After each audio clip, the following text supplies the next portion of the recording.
After sending Zero away, Oberlin fell silent for a moment. It was due to cowardice and fear, he said slowly. That to reclaim the glory of the witches after defeating the demon, Acris decreed that only the transcendent witches should ascend to the throne. But transcendent witches were extremely rare, and over time, some remarkable ordinary witches took on the role of the Pope. Fearful that one day they might face retribution from those oppressed witches, the mortal archbishop directly usurped the position.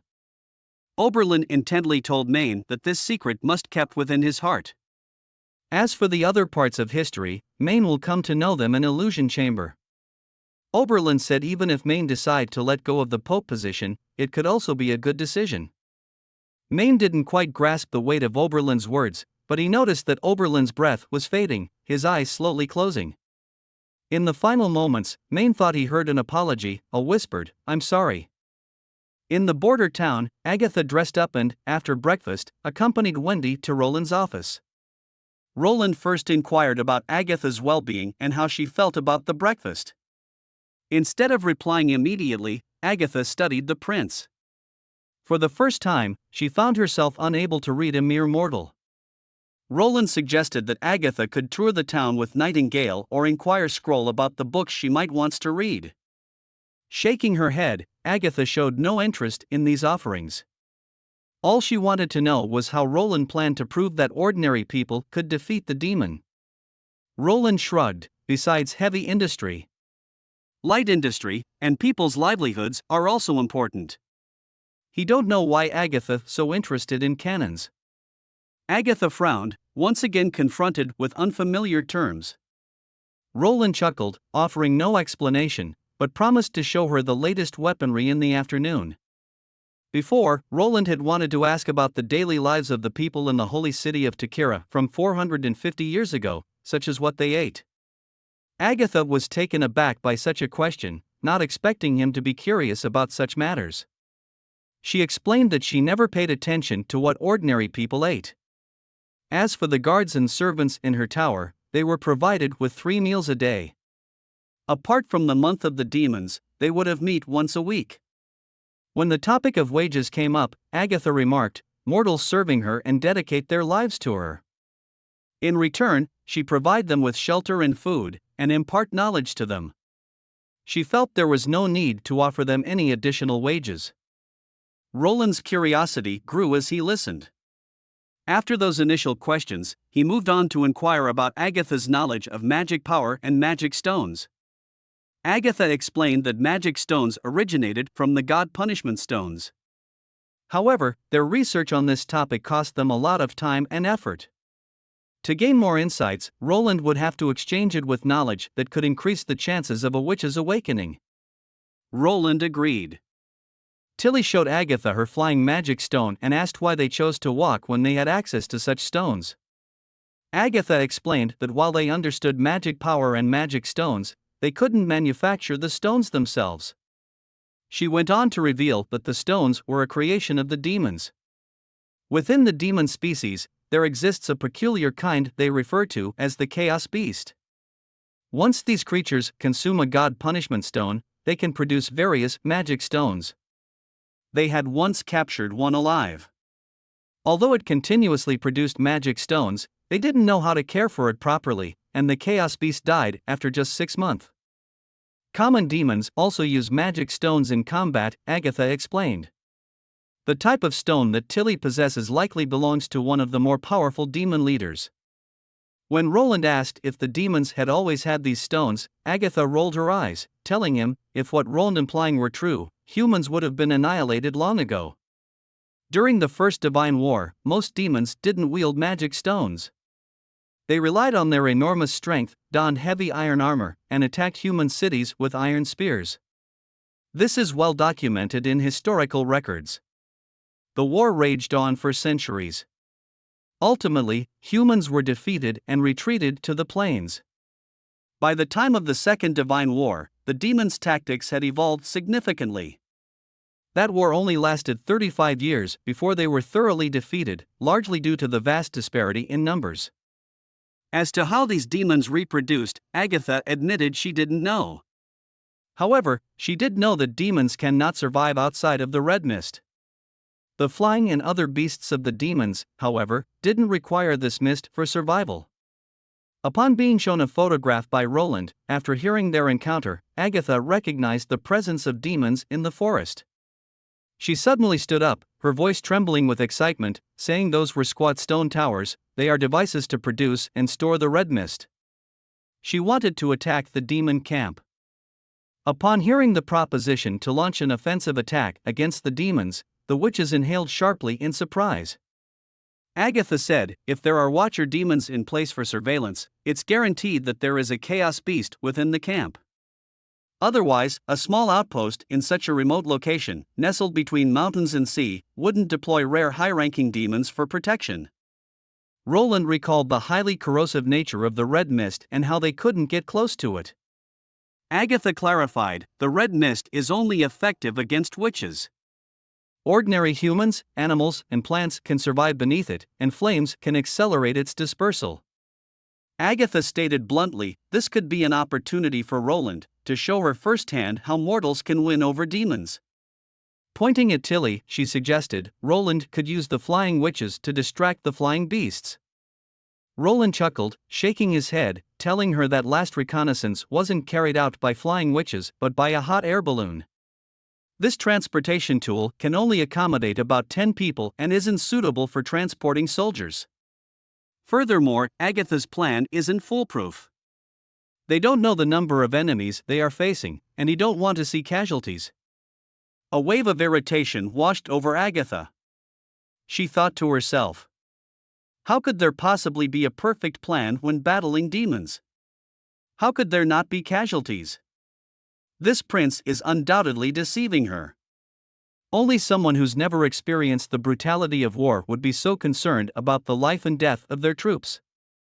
Although she felt disappointed, Agatha managed to keep her emotions in check.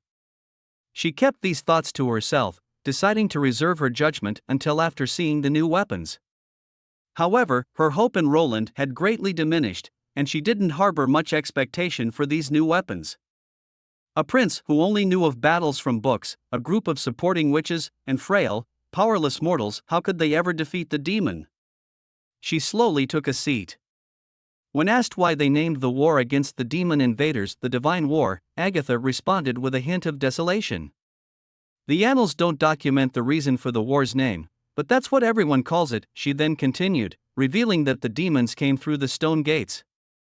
Also known as the gates of hell, rising from the depths of the earth. According to the annals, every time the blood-red moon descends, the gates of hell would open. In any case, these stone gates open once every few centuries.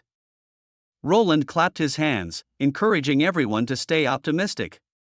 They now had a general understanding of the demon. He opened the office door, suggesting everyone take a break for lunch first. A surge of irritation bubbled up in Agatha's heart as she fiercely cut into the meat on her plate. She was immensely displeased with the prince's luxurious lifestyle, indulging in gourmet food even during times of war. This only fueled her anger more. It was a mix of resenting her inability to resist the allure of delicious food and her frustrations towards Roland. When she saw Roland leave alone after his meal, Wendy explained, His Highness is taking his afternoon nap, it's his usual routine. He always says that maintaining one's health is of utmost importance and ensures he gets adequate rest. Agatha grew even more angry, thinking that it was just an excuse for laziness. Agatha couldn't fathom why all the witches here placed such unwavering trust in this prince. Did they truly believe that he could defeat the demon and the so-called church? Wendy softly replied that she wasn't certain about the thoughts of the other sisters, but she believed in His Highness. Because Roland can turn things others can't even dare to imagine into reality. Wendy reminisced about Roland rescuing witches, establishing a town where witches and ordinary people coexisted harmoniously, leading commoners against the demonic beasts. Also defeating a duke with territories several times larger than his own, and even triumphing over Timothy's vast army. Agatha countered, claiming these are mere mortal conflicts, incomparable to the God Punishment Army and the demons. Wendy shook her head gently, it's not just that. Roland imparted knowledge and ideals that evolved the abilities of 4 witch sisters. Roland not only created machines of immense power but also weapons that enable ordinary people and knight to overcome even extraordinary witches. And as these miracles unfurled daily around Wendy, her eyes twinkled with mirth, yet her voice brimmed with conviction. She firmly believed that one day, Roland will become the king of Grey Castle, leading them to a brighter future. After Wendy left, Agatha was lost in thought for a long while until Nightingale appeared at the door, inviting her to witness the trial of a new weapon.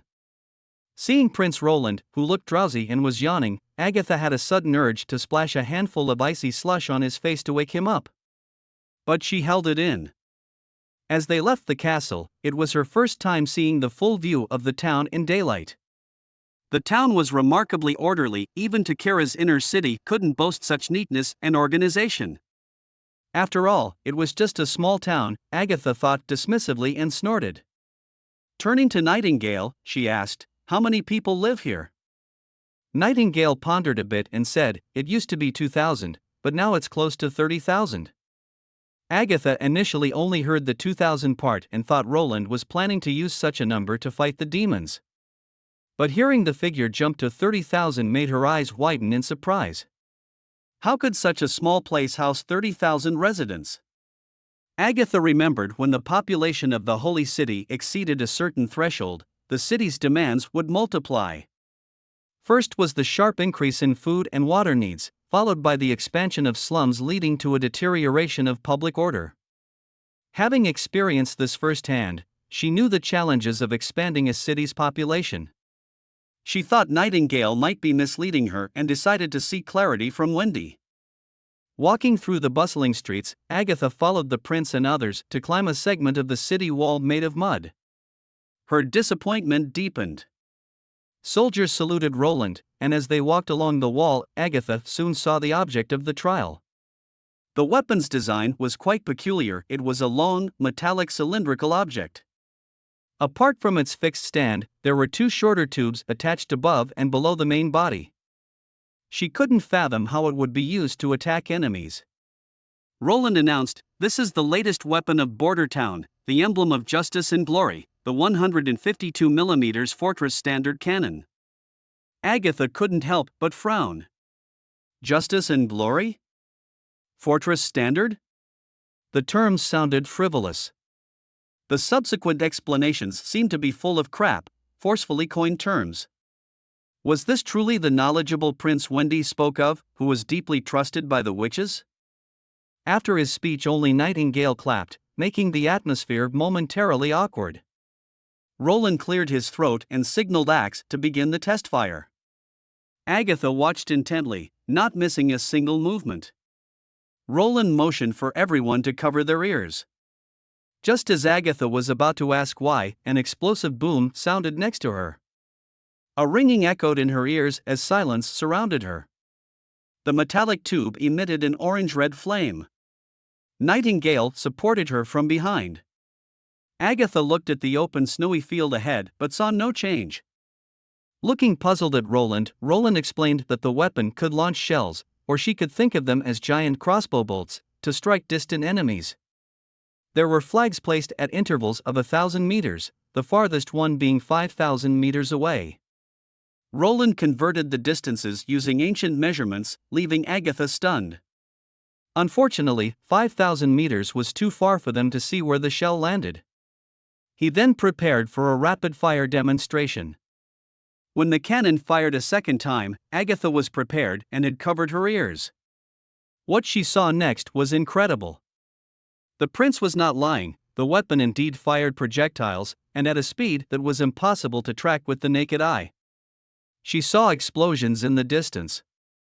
Gazing at the long-barreled weapon, Agatha was mesmerized.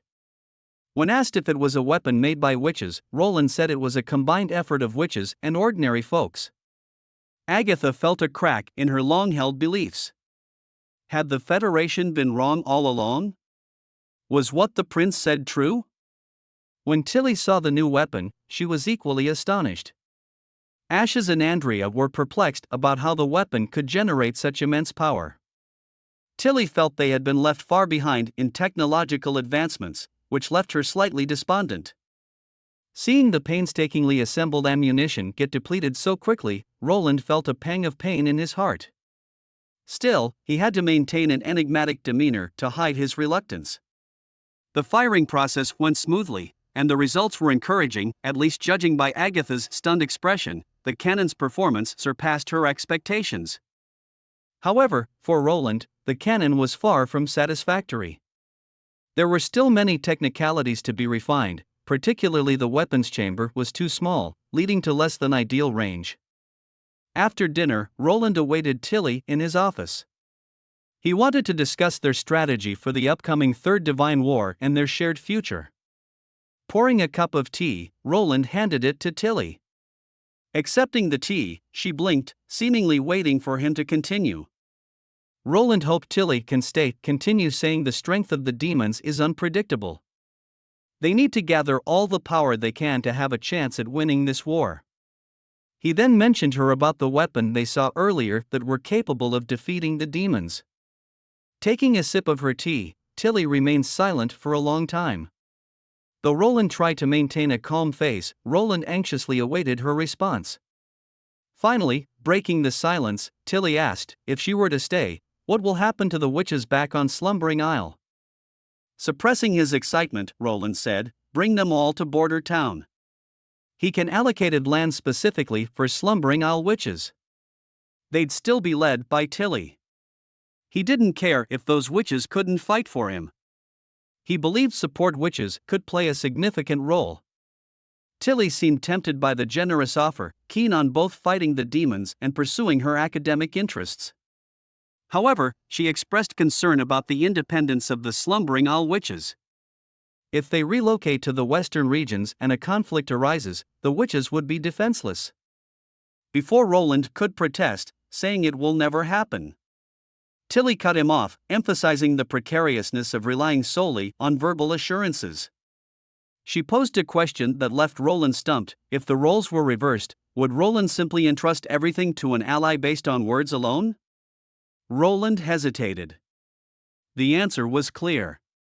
He wouldn't easily trust anyone either. In a last attempt, Roland confessed, Tilly is his sister. He won't harm her. With a painful expression, Tilly closed her eyes, trying to wave off the terrible memories. For now, she only wanted to remain ally while support Border Town's development to the best of her abilities. After Tilly's departure, Nightingale appeared. Sitting atop the desk, she remarked, she didn't expect someone who wouldn't be swayed by Roland's words. Roland knew Tilly wasn't entirely convinced. Their relationship had always been tense.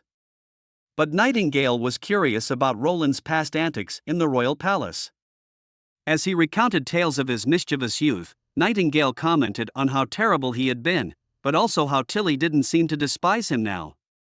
Teasingly, she added, if the Slumbering Isle witches join them and there are more witches like ashes around, she'll be too busy. Not everyone is as cute and obedient as Maisie. Perhaps it was just Roland's imagination, but Nightingale seemed quite pleased with the evening's outcome. Suddenly, there was a knock on the door. Much to Roland's surprise, for it was nearly midnight, the one who pushed open the door was Agatha. Agatha learned from Wendy that all of Roland's knowledge, be it about firearms or cannons, was documented in books. Upon hearing this, Roland took out 2 books, telling Agatha that they contained the principles but not the crafting methods. They were merely introductory textbooks. Agatha then inquired again, confirming that only members of the Witch Union could study these materials. She expressed her desire to join the Witch Union.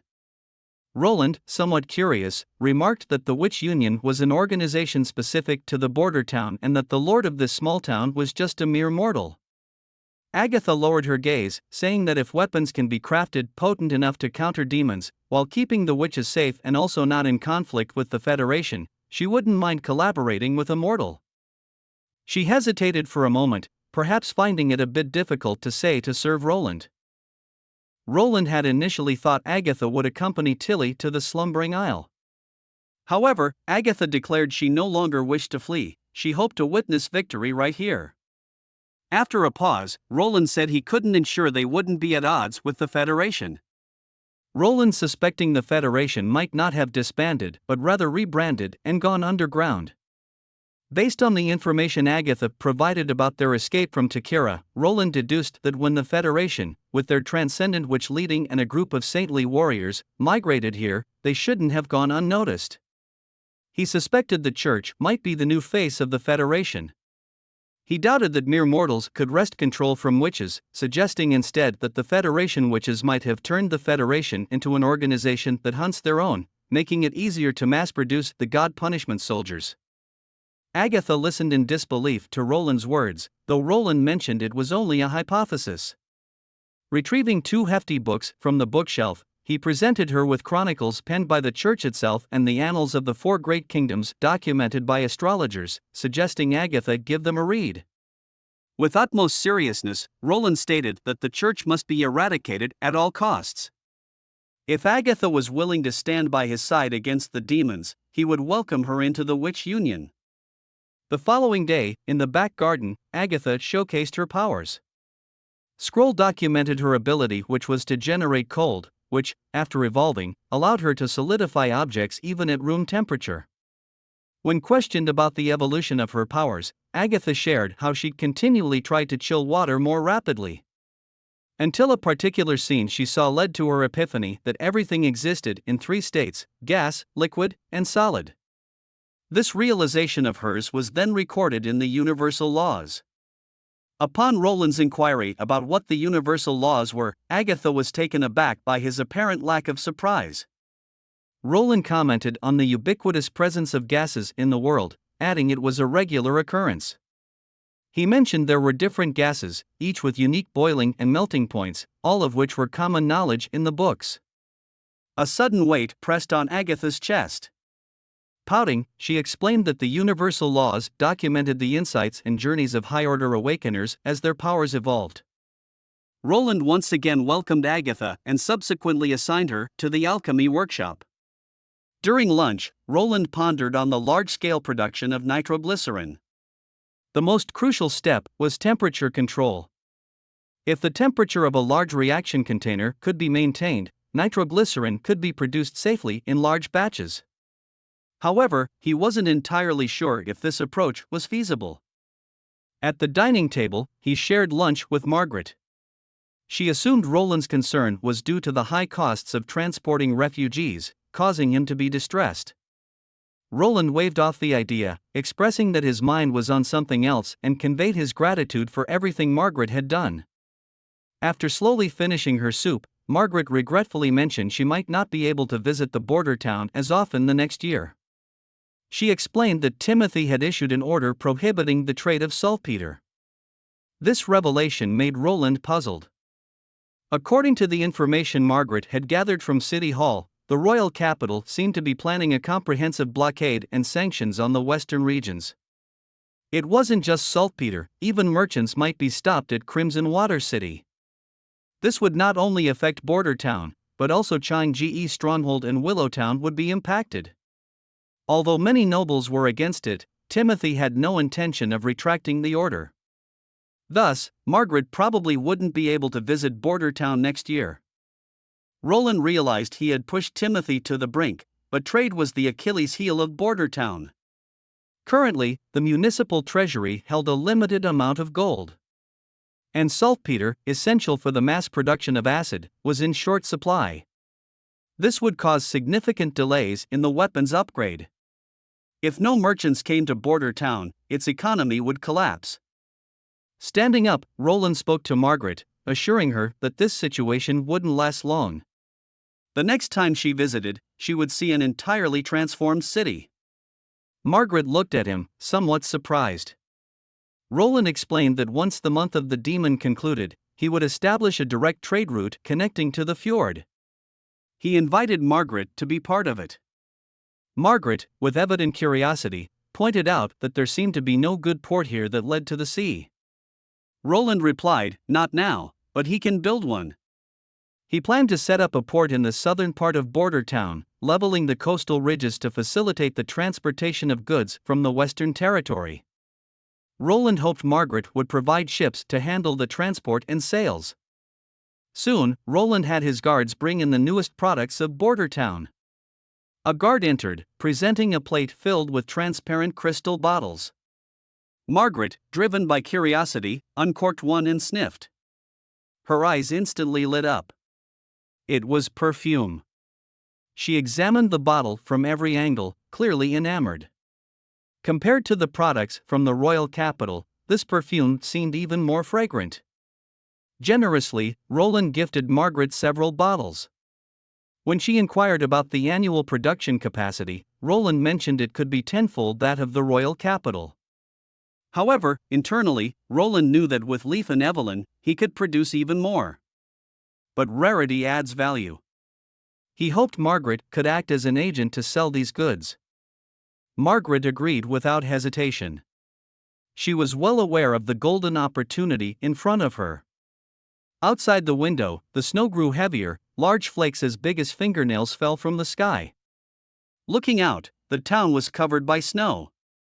In a room, Tilly, Anna, and Agatha sat close together, enjoying the warmth of the charcoal fire, discussing and learning fascinating new information. When Agatha asked Tilly what Roland was like before, Tilly hesitated for a moment.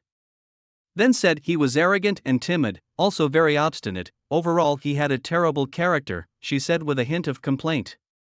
Even after coming here and showing some improvement, it's still hard to guess what's on his mind. The room went silent.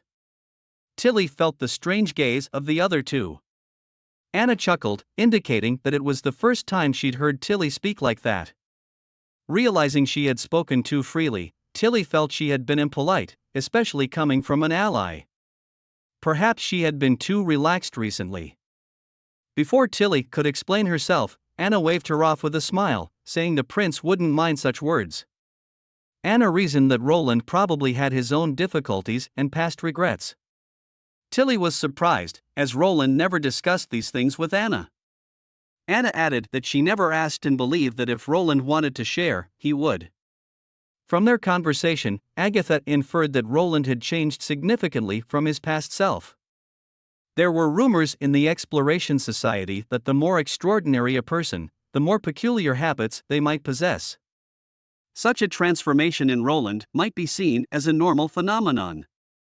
Agatha asked if Roland ever howled at the moon in the royal palace or stared at walls for a long time. Tilly shook her head, saying that other than acting somewhat eccentrically, he was no different from ordinary people. However, she had heard stories of him proclaiming in a court lesson that he wanted to marry a witch. Likely, because of this, both his elder brothers and his father began to dislike him.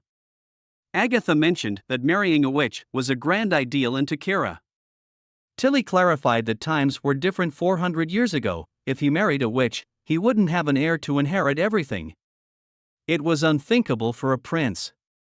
Tilly sighed, hoping that after all this time, Roland had forgotten about the foolish things he'd once said. Anna suddenly spoke up, but the prince still wants to marry a witch. Upon hearing this, both of them widened their eyes in surprise. Petrov got up from the bed.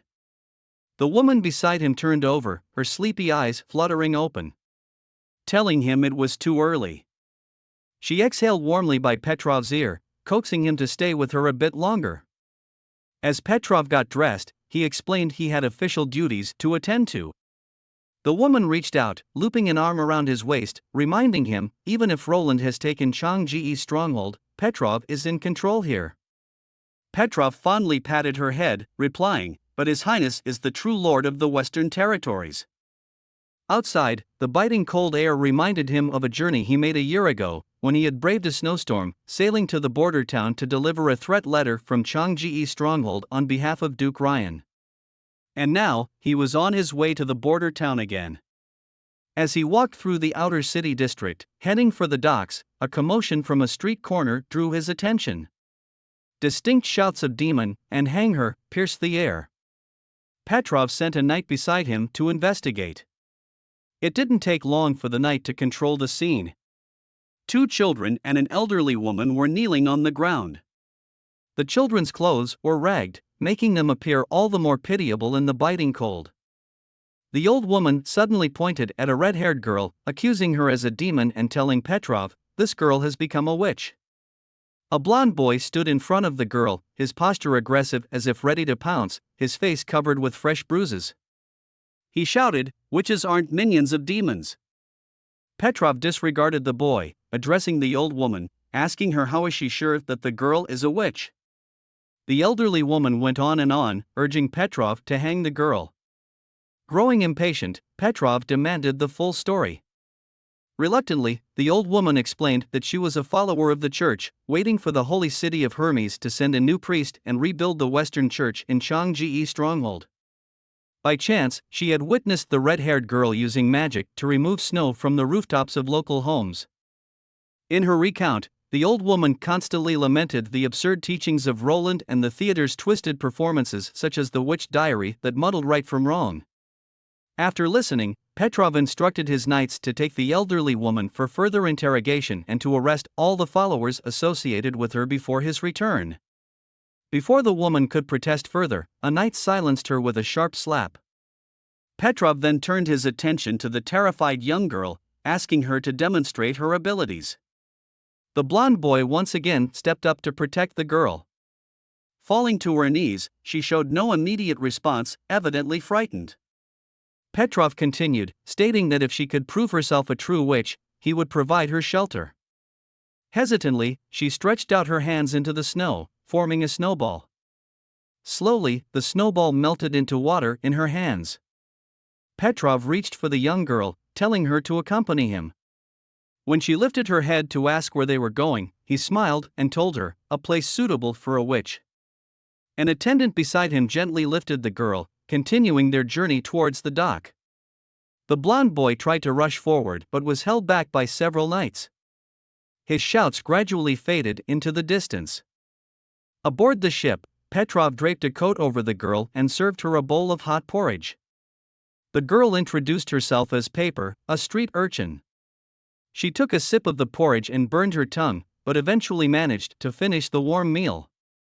When Petrov inquired about the boy who had defended her, Paper revealed his name was Snake Fong, and he often brought food for them.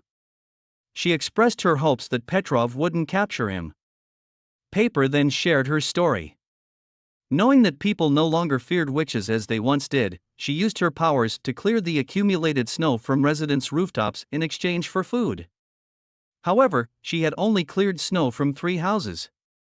One household drove her away, while the other 2 provided her with some food. At the 4th house, she encountered the old woman. Petrov patted her head gently, advising Paper to rest well. He promised to bring her more food later in the evening. He added, in 3 days, she'll be able to meet His Highness. Several days later, the ship docked at the border town. Petrov, escorted by guards, entered the castle. Roland welcomed Petrov's arrival, and in turn, Petrov greeted Roland with a respectful bow. After taking a seat, Roland revealed the reason for summoning Petrov. It concerned a matter of utmost importance, one that would shape the future of the entire Western territory, including the Changji stronghold. Petrov's expression grew serious. Roland presented a blueprint to him, detailing his plans to build a city on this land. With methodical precision, Roland explained his vision. Within the vast boundaries of this city and its lands, a singular set of laws would govern all, which is overseen by the newly established city hall. No noble, regardless of their rank, would be permitted to meddle in the affairs of the city. Petrov felt a jolt of recognition in his heart. He had harbored a similar idea a year ago, but Duke Ryan had dismissed it. The fact that Roland was sharing this with him now indicated that the decision had been made, and no one would be able to stand in his way. Petrov realized that his primary objective at this point was to find a way to ensure his interests were secured in the midst of this change. Subsequently, Petrov inquired, if the 5 major families are restricted from involving themselves in the city's affairs, how can his family serve and support Roland? Roland seemed somewhat taken aback by the question but was appreciative of Petrov's proactive attitude. He took a sip of his tea before replying, as long as Petrov's family is willing to accept his governance, he can continue to assist Roland in managing the Changji stronghold. Petrov quickly responded, whether it's him or his father, they have always followed Roland's will. Roland interrupted him, clarifying, he was not referring to individuals but to territories. Any noble families that seeks his protection will have their territorial governing rights revoked. Whether it's laws, law enforcement, or any other policies, everything will be based on the ordinances issued by the city hall.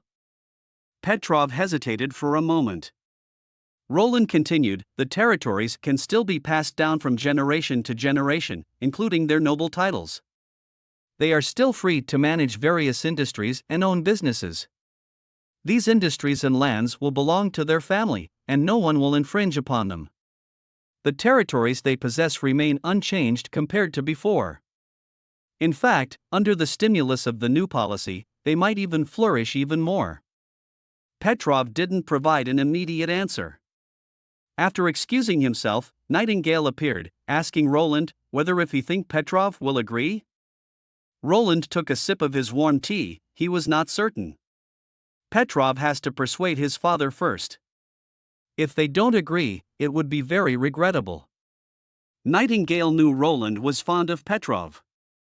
Among the nobles, Petrov wasn't narrow-minded and always seized opportunities. He was also very adept at doing business and trade. Nightingale hopped off the table, not wishing to dwell on this topic any longer. The new witch will arrive soon. She will call Wendy over. For security reasons, and under Skrull's suggestion, the Witch Union decided that every time they received a foreign witch, Nightingale should first verify the newcomer's identity by discerning any of their lies. Roland couldn't be present during this, as the witches didn't carry God punishment stone with them. There was always the risk that a newcomer might lash out unexpectedly, causing unintended harm. Roland found this protocol a bit amusing, but understanding the witch's good intentions, he decided to comply. Leaving the office, he returned to his office and immediately summoned Berev, the chief administrator of the city hall.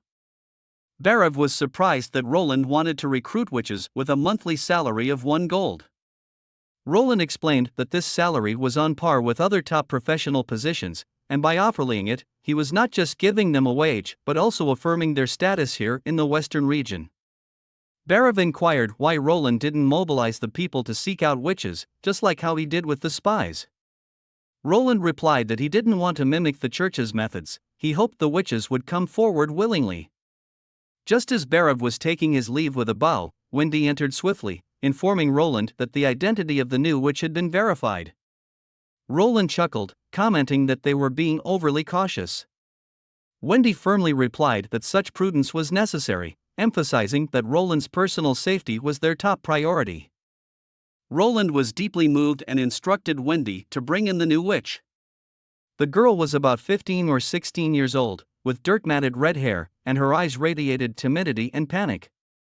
For a moment, Roland was at a loss for words. According to the records, she called herself Paper, born on the outskirts of the Changji stronghold. She became an orphan after a heavy snowstorm 3 years ago. Roland knew that she was still in a state of shock and would likely need a significant amount of time to adjust to her new life. He looked to Wendy and told her to first give the girl a bath, let her rest for a while, and ensure she had a good meal. Wendy bowed in acknowledgement and then led the girl away. Steam wafted in waves from the tub inside the bathroom. Wendy once again relished the joy of being an elder sister. Without the disguise of clothes, the girl's frail body covered in wound and malnutrition was laid bare before Wendy's eyes. Fortunately, she was a witch, and with proper care, she would recover in no time. After cleaning herself, it was time for a delightful bath. Wendy tested the water temperature before gently placing the girl into the tub. The girl, Paper, had awakened her powers 2 years ago. Wendy explained to her knowledge about witches and magic. Holding her close, Wendy reassured her that everything would be all right once she settled in the border town. Suddenly, the bathroom door burst open. Lily, with a towel in hand, rushed in, pulling a puzzled Rem behind her. Lily leaned over the tub's edge, curiously staring at Paper, startling her. Wendy introduced them gently, saying, "Rem and Lily are witches from the border town." When they first arrived, they were just as apprehensive as Paper. Especially Rem, who was quite timid. When asked about Paper's abilities, she softly responded that she could melt snow. Paper couldn't turn water back into ice, but she could rapidly cool hot water. Lily fetched a basin of hot, bubbly water and prompted Paper to demonstrate her skill. The girl cautiously dipped her hand into the basin. In moments, the steaming surface cooled, and the bubbles dissipated, leaving the water clear and transparent. Petrov once again visited Roland's office. After bowing respectfully, he expressed his desire to serve Roland, and so did his family. Roland was immediately in high spirits. Petrov candidly spoke of the remarkable transformation he had witnessed in Border Town over the past few days, stating it was the kind of city he also envisioned. He hoped to see his own territory thrive similarly and wished for his family to join this new city. Roland was slightly moved by these words. Petrov planned to return to the stronghold to convey this to his father. Roland told Petrov that there were the other 4 major families and all the nobles of the Western Territory. Any family willing to accept this proposition would be welcomed by the new city without holding any grudges from the past. Roland hoped Petrov would convey this message and once again wished for Petrov to act as his ambassador. Petrov accepted with another heartfelt gesture of placing his hand on his chest. As he was about to leave, Roland called out to him, commending his handling of the witch matter and suggesting that there was no need for concealment in the future. Roland then stretched his arms and headed outside. Entering the garden, Roland sensed something unusual. The trees and plants were too full of life. At first, he thought he was mistaken, but as he ventured deeper, he noticed the olive tree branches bowing down, seemingly paying their respects to him. The grass at his feet leaned to one side as if greeting him. He thought he was tripping. In the center of the garden, Roland stopped in surprise. At the end of the path, there stood a quaint room constructed entirely of plants. A small bonfire burned in the center, and Wendy greeted Roland. Tilly informed Roland that Leaf's abilities had evolved. Leaf had become one with the plants. A wave of concern washed over Roland, fearing that Leaf might not be able to revert to her original form. However, Leaf's voice soon resonated, assuring him, as long as she deactivates her ability, she can return to her normal state. She seemed quite pleased and explained that she could sense every change within the garden. As she spoke, a large rolled-up leaf descended from above, gently unfurling beside Roland to reveal a cup filled with a purple-red liquid. The cup was crafted from overlapping olive leaves. Leaf's abilities had evolved during her regular care of the new crops. When asked if she could extend her power throughout the entire hidden forest, Leaf responded that it would take a long time. Expanding her control would slow her cognition. She could gradually extend her power, possibly covering the entire hidden forest in several years. However, attempting to do so instantaneously might cause her to lose her consciousness. Wendy congratulated Roland on having another evolved witch in the Union. According to Agatha's words, they now equaled half the size of the Federation. Roland smiled and then looked at the little girl sneakily peeking at him from the side. Wendy said that they still need to continue testing Paper's ability, but she noticed an odd phenomenon. She snapped her fingers, and 2 bundles of snow quickly fell from the roof. She then instructed Paper to apply her ability. Roland noticed that the snow close to the bonfire quickly turned into a puddle of water, while the one further away only melted halfway. Wendy picked up the melted water and walked to the wall, knocking on it. Tightly wrapped vines retracted, revealing a hole, and the cold wind from outside rushed in immediately. She asked Paper to use her ability again. To Roland's astonishment, the water in the leaves froze into a thin layer of ice. At first, Roland speculated that it might be a manipulation of time. Still, he quickly dismissed that theory, reasoning that time is just a concept created by humans for convenience and doesn't inherently exist. Wendy dangled a stone in front of Paper using a vine, making it sway like a pendulum. Paper used her ability again, but the pendulum's movement remained unchanged. It swung at the same amplitude. Roland realized that Paper was influencing the motion of particles, either slowing them down or speeding them up. Of course, Paper might not understand this herself, she just released her ability based on her sensations. If Roland guessed correctly, her ability was like a natural catalyst.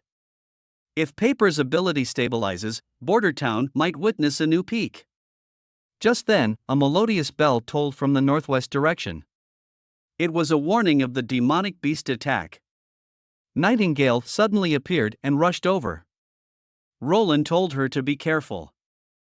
Perhaps on this snowy day, only witches were feeling restless, especially the combat witches Tilly brought. They were probably waiting for those mixed-breed demonic beasts that could scale the walls, eager to showcase their skills. Ever since she learned about it, Nightingale had taken an interest, rushing to the scene whenever the alarm rang, probably to see who was the strongest combat witch. Combat witches had their fun, but the support witches were missing out. Maybe it was time to create some new entertainment. With that thought, he summoned Soraya. The beautiful artist, who had made significant contributions to Border Town, looked spirited, her face radiant with a youthful exuberance she couldn't hide. Such a fulfilling life made Soraya very happy, and she was even happier that she could use her abilities to help Roland. Roland was deeply moved by her smile. He called for Soraya this time to design new playing cards. He knew that everyone had grown tired of Gwent. Pulling out a blank paper, Roland quickly sketched the rough design. He explained that there would be 4 suits, numbered 1 to 13, with an added king and queen card, making a total of 54 cards. Soraya's abilities had come a long way, and using the sketch as a reference, she quickly painted the cards with a coating. Roland told Soraya that there were many ways to play with these cards and asked her to bring Anna and the others. He would teach them how to play. Ferlin stood behind his wife, watching her with a gentle smile as she meticulously chose goods from the stall. At moments like this, Eileen's gaze was always exceptionally serious. Ferlin thought all pieces of meat were priced by weight, so it didn't matter which piece she picked. However, Eileen insisted that while Ferlin liked lean meat, without a bit of fat, the dish wouldn't be fragrant when cooked. So, she had to choose carefully. Ferlin couldn't help but chuckle, telling her to keep selecting as he'd go buy some wheat. Ever since the snowfall, Prince Roland had set up windbreak shelters around the market. There were also notices proclaiming that sales would continue even in winter.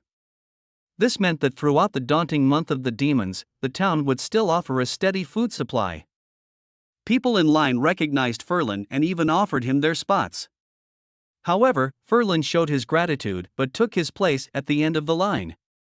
A middle-aged man ahead chuckled, commenting that Ferlin truly lived up to his reputation as the once-renowned first knight of the Western Territory. Ferlin was taken aback. He hadn't expected the man to know of his past. The man laughed, saying it was no secret. His children adored Ferlin, with his eldest son even aspiring to be a knight one day.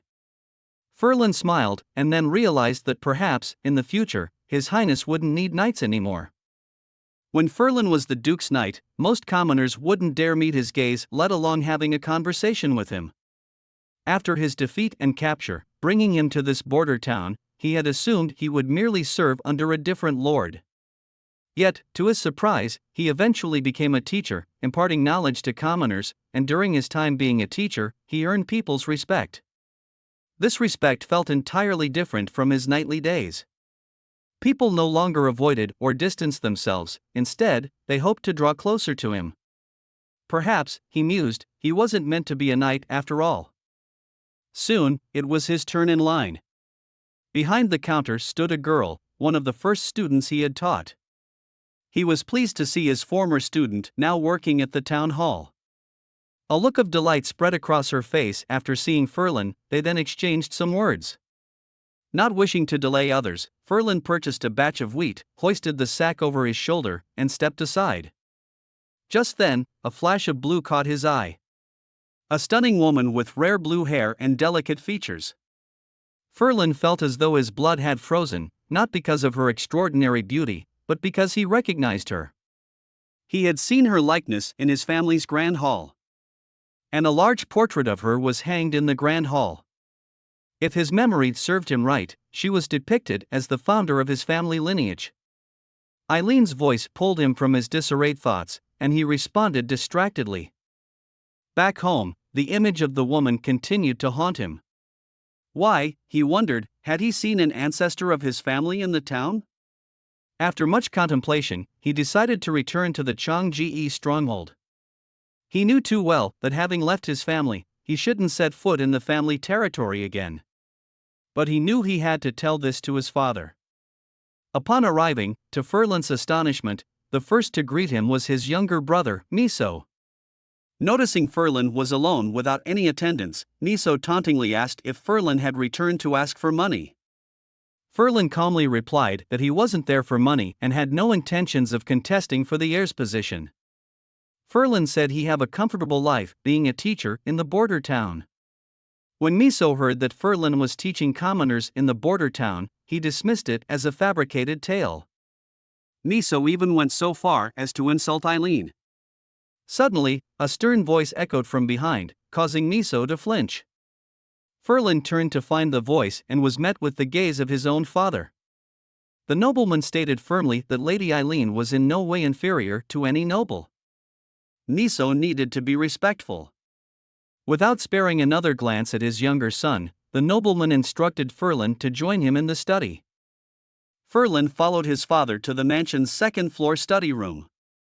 As they passed through the grand hall, Furlan's eyes were instinctively drawn to the wall adorned with portraits, and once again, he was met with the visage of the blue-haired woman. Upon entering the room, the nobleman started by mentioning the recent successful performance at the theater. He had seen Furlan's wife, and it seemed they were leading a good life. Furlan felt a sudden warmth in his eyes, touched that his father had begun the conversation with this topic. Furlan shared that they had made a home in the border town and intended to start a family after this year's month of the demons. Furlan took a deep breath. Furlan composed himself and spoke of the woman he had encountered in the border town, remarking on her uncanny resemblance to the woman in the portrait in the grand hall. The nobleman's hand trembled, nearly knocking over his teacup. He looked up, eyes widening. Furlan theorized that the woman might be a descendant of the person in the painting. However, the nobleman immediately shook his head, insisting that it was impossible for her to have descendants. Furlan, conceding, lowered his gaze, suggesting he might have been mistaken. After a moment of thought, the nobleman voiced that while she couldn't be a descendant, she might very well be the person from the painting herself. Furlan could hardly believe what he was hearing. The idea was even more incredulous than his own. A person living for over 4 centuries? The nobleman recounted how Furlan, as a child, would frequently go into the basement and would often receive a beating for it. It wasn't that the nobleman wanted to be strict, it was because the basement housed a precious heirloom of their founder ancestors. Following his father into the basement. The walls were lined with stones of god punishment, and opening one chest revealed it to be full of magic stones. It was only then that the nobleman confessed their family lineage was built under the protection of a witch. Their ancestor, in the times of Lady Agatha, had led a group to the tower in the hidden forest. Among them was their housekeeper. He should have accompanied his master, Lady Agatha. But he had faltered, instead opting to stay behind and oversee their supplies. In some sense, his act was akin to betrayal. After reaching the Western Territory, he was consumed by deep regret and self-blame, and documented these feelings. The witch never returned, and their ancestors severed ties with the Federation. From the very beginning, the nobleman knew that everything the church did was wrong, but he was powerless to stop it. The most he could do was ensure that if a witch ever appeared in his territory, he would protect and hide her. Their ancestors, over several generations, had done the same. Furlan was puzzled as to why the nobleman believed the ancestor might still be alive. The nobleman explained that witches possessed a myriad of powers and were unable to bear offspring, leading him to believe that she might be still alive. The hidden forest was treacherously dangerous. Even witches could not safely return from it. For ordinary person to venture there was tantamount to courting death. However, in his last will, their ancestor had noted this, expressing hope that future generations could journey to the stone tower in the hidden forest, even if just to catch a glimpse. Furlan opened this long-forgotten journal, and from the very first page, he could feel the remorse imbued within every line. Much of the writing had faded over time, becoming nearly illegible. He took his time and eventually he reached the last page, where the contents of the will were written. Perhaps it wasn't so much a will as it was an unfulfilled wish. The nobleman decided to bring the journal along to meet the lady Ferlin had spoke of. Andrea, munching on dried fish, asked Roland why he had summoned them. Roland playfully suggested they guess, promising an extra serving of ice cream sandwich for dinner if they got it right. Andrea's interest was immediately piqued. Ashes hypothesized that it might be to install plumbing in the room. Nightingale scoffed, pointing out that for simple plumbing, such large pipes wouldn't be necessary. Andrea felt a rush of camaraderie. Nightingale had thought just like herself, only Nightingale from the Witches' Union had the audacity to address the extraordinary witch in that tone. Since arriving at the border town, the only witch she felt closest to was Nightingale. They shared noble backgrounds and identical hair colors, recognized each other's combat abilities, and Nightingale was even willing to share her dried fish. Most importantly, she also had some beef with Ashes. Ashes huffed in response. Nightingale, smirking, mentioned that she was by Roland's side when he was drafting the designs, so she knew what they were for. Rem protested that it was unfair. Roland chuckled and declared that Nightingale was disqualified from this guessing game. As a hint to the witches, Roland mentioned the pipes were just a part of a system and suggested they might get their answer by exploring other places. Maisie and Lightning immediately zoomed out of the room. Andrea whispered to Nightingale, asking what it was all about. Nightingale confessed that even though she had seen the designs, she didn't understand them. She mused that if anyone in the Witches' Union could comprehend Roland's intentions just from the blueprints, it would probably only be Anna. After much hesitation, Andrea ultimately decided against asking Anna. Following the prince's hint, Andrea went from room to room, inspecting everything she could find. In the rooms that were completed, she noticed that the copper pipes were shielded with right-angled iron grates as if to prevent anyone from touching them. Outside, one of the pipes connected directly to the well in the courtyard. She speculated that it might be used to heat water, but that seemed too cumbersome. Prince Roland gathered all the witches in the grand hall and announced the official launch of the castle's heating system. Roland explained that firepan were inconvenient to move and required windows to be opened for ventilation, otherwise, there was a risk of carbon monoxide poisoning. The new heating system had no such concerns. Apart from Anna, Soraya, and Hummingbird who were involved in the installation, the only one who guessed correctly was Tilly. All of them would receive the promised ice cream sandwich. Today, Roland was set to give a public lecture on the preparation of nitrogen, with Kyle assisting in the explanation. Roland initially believed Agatha and Kyle might dislike each other. Since on one hand, there was the chief alchemist of Border Town, passionate about alchemy to a fault and seemingly indifferent to others' feelings and perspectives. On the other hand, was a witch from a kingdom that existed for centuries ago, wearing the pride of being a member of the top research institution, the Exploration Society. Both were incredibly straightforward, and pairing them up seemed like putting two volatile components together, an explosion waiting to happen. Surprisingly, they got along exceptionally well. Kyle felt Agatha had done him a significant favor, while Agatha thought highly of Kyle's vast knowledge. After extracting the nitrogen, the majority exclaimed that they couldn't see it. Roland then posed a question: how could one prove that nitrogen was different from air? Tilly, Agatha, and Anna all provided the correct answers. Roland was thrilled with the deep academic atmosphere. However, the rest of the witches were utterly lost. Barav and Axe, who were also present, were just as perplexed. Nevertheless, Axe firmly believed that if it came from His Highness, then it must be correct. Atop the city walls, the riflemen were poised and ready. Facing the looming tide of darkness on the horizon, they calmly conducted their final weapon checks before resting their rifle barrels on the crenels. One soldier caught sight of the witches.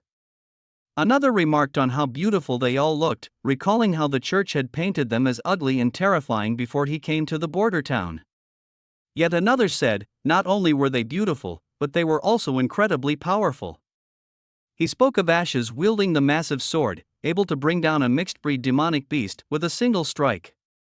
How he wished he had such strength. Suddenly, a third soldier shushed him, whispering fears about it being the power of demons. The pony-tailed soldier gave him a good smack on the head, scolding him for such nonsense. He reminded him that Lady Nanawa was also a witch, asking if he considered her a demon as well. Lowering his voice, he warned that uttering such things in front of the veterans of the First Army would lead to a beating. With that chit-chat settled, their gaze shifted back to the oncoming horde.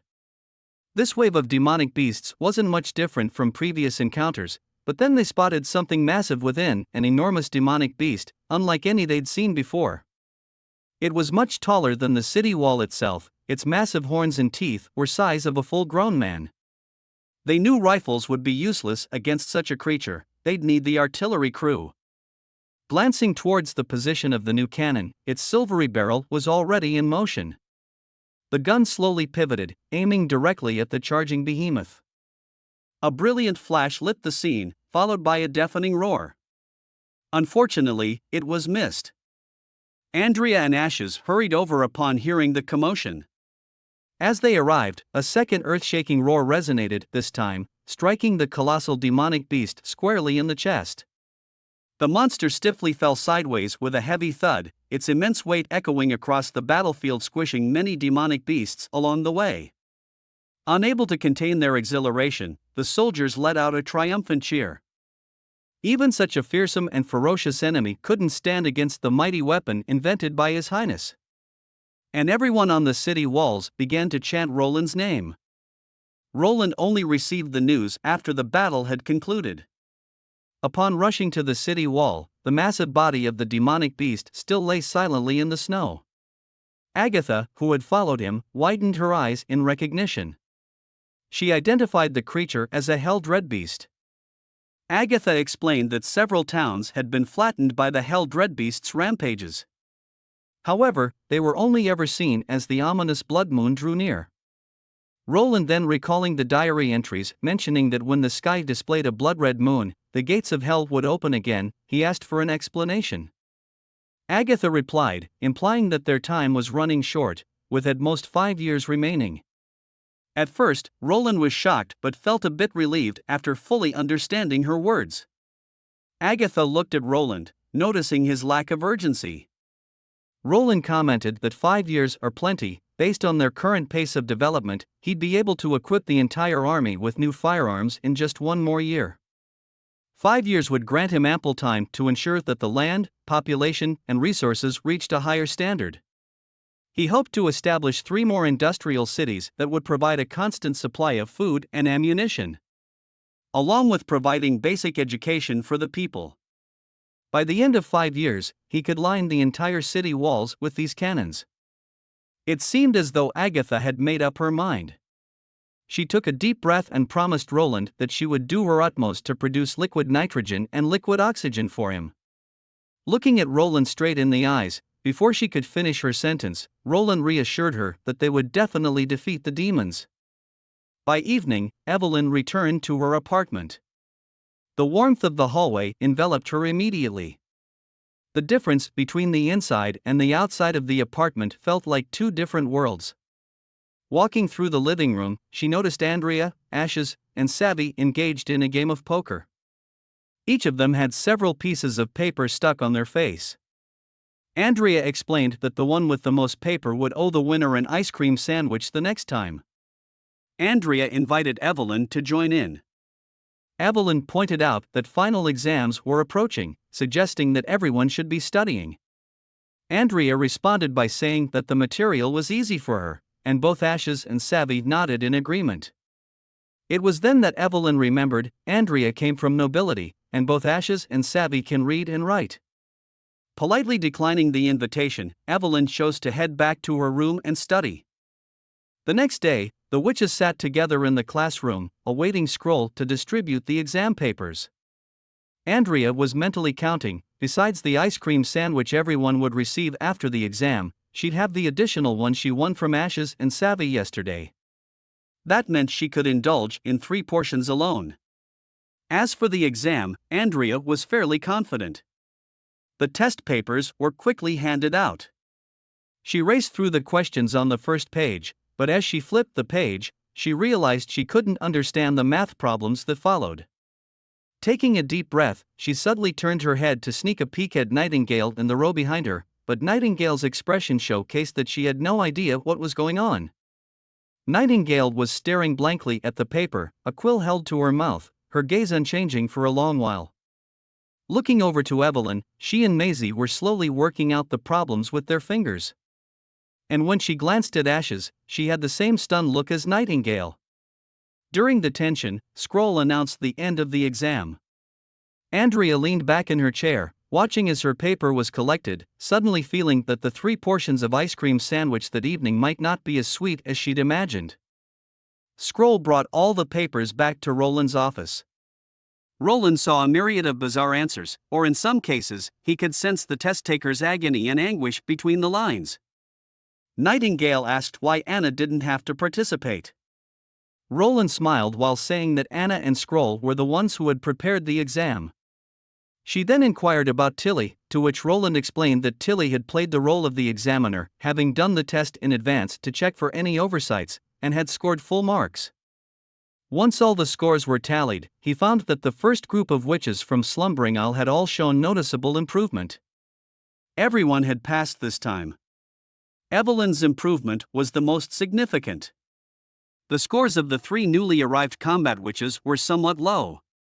Nightingale's performance was rather disappointing. Her scores in 3 subjects were even lower than her previous test, making Roland somewhat bemused. It seemed that learning truly was a natural talent, sometimes it just couldn't be forced. The only one that puzzled him was Maisie. She hardly got any computational questions right in mathematics and sciences, and the formulas she used were utterly gibberish. However, she scored 90% on the multiple choice and true or false questions, resulting in an overall score of 63, which was somewhat unexpected. Roland really couldn't fathom how Maisie managed to do it. In the kitchen, Maisie and Lightning were preparing food. Maisie joyfully remarked how lucky she was to have gotten a double-yolked egg again. Lightning commented how Maisie always have such good luck. Maine had become the new pope. He once again descended into the dungeon. The last time he came here, it was to secretly execute the King of Grey Castle, Wimbledon III. He ignored the lamentations and cries of the others, heading straight to a specific cell door. The guard opened it for him, and he stepped inside. He saw Zero. The Pure Witch stood with her back towards the entrance, hands shackled to an iron bar above her head. Dozens of fresh whip marks marred her back. Maine asked Zero if she realized her mistake. Zero groaned softly as if roused from sleep. Seeing that it was Maine who had come, she laughed and asked, "When Maine seek obedience, does he mean obedience to Maine specifically, or a respectful attitude towards all the other bishops as well?" Although displeased by Zero's tone, Maine answered straightforwardly, "Obviously it's obedience to his commands." Zero responded that if Maine demanded as such, she would obey. Maine then ordered the guards to unshackle her.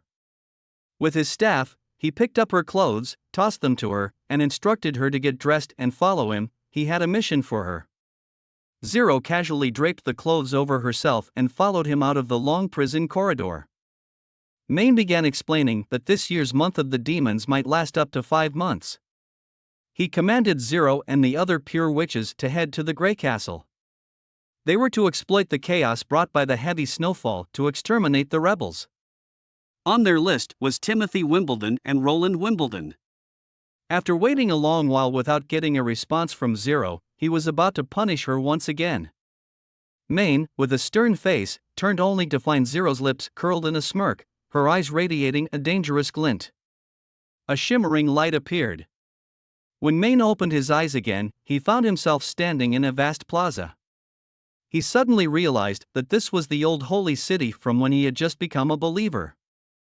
Zero suddenly materialized, mentioning that this was the place that left the deepest impression on Maine and that she admired it. Memories that momentarily faded reconnected in an instant. He felt a surge of anger and whipped around, his eyes locked intensely on Zero. He couldn't believe Zero dared use her powers on him. Zero spoke nonchalantly, "She is well aware of what she is doing. But for Main, perhaps he don't fully understand. Main was familiar with this power, knowing well that this was a spiritual battlefield, where one battles solely with consciousness within the world constructed by the intruder.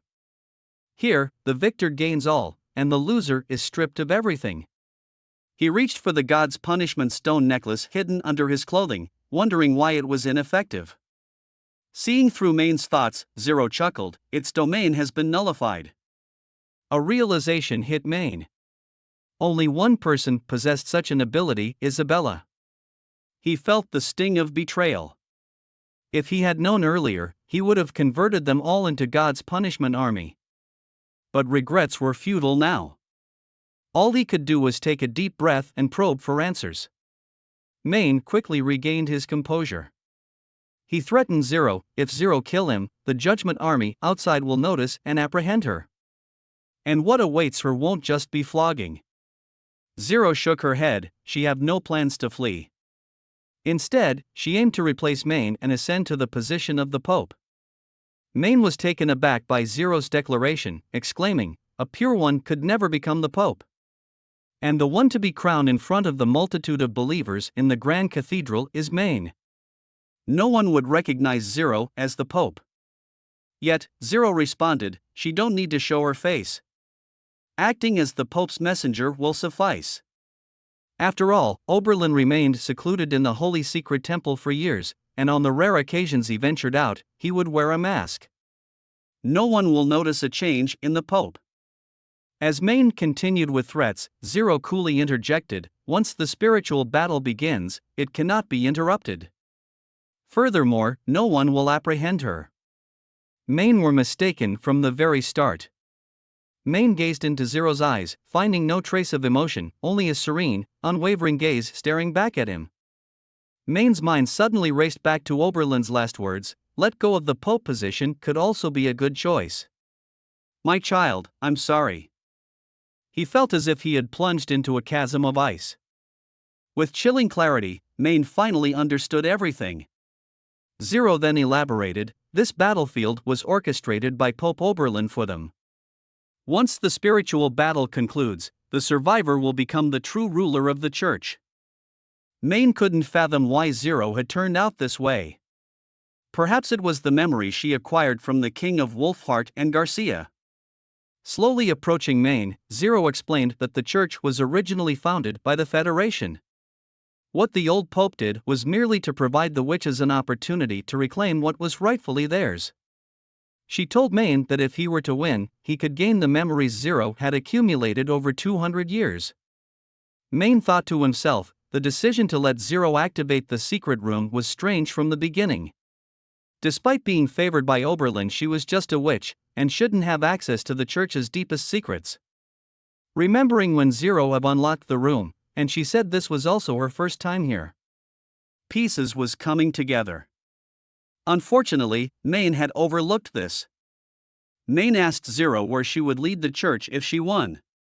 She tilted her head upwards and responded, towards victory, or perhaps defeat, but certainly not flee to the fjord. Zero was already privy to the secret orders Main had issued. As the Third Divine War approaches, Main diverted some resources to secure an escape route for himself. A hint of sarcasm laced Zero's tone, the Divine War hasn't even started, and Main have already lost faith in victory. How can someone like Main be the spokesperson for the gods? Main couldn't hold back his fury, and started screaming if the gods truly favored them, why have they allowed humanity to suffer defeat time and time again? Main then laughed, to fight against the demons, they can only rely on God's punishment army. But with their current numbers, they can't change the outcome. Should he rely on the witches? Zero drew her long sword, pointing it at Main. She shook her head, the glint in her eyes sending a chill down Main's spine. Zero knew that this battle would determine the fate of humanity. Regardless of gender or age, everyone would become valiant warriors, rushing to the battlefield in waves, until they either defeated the demons or met their collective end. Main found this plan utterly ridiculous. Ordinary people would be paralyzed with fear at the mere sight of a demonic beast. How could they possibly combat the demon? Zero didn't respond, prompting a sudden realization in Maine. The only way to grant ordinary people the ability to fight was. He can't believe it. Zero intend for everyone to consume the church's pill. Zero replied, they can rely on sheer numbers. In 5 years, they will have stockpiled 4 million pills. Apart from the God's punishment army, the pure ones, knights, and judgment army, they will have millions of additional forces. Maine was convinced Zero had lost her mind. How could an impure one nurtured by the church ever suggest such a thing? He believed that the memories inside Zero's head must have backfired. Zero took deliberate steps toward Maine, believing that acquiring knowledge was inherently a process of self-transformation. She had no intention of continuing their conversation. It was time to decide who would rule over the church. Maine fired the crossbow he held in his hand. Zero effortlessly dodged, following it up with a swift sword strike. Gritting his teeth, Maine watched Zero intently. Suddenly, a billowing red mist began to emerge from beneath him, spreading in all directions. Zero paused, her eyes widening slightly. Then, clutching her throat, she let out a harrowing scream. Standing within the red mist, Maine introduced this was the demon mist. Lethal only to witches. If he were to fill the entire square with it, Zero would die again and again. Zero laughed. Suddenly, a strong gust of wind surged, whisking away the red mist surrounding Maine. He recognized the wind magic stone set into Zero's ring. Without hesitation, Maine produced and swallowed a batch of pills. Zero nodded approvingly, deeming it a wise choice. Maine felt a rapid surge of power coursing through him. Meanwhile, Zero began forging her weapon. The blade was as broad as her own body, embedded with numerous magic stones. It felt eerily familiar. Indeed, it was the weapon of Icarus. The magic stones on the blade lit up one by one, followed by a blinding golden light emanating from its edge. The light dispersed the surrounding red mist. Maine saw nothing but consuming golden light. In an instant, the entire world seemed to crumble and dissolve within this golden glow. Back in the dungeon, Zero casually threw her draped cloak onto the ground. The Judgment Knight standing by respectfully bowed his head, presenting Maine's golden robe to her, a garment symbolizing the pinnacle of church power. He then knelt, proclaiming welcoming their new pope. Ferlin and his father arrived to the border town to meet with Roland. They were invited in the dining hall. Due to the heavy snow outside, both Ferlin and his father were clad in thick coats. Upon entering, they immediately felt the warmth of the room. Roland suggested they remove their coats, explaining the indoor warmth was due to central heating, a concept foreign to the father and son. He briefly explained what central heating was. The primary reason for their visit was to meet Agatha. Roland advised Ferlin's father to remove the Stone of God punishment as a basic courtesy towards Agatha. Shortly after, Agatha, draped in her snowy cloak, entered the dining hall. Pushing open the grand doors, she hesitated for a moment before speaking. The divine war is upon them. She needs to use every available moment to produce weapons. She brushed the snow off her cloak.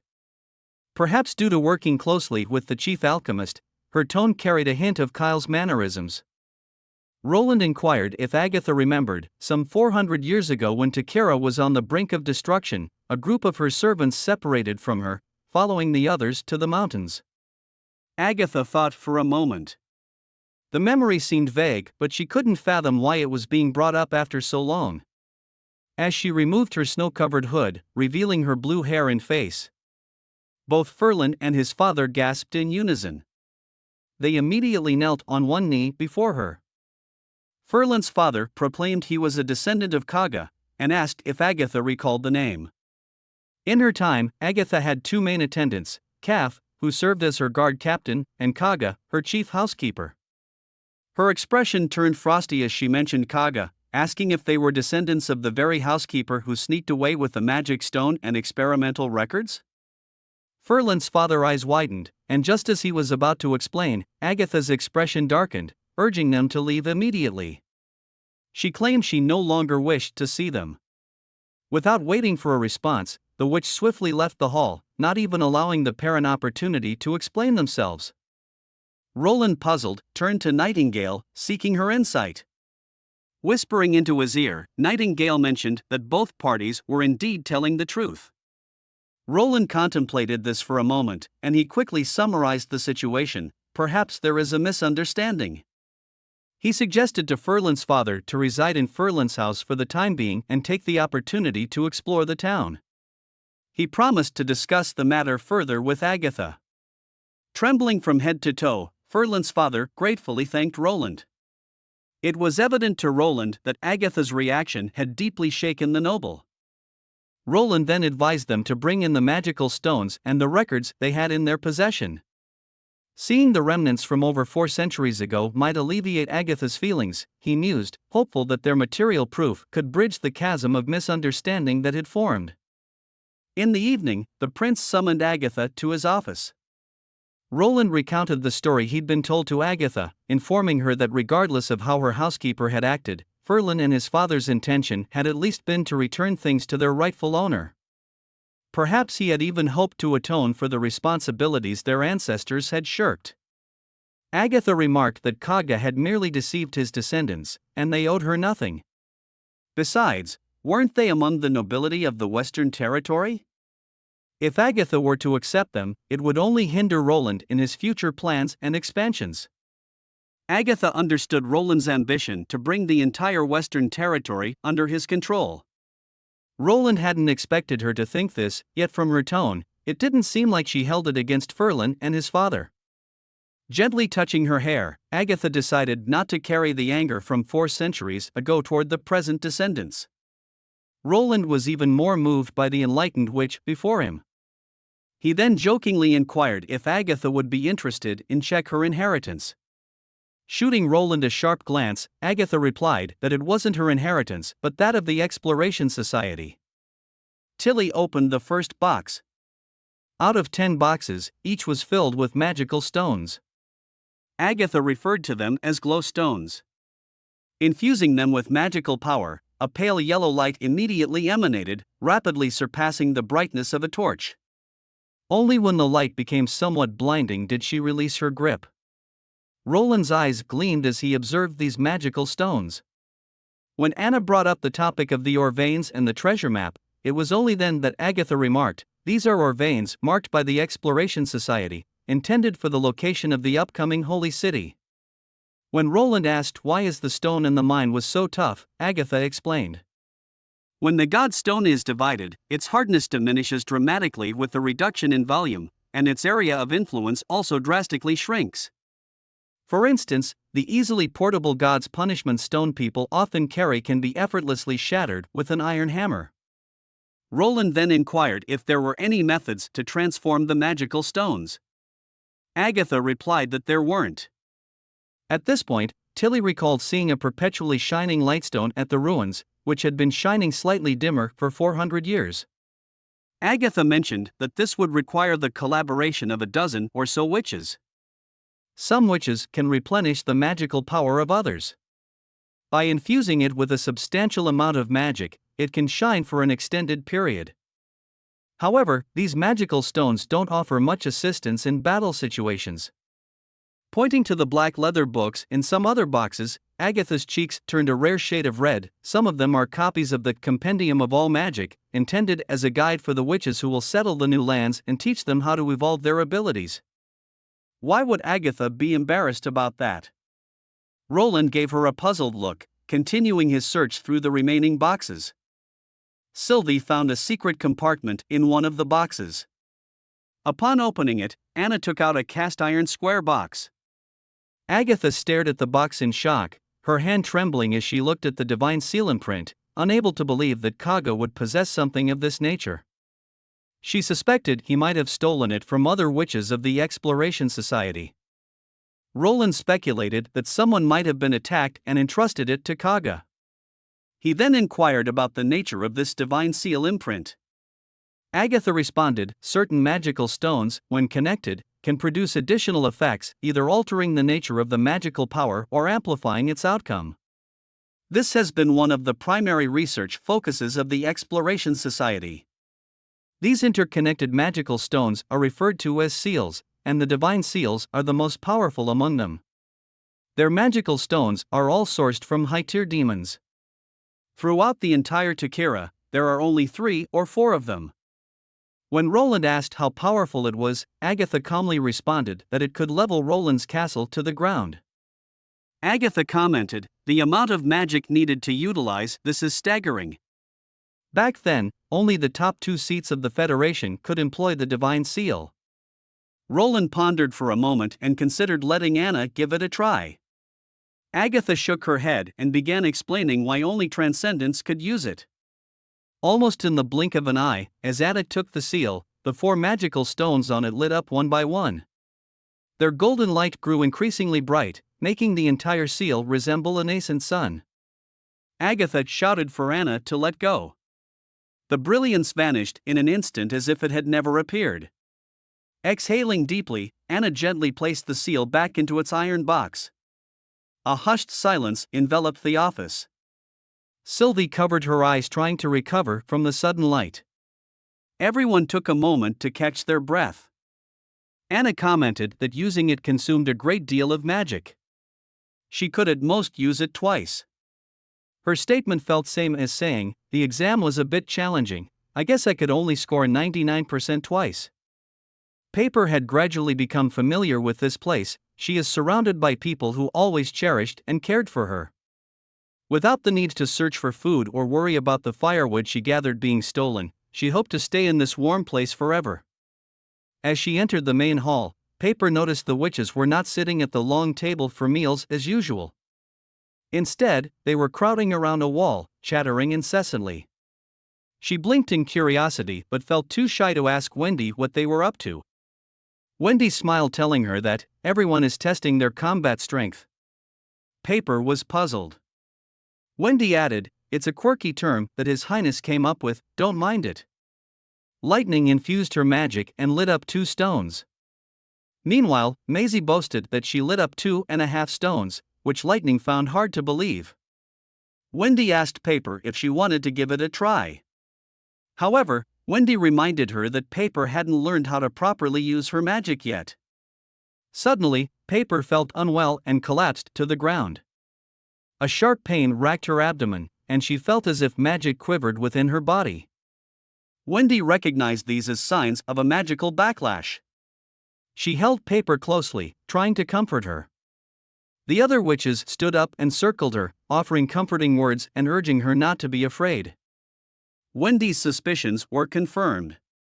The next day, she took Paper to meet Roland. Despite enduring pain the previous night, Paper remained conscious.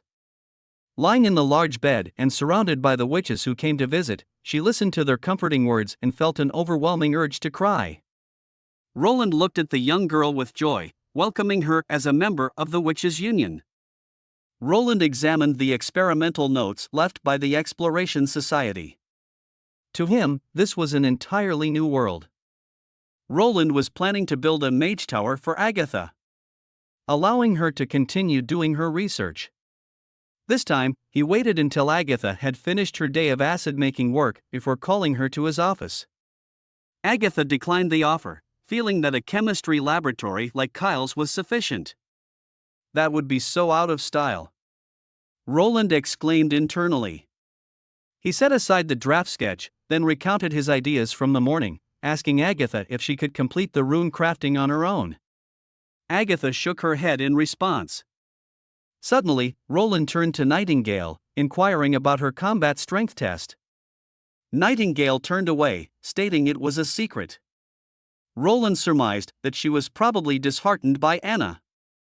Agatha was somewhat displeased that Roland placed something as valuable as the Divine Seal in the hall. Nightingale remarked, if the witches from the Federation saw this, they'd be so outraged by Roland that they'd come back to life. Yet, Roland thought to himself that those items weren't that precious at all. They were equivalent to just over 10 kilograms of TNT. Agatha commented that although the rune was a product linked to the magic stone, the materials guiding the magic power were extremely intricate. The most crucial ingredient was the demon's blood. After countless experiments, they discovered that the blood of witches, demons, and demonic beasts differed vastly. Fresh witch bloods can be used to create God punishment soldier. Agatha looked disheartened. This was the Exploration Society's top secret. After the experiments began, she left the society. Initially, the Exploration Society combined the blood of elderly witches with the stone of God's punishment, then infused it into ordinary people. This required more than half of the witch's blood, and it had to come from the same individual. This meant that each transformation resulted in the death of a witch. Many ordinary people also couldn't withstand the procedure and eventually died. The success chances were also very low. According to Tilly's intelligence, the church now had a large number of God's punishment soldiers. Roland was livid. He knew that the church couldn't possibly have found that many elderly witches. They captured witches, raised them, and in the end, drained them of their blood to create God's punishment army. Thousands of witches, each possessing unique powers, were mercilessly killed by the church. They were branded as fallen, despised, and shunned by the world. Nightingale might have sensed Roland's rage. Roland took a deep breath and pronounced, word by word, he will stop them. After Wendy took her bath, she was taken aback when she opened her bedroom door. To her astonishment, Nightingale was sitting at the desk, flipping through the book given out by His Highness to teach the witches in witch union. Wendy's towel almost slipped off in surprise. She thought Nightingale had an argument or a fight with the prince. Nightingale clarified that she hadn't. After listening to Agatha's words in the office, Roland feared that Nightingale intended to take on the church alone. Roland knew that within the church there must be many witches loyal to them, some of whom were exceptionally powerful. Nightingale told him to relax. She knew that going to war with the church, they need to rely on the firepower of their powerful army, was the most prudent approach. Roland reassured her that he would defeat the church, and Nightingale had every confidence in him. Nightingale exhaled deeply, recounting the experiments on God's punishment army as Agatha had described. She felt the need to become even stronger, to contribute more to the impending battle against the church. Wendy agreed with Nightingale's sentiment, thinking that perhaps the comfort of the castle had made her complacent. She suddenly realized that enemies were still near, whether it be the church or the demons. And the threat wasn't entirely gone. Yet she hadn't made much progress in a long time. Compared to those sisters who studied hard, like Rem, Hummingbird, and Echo, she seemed to have been too relaxed. Despite being the older witch, she couldn't even light up 2 magic stones. At this rate, she felt she wouldn't be deserving of standing before them as an elderly sister. Wendy took a deep breath, deciding that starting from today, like the other witches, she would spend an hour every night studying the prince's knowledge before going to sleep. After changing into her pajamas, she noticed Nightingale had already dozed off over the desk, lost in dreams. Beside the Crimson Water River, the makeshift shipyard was bustling with people. Today, Roland led everyone to witness the launch of the new ship. The workers tore down the wooden shed facing the river, revealing a gray hull. It slid down the riverbank and plunged into the waters. Everyone had expected such a massive object to sink instantly, but instead, the ship floated gracefully. Some of the townsfolk knew that this new ship had been constructed in just a couple weeks. Furthermore, His Highness was currently recruiting a captain and crew members. Nightingale didn't understand why Roland would reveal his newest ship. Roland explained that it was a display of military strength. Nightingale was still puzzled. Roland continued, saying it was to let everyone witness the monumental transformation of their town. Many probably had never seen a stone ship that could float. He hoped it would instill a deeper sense of belonging among the townspeople. Kakuzum was completely fixated on the new ship. Even for a basic sailing vessel, the crafting of the ribs alone would take over a month, not to mention waiting for the timber to dry completely. It seemed impossible to make a ship in just a couple of weeks. Wade glanced at Kakuzum, asking why he was so familiar with ships. Turned out, many years ago Kakuzum had been a captain, navigating between various kingdoms. It was only due to some unexpected misfortunes that he had ended up like this. As Kakuzum watched this miraculous ship, he pondered, within 2 years, His Highness would likely fill every river within Grey Castle with ships like this. After some thought, he decided he might as well apply for the position of captain. Out in the hidden forest, Leaf gracefully navigated between the forest searching for Lightning and Maisie. Ever since her abilities evolved, she had turned her attention to the hidden forest on the town's west side. To avoid losing her senses, she cautiously expanded her ability, starting from the western city wall. Each day, she merged a little more. One day she will be able to cover the entire hidden forest. Maisie and Lightning were on the trail of a wild boar. Leaf appeared from the tree trunk, startling the two girls. Almost as if they were speaking to a ghost. Maisie landed directly on Leaf's back, pacing a couple of steps, and even pecked where Leaf's body connected with the tree trunk. Leaf felt ticklish and couldn't help but burst into laughter. Perhaps sensing nearby presences, the wild boar took off in a run, and Leaf signaled the two girls to follow her. Unable to maintain a human form while moving, Leaf let vines sprout from the ground to guide the girl and the bird forward. Before them, a massive boar crouched by the stream, drinking the icy water. Its tusks were thick and sharp. Lightning drew her dagger, and in the blink of an eye, she shimmered like a golden flash, swooping down onto the boar from behind. Against Lightning's aerial advantage, the wild boar was too clumsy. It wasn't long before it lost its ability to resist, collapsing onto the snow. Leaf manipulated the vines to wrap around the boar's hind legs, hoisting it up and started draining its blood. She remembers that His Highness mentioned that meat without bloodstains tastes better. Leaf suddenly sensed more creatures intruding into the forest. Directing her gaze to the edge of her control zone, she saw 2 gray wolves approaching. Something felt off. She knew that such beasts usually roamed deep within the forest. Even in winter, they rarely ventured so close to the town's outskirts. Suddenly, a familiar silhouette appeared before her, making the hairs on her skin stand on end. The brutal battles she had experienced in the wastelands flashed through her mind. She saw 2 hulking demons slowly advancing towards the city walls. Their arms bore no magic stones, and they carried no spears on their backs, seemingly unarmed. However, Leaf noticed black iron gauntlets on their hands, the very weapons that had killed her comrades. With a deep sense of dread and unease, she urged the 2 girls to flee immediately. Briefly describing what she had seen, she cried out loud, "Go now!" Leaf told the 2 girls that the demons had no mounts, and won't catch up to them. Unexpectedly, Lightning hesitated for a moment and then shook her head. She wants to stay and fight them. Leaf asked her why. Lightning took a deep breath and then replied, "If they flee upon meeting the enemy now, how will they ever defeat them in the future?" The young girl drew a handgun from her waist. She remembered what her father once said, "Where you fall is where you rise." And she will not run away again. Lightning inspected the chambers of her pistol, ensuring every slot was loaded with bullets. She knew demons could be killed, their greatest weakness was their reliance on the red mist to survive. If they let such a dangerous enemy wander the town's outskirts, the risks would only grow. Leaf seemed momentarily persuaded by her words, falling silent. Maisie chirped softly by Lightning's side, and Lightning chuckled, "I got that." "What did Maisie say?"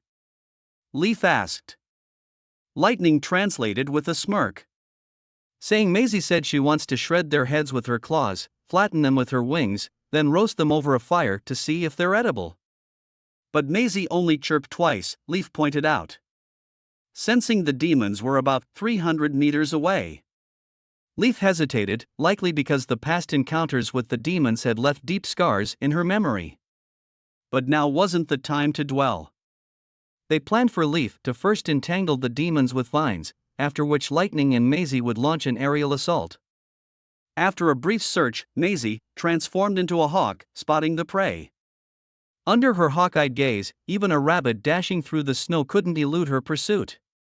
1 target each, Lightning proposed.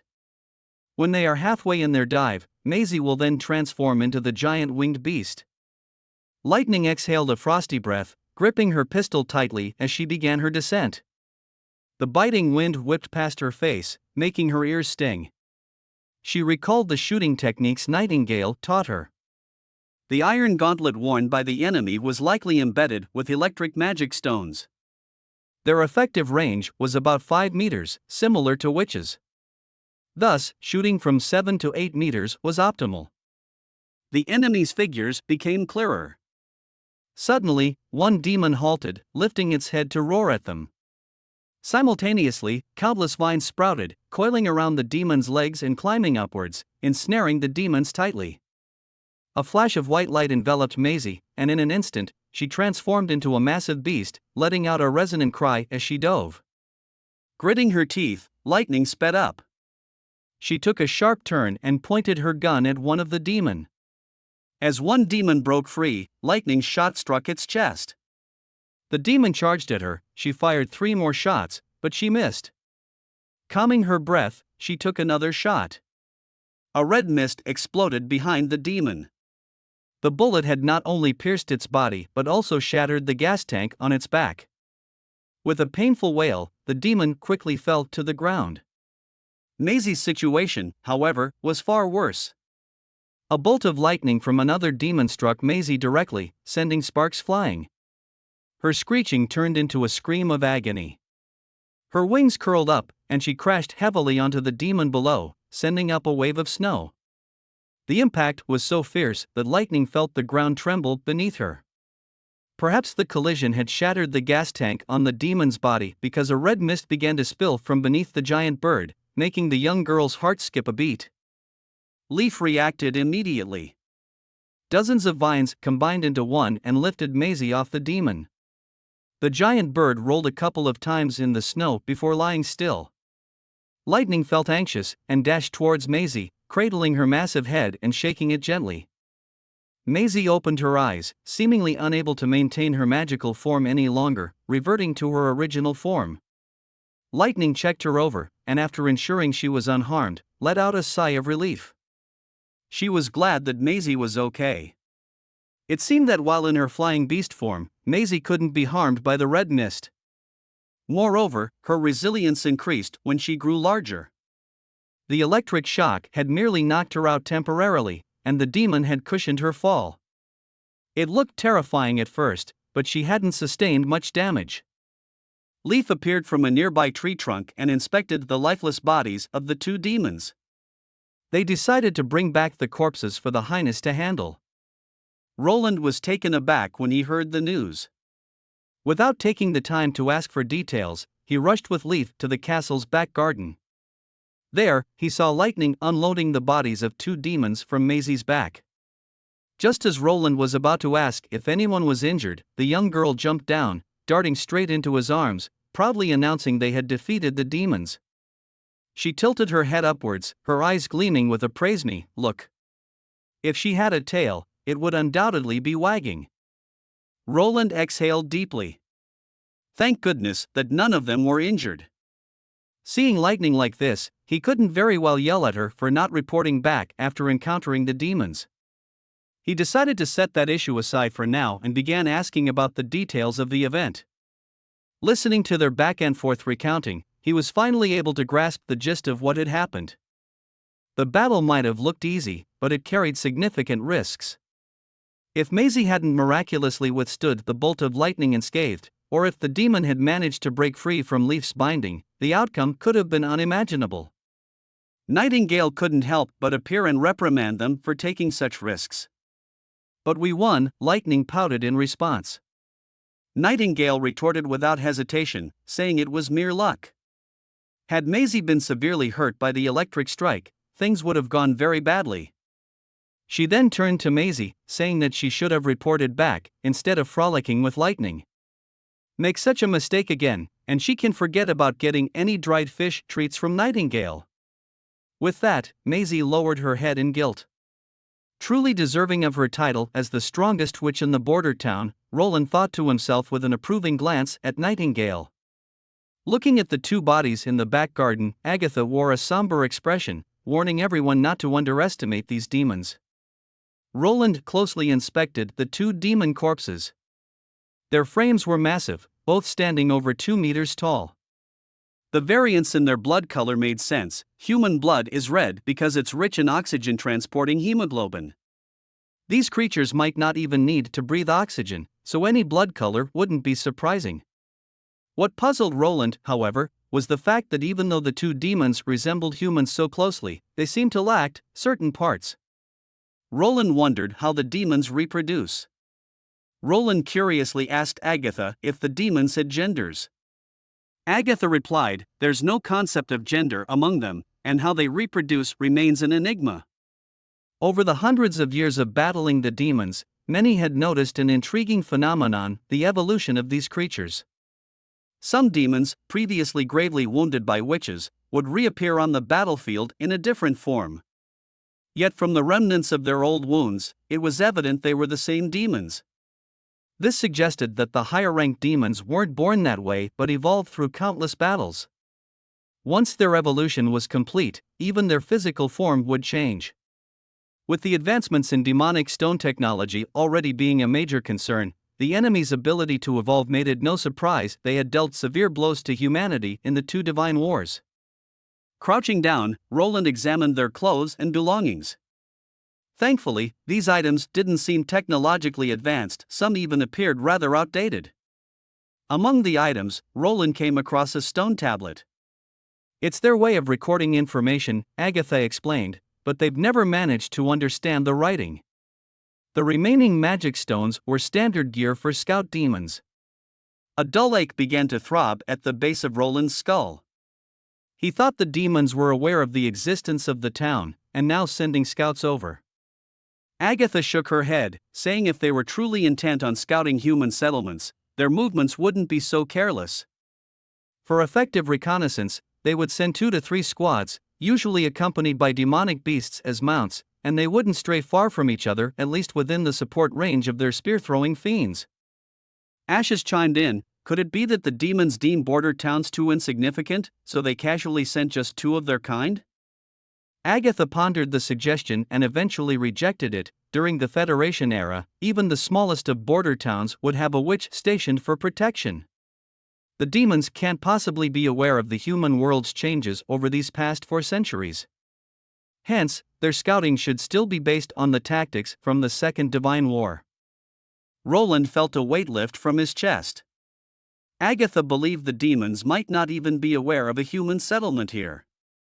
They might just be surveying the surroundings of their camp, expecting to encounter primarily demonic beasts. That's probably why they didn't bring the magic stones or spears and chose the more convenient lightning stones instead. However, when he learned of the nearby demonic camp, a fresh wave of headache washed over Roland. Having the enemy set up a base right at one's doorstep was vexing. How are they supposed to live their days peacefully now, he mused. Tilly cast a concerned glance at Roland. Roland knew he needed to locate the camp and eliminate the threat. The praise from Ashes says this is the decision a good lord would make. They will support Roland wholeheartedly. Entrusting the task of scouting to Lightning and Maisie, Roland instructed them with emphasis: under no circumstances should they engage the demons on their own. Their safety is the most important. After a pause, he added, if they successfully locate the camp, there will be an ice cream sandwich for dessert every day for the next week. Salivating at the thought, both promised to accomplish the mission. Days later, not far from Border Town, a site resembling a demonic camp was discovered.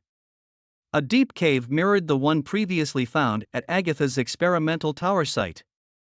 To ascertain the situation, Roland consulted Sylvie and Soraya. Upon viewing the sketches, Roland was taken aback. Another cavern? Could there be another massive creature inside? If the previous one devoured the experimental tower, he wondered if this one swallowed the demon camp? He pondered if he had missed crucial information linking the two incidents. To Roland's unease, Sylvie pointed out that the underground tunnels were directed towards the snowy mountain, aligning perfectly with the direction of the cave found in the hidden forest. All signs led to one location, the Grey Castle, specifically beneath the palace. Inside the palace, Timothy sat languidly on the throne, his right hand propping up his face, displaying slight impatience as he observed an assassin demonstrating his skills. Perhaps Timothy's generosity has made these jesters overconfident. A man in a black hat proclaimed, should the traitor Roland ever cross his path, he will easily take Roland out. Casting a fleeting glance in front of the man, Timothy noticed 4 daggers impeccably lodged into a barrel not far from him. Timothy coldly watched the man in the black hat boasting about his skills. Without much of a word, he signaled to one of his knights. The man in the hat started to panic, inquiring about Timothy's intentions. "Defeat the knight, and his reward shall be granted," Timothy declared. A scream soon filled the hall, revealing the outcome. Timothy, without casting another glance at the fallen assassin, shifted his attention to the status of the new weapon made from the snow powder. An official reported the not-so-promising progress, revealing that the weapons made were nowhere near as powerful as rumored.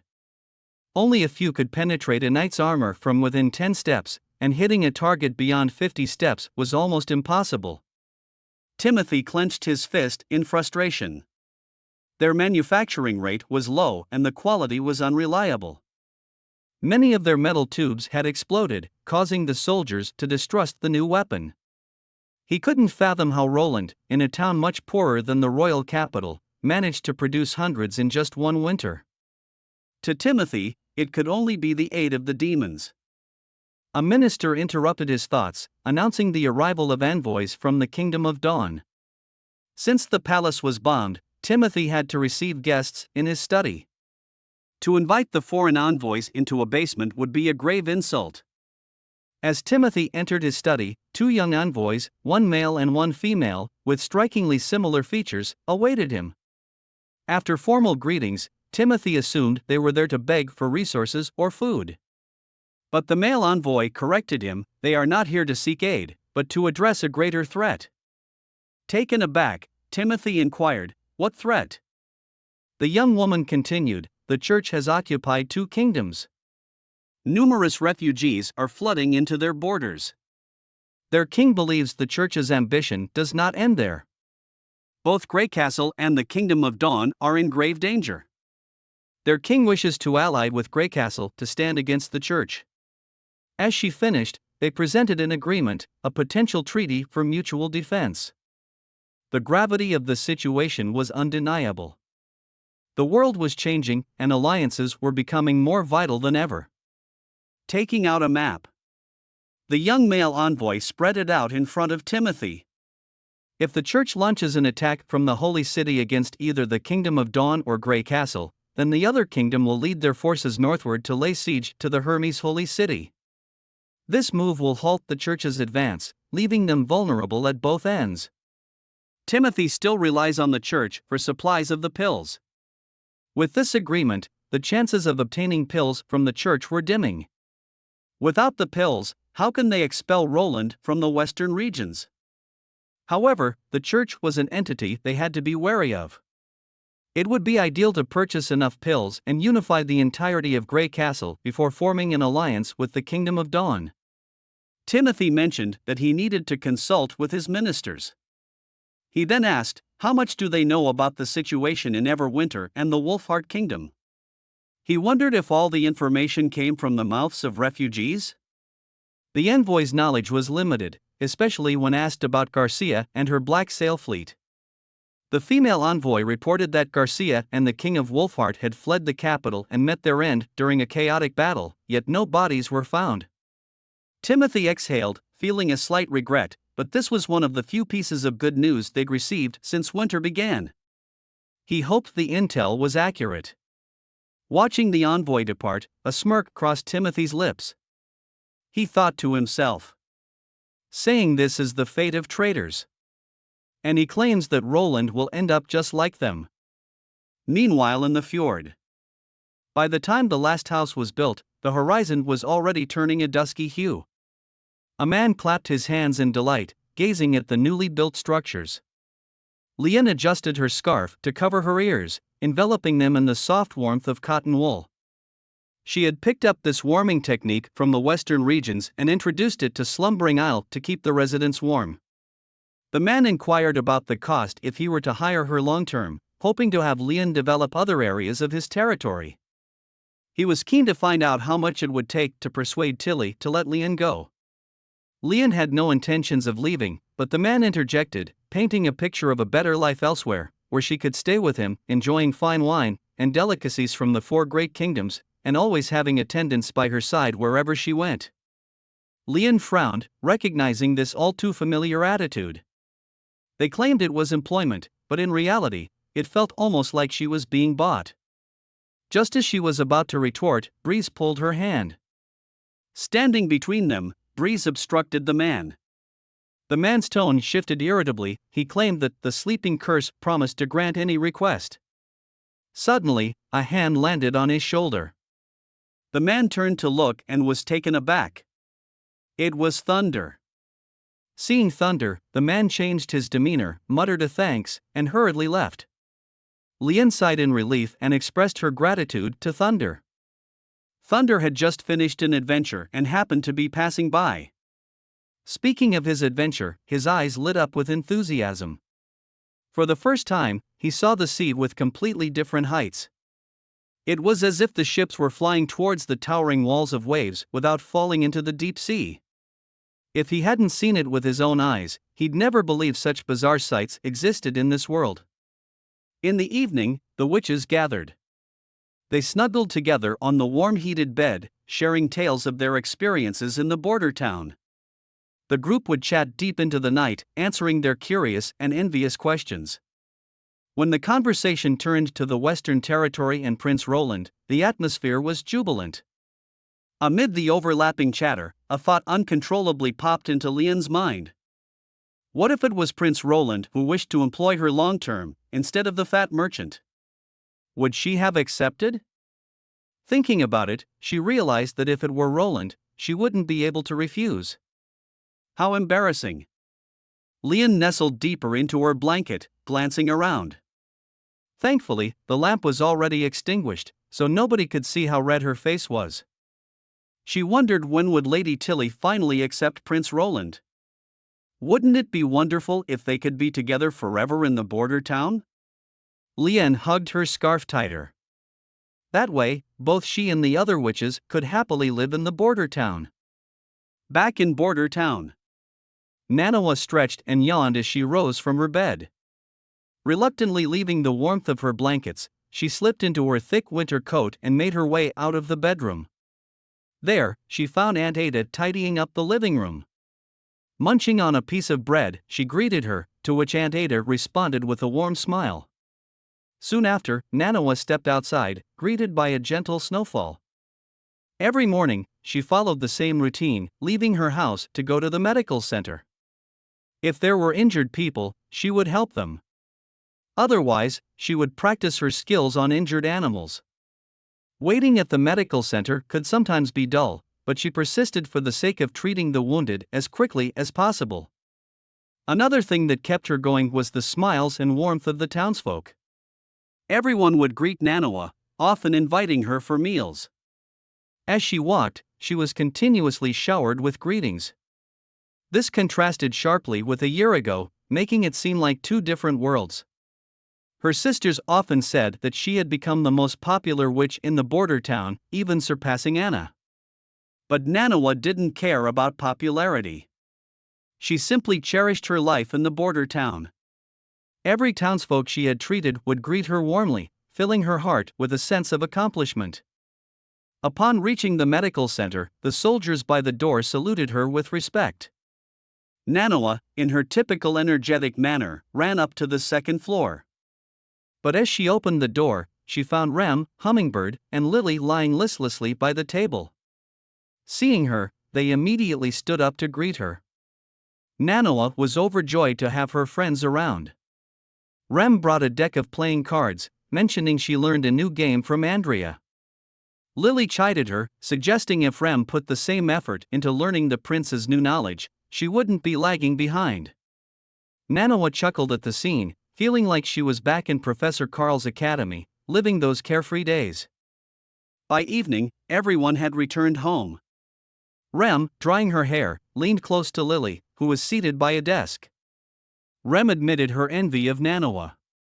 Without even turning her head, Lily just nodded. Rem had mentioned how both the soldiers and townsfolk deeply respected Nanawa. Rem too yearned for such regard. Lily explained that it was because over half of the people living in the town had received Nanawa's help. Rem wanted the same. Then learn from Nanawa, Lily advised. Proactively help the townsfolk or evolve her own abilities. By bedtime, Rem still had these thoughts weighing heavily on her mind. Although she knew that what Lily said was true, she couldn't shake the feeling of being useless within the witches' union. She didn't want to continue feeling this way and certainly didn't want to take this opportunity for granted. After all, it had taken her so long to find a place where she truly felt at ease. Spending her days aimlessly made her feel restless. During the night, she hardly slept. The next day, with dark circles under her eyes, Rem knocked on Roland's office door. Roland, seeing her, assumed Rem had recently been bullied. She shook her head, leaning over his desk. She reminded him that Roland once said she had great potential, yet her abilities hadn't evolved. Roland couldn't help but chuckle. He had been pondering the same issue. Agatha mentioned that aside from constant practice, another way to evolve one's skills was through sudden insight. Wanting to assist Rem, he posed a question about her understanding of magnetism. After hearing her textbook response, Roland realized that while she could recite the concept, she didn't genuinely understand it. He drew a diagram and started explaining. Rem's eyes widened as she tried to follow, but she was lost. Seeing her confusion, Roland reassured her. He told her it was all right if she didn't understand right away. He asked her to follow a specific method of practice, if possible, try to change the direction of magnetic field lines, like switching from the left hand to the right. If she can get a hang of this method, Roland said, he will then prepare a small toy for Rem as a gift. Once Rem masters this technique, Rem will naturally evolve her ability. Returning to her bedroom, Rem held in her hands what His Highness referred to as a little toy. Along with it, Roland had included a set of instructions: hold both ends of the square frame and practice her abilities. Note, remember to draw the curtains. Rem examined this so-called toy. It was a square frame crafted from copper wire, with a clear spherical glass attached at the top. Upon closer inspection, she could see that the copper wire inside the sphere was replaced by a much thinner metal filament. Scratching her head in confusion, she decided to follow the instructions anyway. After all, it was all in the name of practice. Taking a deep breath, she began to channel her magical powers. At first, nothing seemed odd, but soon, a glimmer of light caught her eye. The filament within the glass sphere had turned into a fine line of yellow light, and its brightness intensified rapidly. In moments, the radiance was so dazzling that Rem could barely believe her eyes. The dark room was illuminated by a soft glow, far brighter than that of any candle she'd ever seen. That is, until a soft pop extinguished the glow, plunging everything back into darkness. Rem was still in shock. In a rush, she hurried into Roland's office. Pushing the door open, she blurted out her question: why did the glass light up?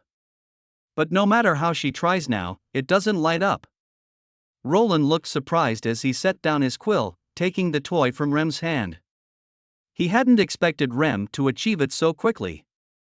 Roland told Rem that this was a light bulb. Twirling the glass bulb in his fingers, Roland removed it and then started to explain. The lightning Rem harnessed ignites the filament, causing it to emit a continuous light. Bringing the copper wires close together, he reattached the bulb and encouraged her to keep practicing. When Rem returned to her bedroom, Lily was lounging at the head of the bed, reading the textbook titled Fundamentals of Natural Science. Lily hadn't expected Rem to wake up so early and asked her to bring her some breakfast. Rem huffed in response, reaching out to draw the heavy curtains closed, plunging the room into darkness. Confused, Lily inquired what she was up to. To which Rem replied that she was practicing her abilities. Lily rolled her eyes, intending to head to the main hall to continue reading. However, Rem stopped her. With a mischievous smile, Lily teased, asking if Rem is afraid of the dark? Puffing up her cheeks, Rem just wanted someone to be with her. She yearned for someone to witness her progress, and maybe compliment her abilities. And if she failed, at least there was someone to offer some comforting words. But she will never admit these out loud. Upon hearing that Rem intended to harness lightning, Lily swiftly moved closer to the doors, clearly looking anxious. Remembering the past, Rem channeled her magic. Recollections of her time at the camp flashed through her mind. Hakura would certainly condemn her actions every time Rem tries to practice her abilities. Yet the prince, in help with her training, had replaced all iron objects in the room, down to the smallest nail, with copper equivalents. Such experiences in the border town further fueled her desire to be more useful. With these memories stirring within, she found herself quickly tapping into her abilities. Magic leaped from her hands, increasing in both speed and intensity. Then, Rem saw a spark. Then after a brief moment, she distinctly saw the arc of electricity. For the first time, she had witnessed the true extent of her power. Electricity generates magnetism and magnetism generates electricity. She finally understood that's how it worked. She suddenly felt a newfound clarity in her own abilities. The door to Roland's office was suddenly flung open as Rem rushed in, cradling the copper wireframe. Roland opened his eyes just in time to see her place the device on the desk. Even though she wasn't touching the frame, an arc of light persisted at the point where the copper wire was broken. Gazing at this astounding sight, Roland involuntarily dropped his jaw. The quill slipped down, tumbling to the ground. What was he witnessing? A system that continues to produce electrical energy without any external source. Roland inquired how Rem had accomplished this. Her eyes shining, she excitedly explained that since Roland had mentioned that electricity and magnetism are intrinsically linked, she wondered if her ability to magnetize objects could also be used to induce electrical current. Roland had mentioned that generating lightning would require changes in magnetic forces. So she experimented by continuously altering the magnetic force she applied to the copper wire. The result was the phenomenon before him. Roland knew better than to measure a witch's abilities using common knowledge. Rem had the power to make magnetism change autonomously without any external interference. What puzzled him was whether Rem had never noticed changes in the magnetism of enchanted objects before.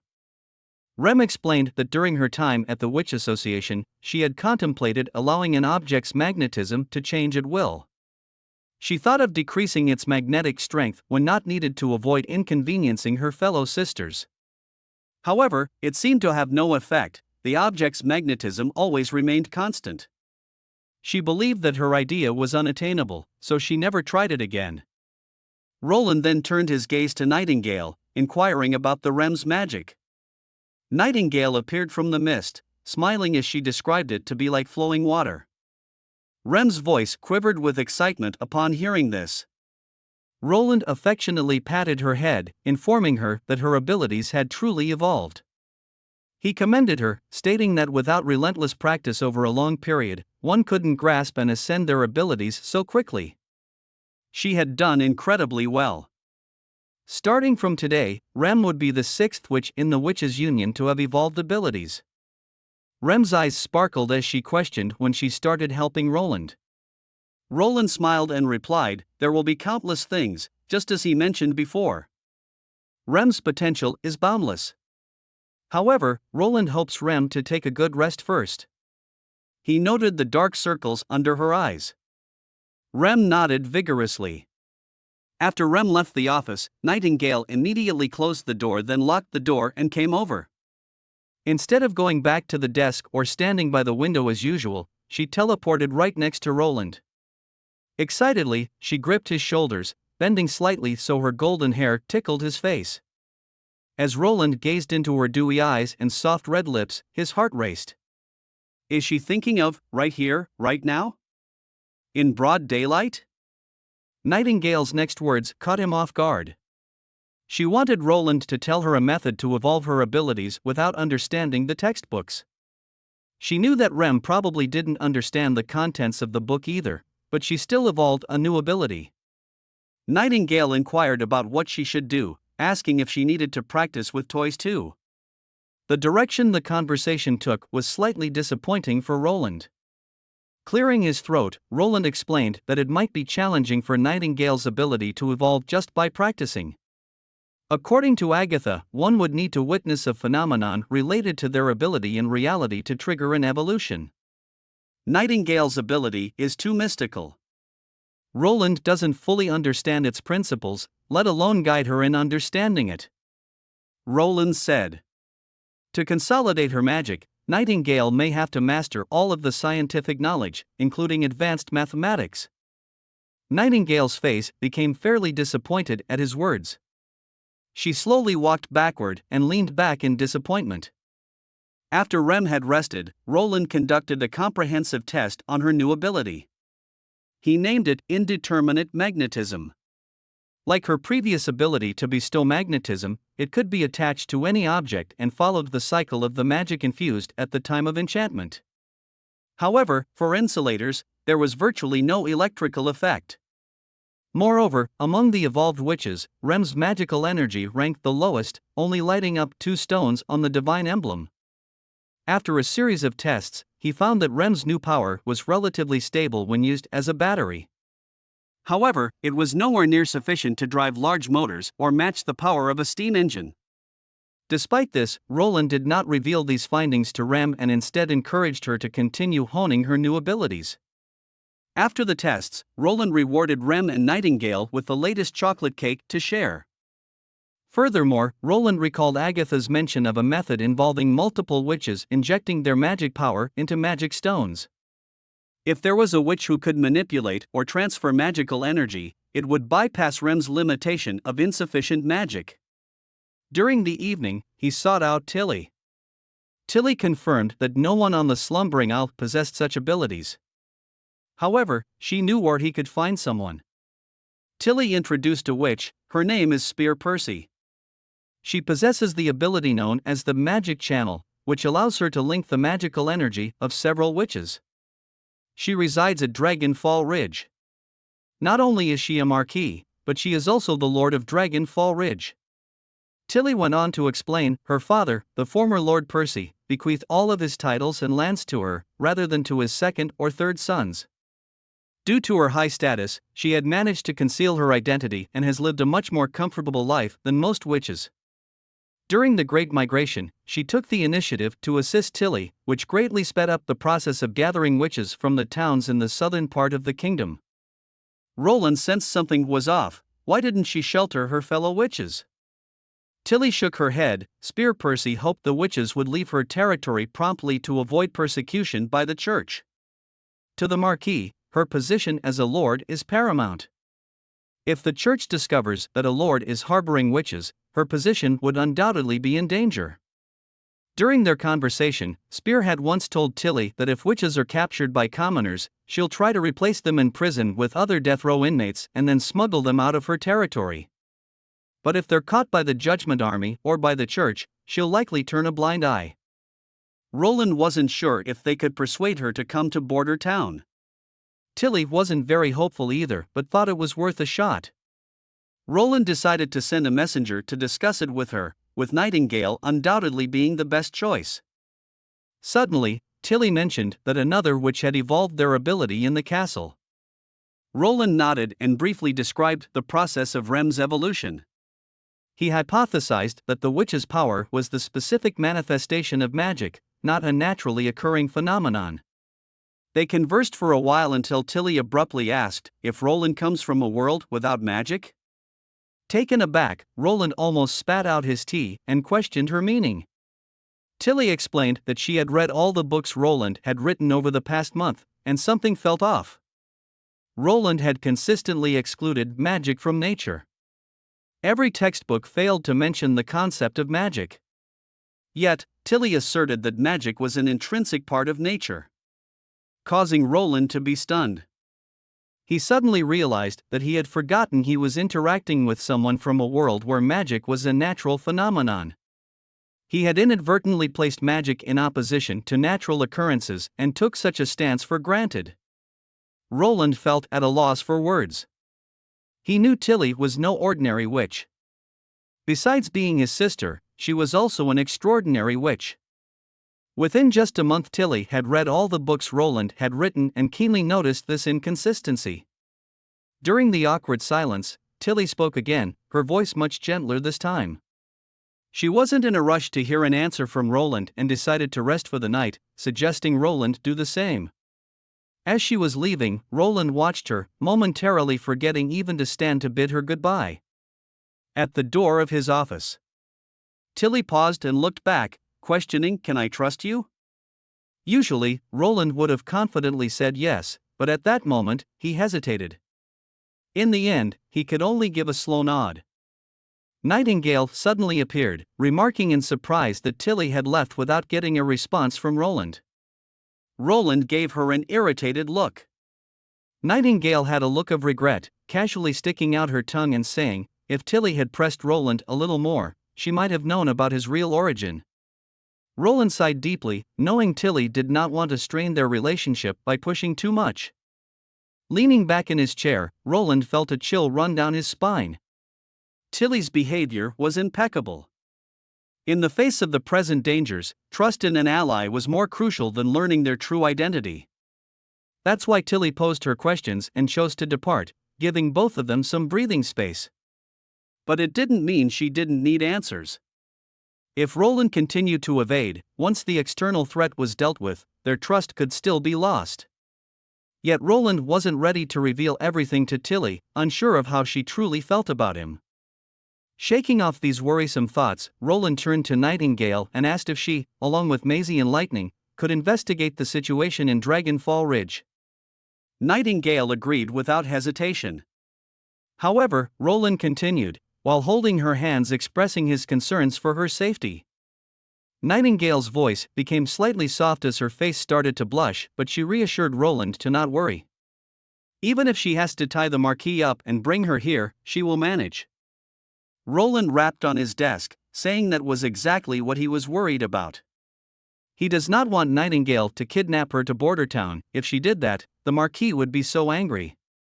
Roland told Nightingale to not act recklessly. First, he wanted Nightingale to gather information and then find an opportunity to meet with Spear Percy. If she refuses, it's okay. Do not threaten her. That's it? Nightingale sounded disappointed. Furthermore, Roland needs Nightingale and Lightning to scout the surroundings of Dragonfall Ridge, note down the city's defenses, patrol teams, and garrison deployments, and then return as soon as possible. Nightingale muttered a response of acknowledgement. Finally, Roland said, pausing for emphasis, remember, their safety is most important. Soon, the three witches set off on their journey. Roland worked tirelessly to record his knowledge. Roland hoped that Scroll could transform the Book of Magic into a storybook, just any story that Anna hadn't read before. Suddenly, Scroll remembered that tomorrow would be Anna's awakening day. The following evening, sitting by the bed, Roland felt as if he was trapped in a dream. It seemed as though he wasn't in the outdated age of monarchs nor a modern society filled with electronics, but rather in a childhood that was sandwiched between the two. Thinking about this, he couldn't help but look at the girl seated beside the bed. She was flipping through a storybook, but what stood out the most were her sapphire-like eyes. At some point, Roland realized she had put down the book and was tilting her head, looking at him curiously. She asked if he was watching her. Instinctively, he averted his gaze, only to return it moments later, admitting that he was. After a year of being together, they had become very familiar with each other. They locked eyes for a moment and then broke into simultaneous laughter. Anna wondered aloud if her request was too capricious. Everyone cared about her and wanted to be on her side, but she pushed away those who cared about her. Roland reassured her that it wasn't. And everyone understands her decision. Blushing, Anna admitted that if Agatha hadn't mentioned those ancient methods, she wouldn't have made such a request. However, in the future, the other sisters would likely follow suit, and then Roland would truly have his hands full. With a wry smile, Roland said, most of their requests would mostly be about wanting more ice cream sandwiches. Upon learning that Anna's awakening day was approaching, Agatha immediately shared her experiences from the Federation. According to Federation research, for witches undergoing awakening or maturing, apart from needing to empty their magic to minimize backlash, their emotional state is also crucial.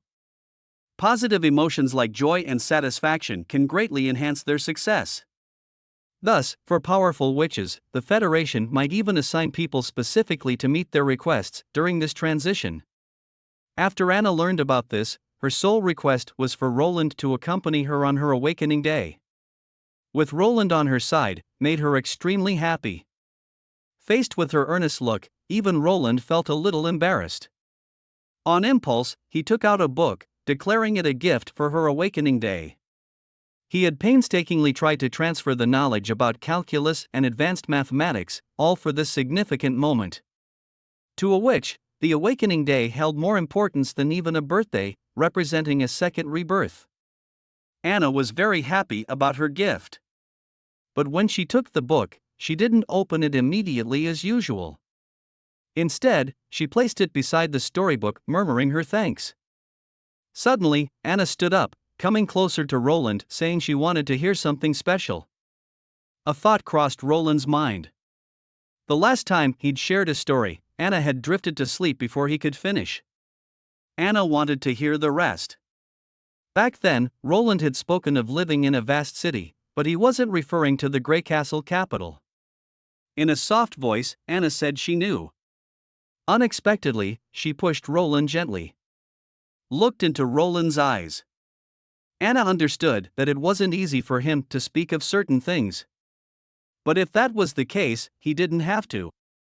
As she leaned against him, she felt certain she wasn't the only one who felt this way. The closer everyone was to Roland, the more they felt that Roland was unlike anyone else. Playfully, Anna suggested a wager. She believed she could guess a lot about him. She'd record her speculations in a notebook. When the time came that Roland no longer hesitated and wished to share, they could see how much she had guessed right. He didn't ask what the bet entailed, winning or losing held no significance between them. Anna probably proposed this more to comfort Roland than to genuinely want to bet. Among all the witches, Anna was the one who understood and resonated with his thoughts the most. He nodded in agreement. The three witches, donning the special wind-resistant coats that His Highness had provided them before their departure, arrived at their destination. After ensuring that Lightning and Maisie had entered the city with her, Nightingale headed straight for the castle. Seated at a desk, the Marquise Quill danced across the parchment, seemingly engrossed in her writing. She suddenly looked up, questioning who was there. Nightingale revealed herself, bowing respectfully. "Who might you be?" The Marquis inquired again. Nightingale introduced herself as a witch from the border town. Trying to keep her composure, the Marquis's hand subtly slid towards her sleeve, asking why she didn't knock on the door. Nightingale replied with a soft chuckle. If she had knocked, she would have been greeted by the guards instead of the Marquis. She doesn't intend to harm the Marquis, so there's no need for the hidden crossbow in her sleeve. The Marquis, taken aback, withdrew her hand and folded her arms defensively across her chest. Nightingale is here to relay a message from Roland, the fourth Prince of Grey Castle, explaining that he had established a new order in the western region where witches could coexist with ordinary people. He hoped that the Marquis could aid him in the border town. Upon hearing it was the fourth prince, the Marquis suddenly recalled the often ridiculed and deemed incompetent prince. A look of disbelief crossed her face. She thought Nightingale was lying. The Lord of Border Town was nothing but a rebel prince exiled to some desolate place. Nightingale promptly corrected her, stating that it was Timothy who was the real usurper. Moreover, it wouldn't be long before Prince Roland would reclaim his rightful throne. But that wasn't the main point. All Nightingale wished for the Marquis's assistance with her magical channel ability in the border town. The Marquis remained silent for a moment before finally asking if this was a threat or an invitation. Nightingale shrugged. Obviously it's an invitation. His Highness does not believe in coercing any witch. In fact, she herself dislikes that approach too. Without hesitation, the Marquis declined. She believed that if Roland truly needed her help, he should have visited her with the manners befitting a noble, instead of having people sneaking into her castle. Nightingale acknowledged the response. She gave the Marquis a gentle nod, then she put on her hood, bowed, and prepared to leave. The Marquis looked genuinely surprised. Nightingale replied that she had delivered the message and received a response. Her mission is now completed. She smiled and asked if the Marquis was hoping that Nightingale would kidnap her. The Marquis hesitated before inquiring, how did Nightingale know about her abilities? Did she have contact with the witches who went to the fjords? Nightingale responded by saying that her speculation was correct. Tilly Wimbledon is currently in Border Town with her brother, aiding His Highness in the month of the demons. It was Tilly who informed His Highness about Spear Percy and her abilities. The Marquis poured a cup of tea and handed it over, then asked, "Is it really true that the fourth prince has established a system in his territory where witches and commoners coexist?" Nightingale explained with a smile, not only that, Roland had expelled the church's influence from his territory. Currently, over a dozen witches live in Border Town, and the townspeople accept them as a part of daily life. The Marquis handed Nightingale another cup of tea, wanting to hear more. Nightingale smiled, prepared to discuss the creation of the Witch Union by His Highness, the war with Duke Ryan, and the governance after reclaiming Chengdu stronghold. Suddenly, there was an urgent knock at the window. Nightingale opened it to find Maisie crouched outside. Lightning discovered something unusual. "A force from the Judgment Army is rushing towards the castle," reported the pigeon, flapping its wings. "And saying there are at least 20 of them." Nightingale asked if they were here to meet with the Marquis. In which the Marquis responded she hadn't scheduled any appointments with the church that day. Nightingale advised her to hide or have her personal guards intercept them outside the castle to ascertain their intentions. Before she could finish, chaotic footsteps echoed from below the castle, and the clashing of sword sounds became more and more clear. The Marquis's expression shifted as she loudly summoned her guards. Nightingale once again urged the Marquis to leave, vowing to protect her. But the Marquis refused, declaring, "This is her territory." Before the words fully left her lips, the door was violently pushed open. A group of fully armed Judgment Knights stormed in, their swords raised as they surrounded the Marquis. At the same time, Nightingale melted into the mist, noticing that these knights carried God's punishment stones. Through the window, she observed the two little girls, Maisie and Lightning, hiding nearby instead of fleeing. Suddenly, an angry rebuke erupted from the Marquis. Questioning a man named Redwin, has he lost his mind? How dare he bring them into her castle? A man's voice emerged from the crowd of knights, saying Father was mistaken in passing the title to a minion of the demon. He is merely correcting his error. The Marquis looked at her younger brother in disbelief. This is a blatant fabrication.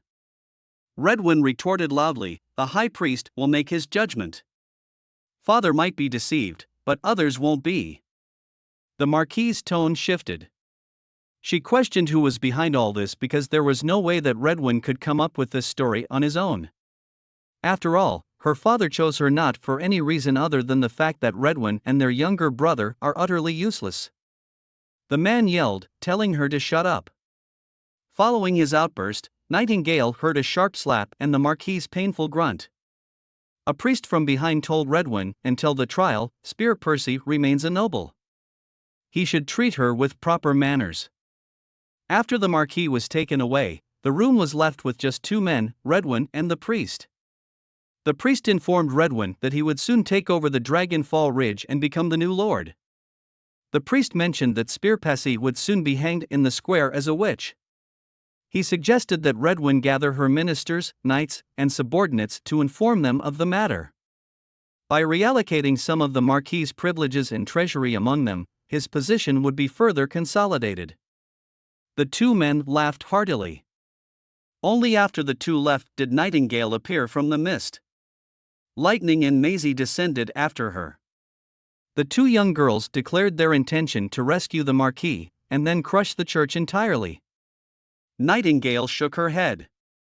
Ever since they defeated the two demons, the confidence of these little ladies had inflated quite a bit. This was a sign that wasn't necessarily good. Nightingale disagreed, saying that they couldn't confront the church just yet. She hoped to discreetly rescue the Marquis so that she might agree to accompany them to the border town. Combat was too risky, with the enemy greatly outnumbering them, and all of them wielding Stone of God punishments. Nightingale told the two girls to hide, while she decided to first gather more information. During the night, Nightingale had scouted the entire area. She had even located where Spear was held captive. She was deep within the basement of a nearby tower. Nightingale plans to rescue her later in the night when everything is silent. But first, she had to discern the church's intentions. She stealthily re-entered the tower. Into the mist, she followed a path taking her straight to the top floor, where she hid in a lavishly decorated room. Footsteps echoed from outside. Nightingale discerned there were two people. To her surprise, the first to speak was a woman, who seemed to be discussing how they found out that the Marquis was truly a witch. It appeared her plan would need some tweaking. Following her was the very same priest from earlier. His tone brimming with deference, he thought such an outcome was perfect. The woman shook her head, telling him things had changed. According to the Pope, any new witch should be discreetly handed over to the Holy City. They should switch the sentence from hanging to burning while they need to find a hooded prisoner of similar stature. When the door opened, Nightingale was puzzled. She wondered who this woman making even a high priest afraid to talk back. Nightingale saw a magic core within the woman, only to recognize the woman as a witch. Nightingale's first instinct was to retreat. The woman responded with swift precision, unleashing a blinding silver whip that lunged at Nightingale. Reflexively, Nightingale leaned back, the silver whip narrowly missing her. Using the momentum, she rolled away, creating distance between them. The high priest, in sheer panic, hid behind the woman, suggesting they call for the judgment soldiers. The woman, however, smirked at Nightingale, dismissing the priest's proposal, telling him there was no need. It's been a while since she hunted a witch herself. As they conversed, Nightingale studied the witch. Although she suspected the church had covertly cultivated witches, confirming it with her own eyes filled her with anguish and anger. This witch had wholly become a puppet of the church, viewing herself as different from her kind. Nightingale recalled an assailant she encountered at the royal capital, who had unhesitatingly stabbed Wendy. These individuals couldn't be considered kin anymore, they had chosen entirely different paths. With this realization, Nightingale drew her revolver. The white-haired witch, blindfolded by a ribbon covering her eyes, knew Nightingale had some stealth ability and questioned, "Where is she from?" Nightingale remained silent, her gaze fixated on the ribbon that obscured the witch's vision. The white-haired witch tried to persuade Nightingale to serve the church, to become one of the pure ones. Nightingale laughed scornfully, not believing such bull crap for a second. As she voiced her defiance, Nightingale emerged from the mist, pulling the trigger. Flames burst from the gun barrel. Astoundingly, the witch countered the bullet with a swift motion of her silver whip. The witch expressed an interest in Nightingale's concealed weapon, but her tone suddenly grew cold. She had made up her mind, Nightingale must die. The silver gleam lunged at Nightingale again, but this time it split into dozens of whips, aiming to ensnare Nightingale entirely. Nightingale dodged frantically, but the room was small and difficult to dodge. A streak of silver flashed past, numbing Nightingale's leg and sending her sprawling to the ground. Without time to assess her injuries, Nightingale emptied her revolver from her position. The silver whip contracted and whirled rapidly, deflecting all the bullets. Nightingale had no time to reload, she had to get out of this confined space. The white-haired witch barked orders at the high priest, demanding a swift lockdown and sending extra guards to the basement. Only when the flustered high priest had left did the witch slump to the ground, fingers trembling. She felt utterly drained. She couldn't comprehend what weapon Nightingale had used. The white-haired witch's powers were both offensive and defensive. Particularly her defensive capability was considered the strongest shield among the pure ones. Nothing should have been able to breach her defense. Yet, deflecting Nightingale's projectiles had depleted all her magical energy. Now, she couldn't even maintain her abilities and felt an overwhelming exhaustion. The white-haired witch gritted her teeth in anger, determined to capture Nightingale. Acting on her prior knowledge of the layout, Nightingale landed directly in the basement where Spear was imprisoned. Spear, hearing the commotion, looked up, her eyes widening in surprise, questioning how Nightingale managed to get in. Nightingale gestured for her to be silent. Hobbling outside the cell door, she quickly dispatched 2 guards with her dagger. Only when she returned to the cell did she check her injuries. Blood continued to flow from her calf. Nightingale briefly explained that all of this was a conspiracy led by the church, desiring nothing more than the lordship of the Dragonfall Ridge. When Spear inquired about her brother, Nightingale told her he had become a puppet of the church.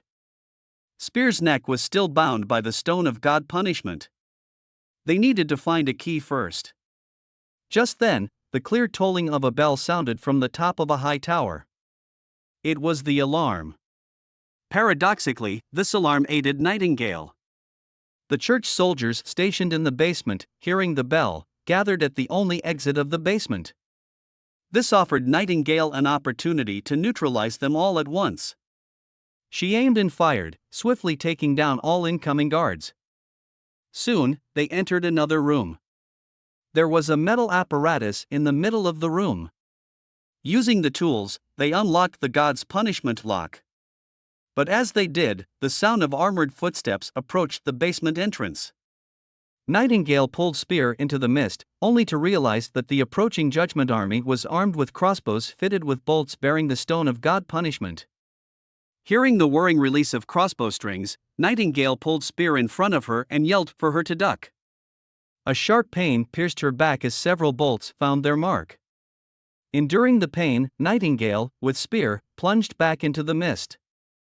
Escaping from the basement, Nightingale checked if Spear was injured. Spear, dazed, asked if Nightingale had shielded her from the bolts. Nightingale explained that if Spear had been hit, there would have been no chance to survive, but it struck Nightingale, she might still survive. She then produced a bamboo tube, releasing a blinding red beam of light that shot toward the sky. The Judgment Army noticed and prepared to strike. Just then, Maisie arrived, its massive tail smashing the surrounding walls. Huge boulders fell, causing the Judgment soldiers to scatter. Spear gazed at the giant bird. Lightning quickly hoisted Nightingale up, telling Spear to climb atop Maisie. They soared upwards, hastily departing.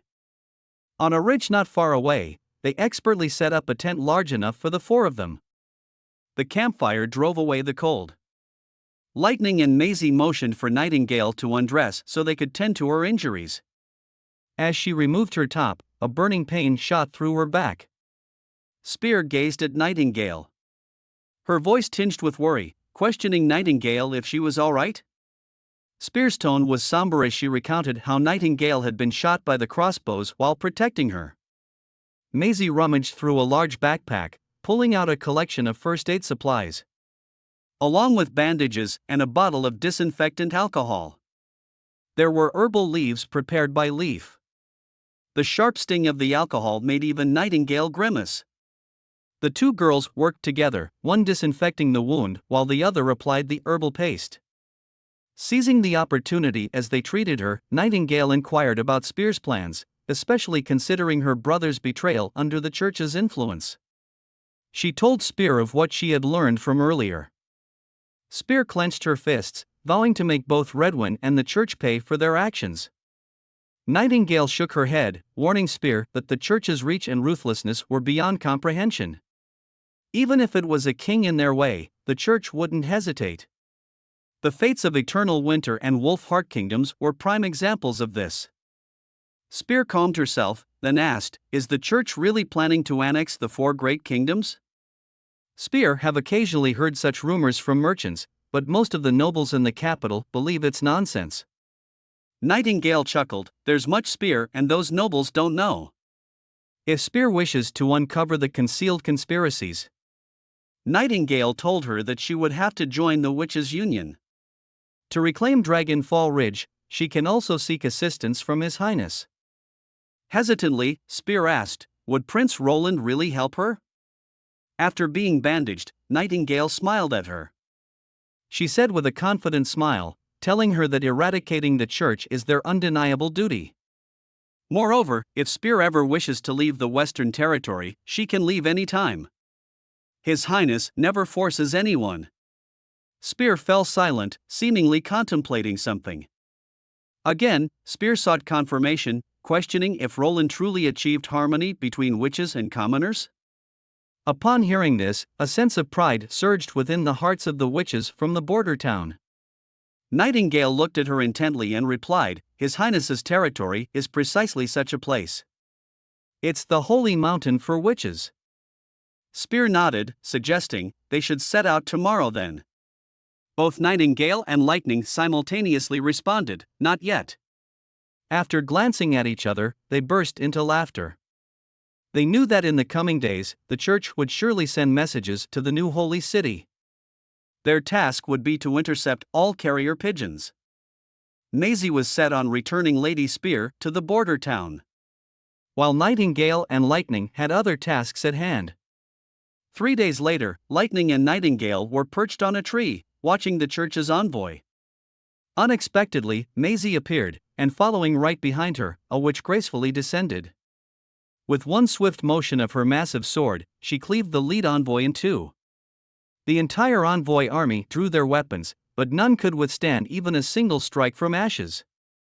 At the same time, Andrea made her entrance, releasing arrows shimmering in golden radiance from her fingertips. The duo worked seamlessly, swiftly eliminating the church's envoy. Nightingale glanced to the other side. With the support of the Witch of Slumbering Isle, they could undoubtedly defeat the entire envoy group this time. Since the others didn't matter as much, Nightingale was determined to deal with the white-haired witch herself. Nightingale drew her pistol, suddenly emerging from the mist, and swiftly dispatched the enemies in front.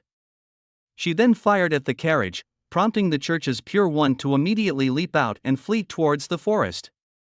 Although the Pure One managed to deflect several bullets, this was no longer the confined room. Nightingale's evasive maneuvers kept her safe from the gleaming silver whip of the Pure One. As Nightingale fired a few more shots, the light of the Pure One's whip began to dim. Seizing an opening, Nightingale's bullet struck the Pure One's shoulder, causing her to lose balance and fall to the ground. Nightingale quickly subdued her. Attempting to harness her power, the Pure One saw Nightingale throw a stone of God punishment at her, mentioning that it was taken from her own followers. Nightingale looked at the Pure One while telling her the church uses these to control and harm witches, and yet she abides by such evil. Gritting her teeth, the Pure One hissed, calling Nightingale a damned demon, saying the gods will punish her. Nightingale, her face void of emotion, aimed her gun at the Pure One's chest. She felt no remorse, as she had made a vow to Roland that she would become the shield and blade for him. Then, she pulled the trigger. Moments later, the forest returned to silence. Nightingale examined the items on the Pure One. From the inner pocket of her robe, she found a letter, a seal, and a badge. Other than that, she had nothing. Perhaps, she never enjoyed anything in her life. Removing the ribbon from the witch's face, Nightingale discovered an unexpectedly youthful face. However, scars around her eyes marred her beauty, appearing as though they had been repeatedly seared with a red-hot iron. Whether these scars were from before she became a witch or after serving the church remained a mystery. Lightning suddenly appeared from mid-air, carrying a struggling man, before effortlessly dropping him onto the ground. The man appeared to be a high priest. Lightning glanced at the fallen Pure One on the ground. Given her appearance, it's hard to believe she sees them as enemies that must be killed. Nightingale cast a cold gaze at the captured man, as she began to draw out a piece of cloth in his mouth. The man shouted, proclaiming the woman to be Archbishop Tayfun's Pure One and vowing that the church would hang them on the city gates to be fed to the crows. Unfazed, Nightingale coldly reminded him to be more concerned about himself. He continued cussing. This is exactly why they should gag him. Lightning remarked with a shrug. Nightingale stuffed the cloth back into the man's mouth. Let's hand him over to His Highness. She has heard that Axe is quite adept at interrogations. Andrea, Ashes, and Maisie soon arrived. Andrea cast a fleeting glance at the fallen Pure One, seemingly expecting Nightingale to spare her life. However, Ashes intervened. The enemy is a witch. Any hesitation or oversight can be deadly. If it were her, she wouldn't let her live either. She reminded Andrea that these witches tend to be even more brutal to their own kind. At least she had never seen a monster or a demon imprison someone and torment them continuously for years. Finishing her thought, Ashes removed her blood-streaked gloves, extending her hand towards Nightingale in a gesture of appreciation and agreement with Nightingale's actions. Nightingale took Ashes' hand and smiled, realizing that even someone like Ashes would comfort her. Perhaps, Ashes didn't want Nightingale to feel overly burdened about taking the life of a witch. Lightning placed her hand on top of theirs, followed by Maisie. Andrea rolled her eyes but eventually joined in reluctantly and placed her hand on top of everyone else's. With a tsundere tone, she quipped, if it were just Ash's hand, she wouldn't want to touch it. She is doing this for Nightingale's sake. Subsequently, all 5 of them raised their united hands towards the sky. This marked the first collaboration between the Witches' Union and Slumbering Isle, delivering a resounding counterstrike against the church. A few days later, everyone returned to the border town and landed in the castle's backyard. Nightingale was immediately surrounded by her sisters. Manhwa hurriedly asked Nightingale where she was injured. Lily pointed out that Manhwa had been waiting for days and wondered why it took so long to return. Lucia anxiously inquired if her wounds still hurt. Nightingale patted Lucia's head, assuring her that she was fine now. Wendy was quite upset, condemning Nightingale for her recklessness. How could Nightingale wander around the church by herself? It was far too dangerous. Scroll comforted, saying it's good that they returned safely. Leaf mentioned she had prepared a new batch of herbs that could help reduce swelling. Lily insisted on disinfecting Nightingale's wounds before using the herbs. Witnessing their genuine concern, Nightingale felt a warmth surge within her heart. There was no doubt that this was the place she would give anything for. Then she saw Roland. Lightning had already darted into his arms, clinging to him like a gecko. Maisie too flew over, landing on Roland's head and nuzzling his cheek. Nightingale had the same urge, but she reminded herself that she was no longer a child. Suppressing the impulse to hug him, she approached the prince. His smile was as familiar as ever.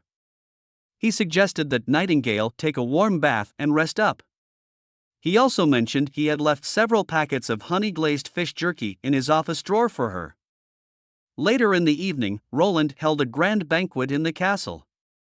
Everyone jovially discussed the recent battle. Nightingale mused that even though she didn't know what kind of lives the witches from the church led, she was sure about the camaraderie within the Witch Union. This place was the true holy mountain for witches. After the banquet, Roland returned to his office. As he walked in, rubbing his slightly dizzy head, he found Nightingale already seated cross-legged on the desk, waiting. Roland told her that she should be resting for a few more days, but Nightingale, munching on her fish jerky, assured him she was back in top form. Just as Roland settled into his seat, she hopped off the table, circled behind him, and placed her arms around Roland. To Nightingale, an extra day of rest meant one less day with Roland.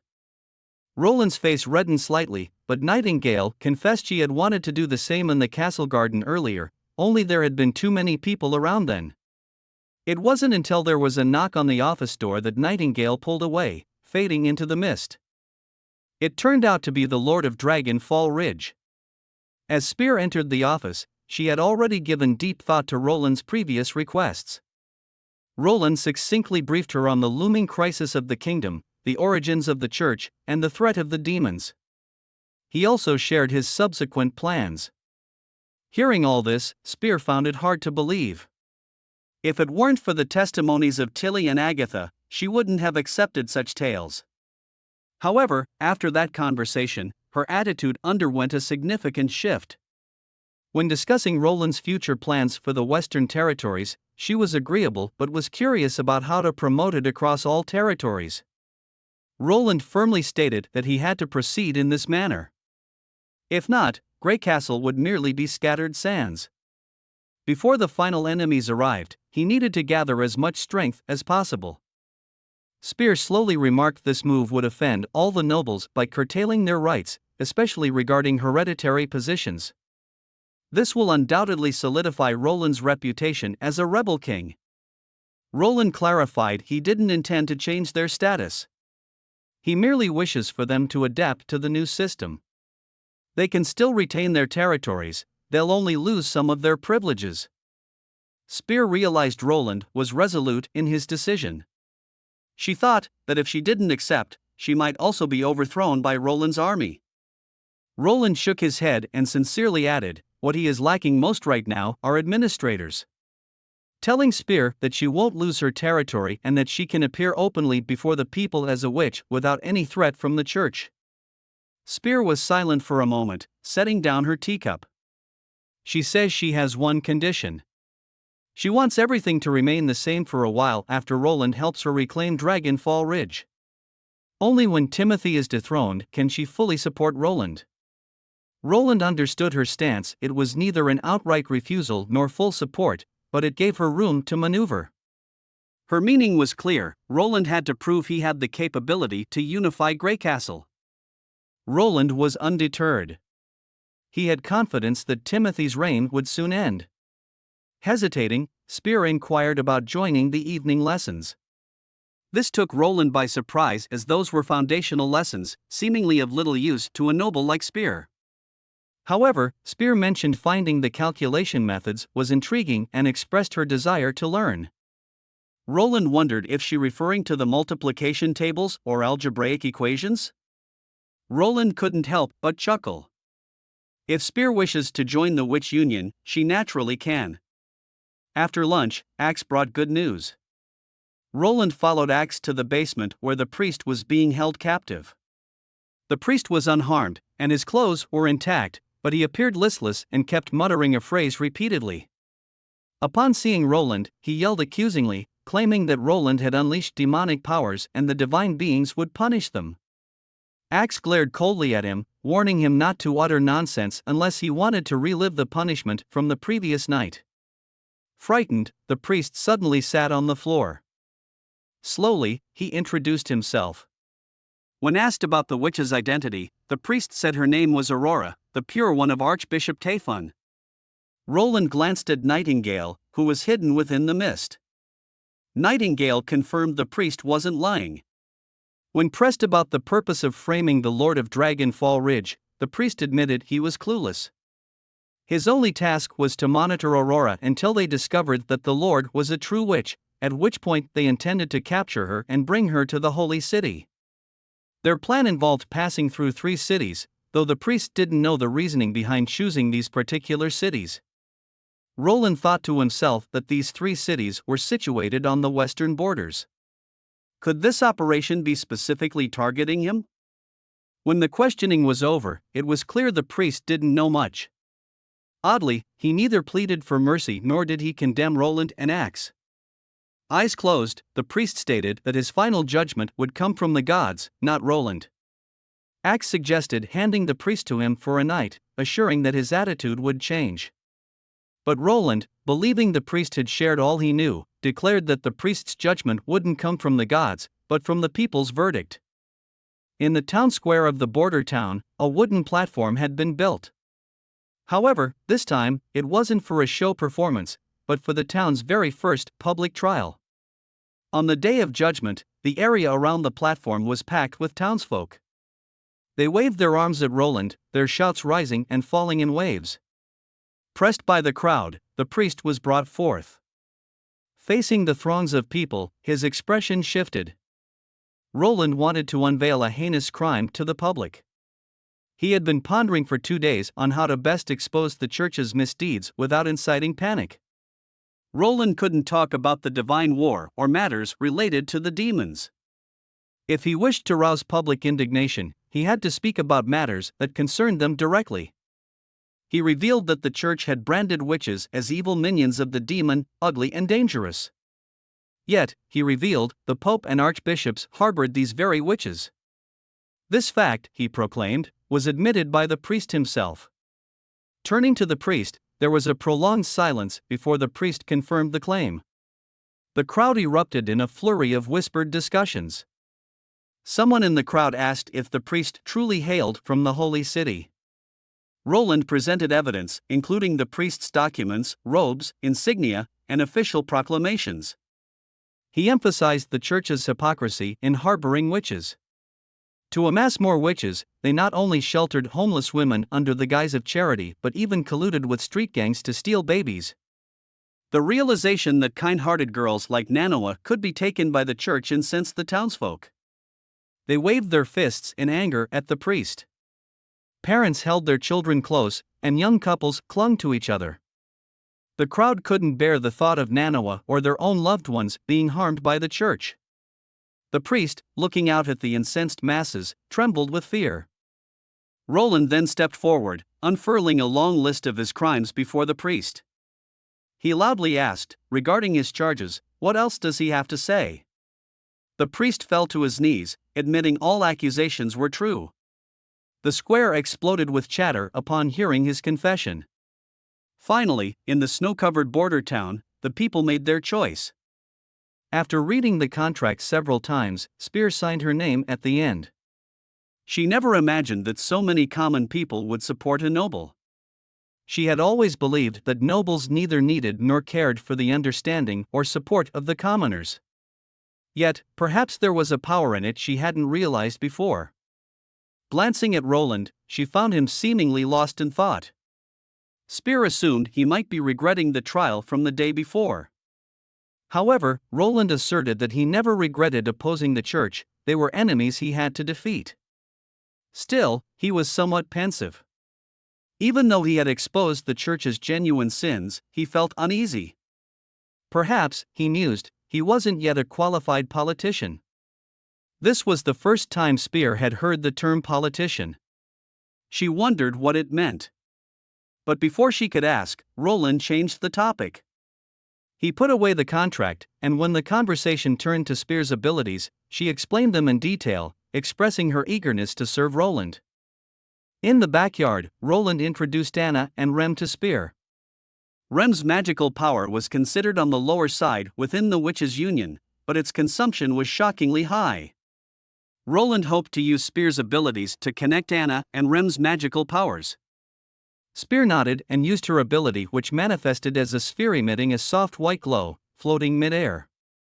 Under her control, two thin lines extended from the sphere, resembling a line reaching out towards Anna and Rem. As the line merged into Anna's chest, suddenly, Spear gasped sharply. Spear could sense that what lay inside Anna wasn't a swirling magical core, but rather a solid metallic cube.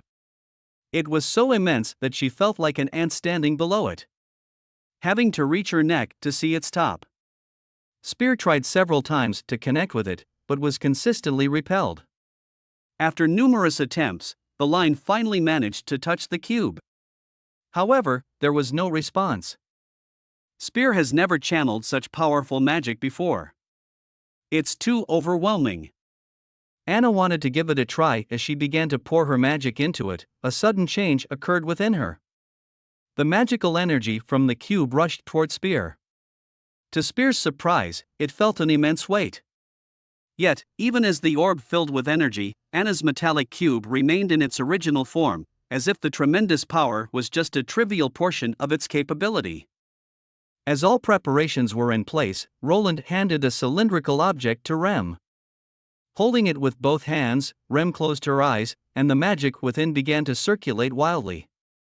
Spear noticed that Anna's metallic cube shimmered faintly. The magic within her core kept getting drained only to fill up again instantly. Spear was having a troubled time keeping up. With the massive amount of magic surging within her, she knew that the receiving end. Rem should have felt much worse, but how was she able to continue channeling power for so long? Minutes later, she wasn't sure how she endured till the end. By the time Anna's magical power was nearly spent, Spear felt her legs wobbling, hardly able to stand. Opening her eyes, Rem excitedly held up the cylinder rushing towards Roland. Roland clapped in joy and carefully held the cylinder with wooden tongs, saying this was a magnet whose polarity keeps shifting. Spear looked puzzled, but Nightingale chuckled, telling her that these conversations were best left for Anna to join. Anna revealed a brand new electric motor nearby and Roland placed the cylinder inside. Rem grabbed a wooden lever attached to the machine and pulled it. The machine came to life instantly. Spear noticed the sparkle in Roland's eyes as if this crude iron instrument was a dazzling jewel. Watching this group, Spear was truly amazed. Whether it was the Witches' Union or Roland, they all seemed so different. The electric motor ran for 5 days, tirelessly working day and night, before finally stopping today. Roland leaned back in his office chair, letting out a long sigh of relief. He finally had a brand new power source.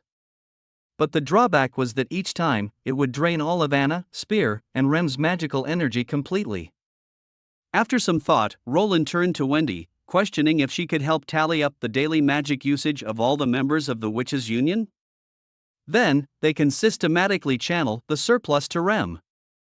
This method would not only maximize the witch's power but also serve as intensive training. It would significantly boost their magical growth, especially during the Awakening Day.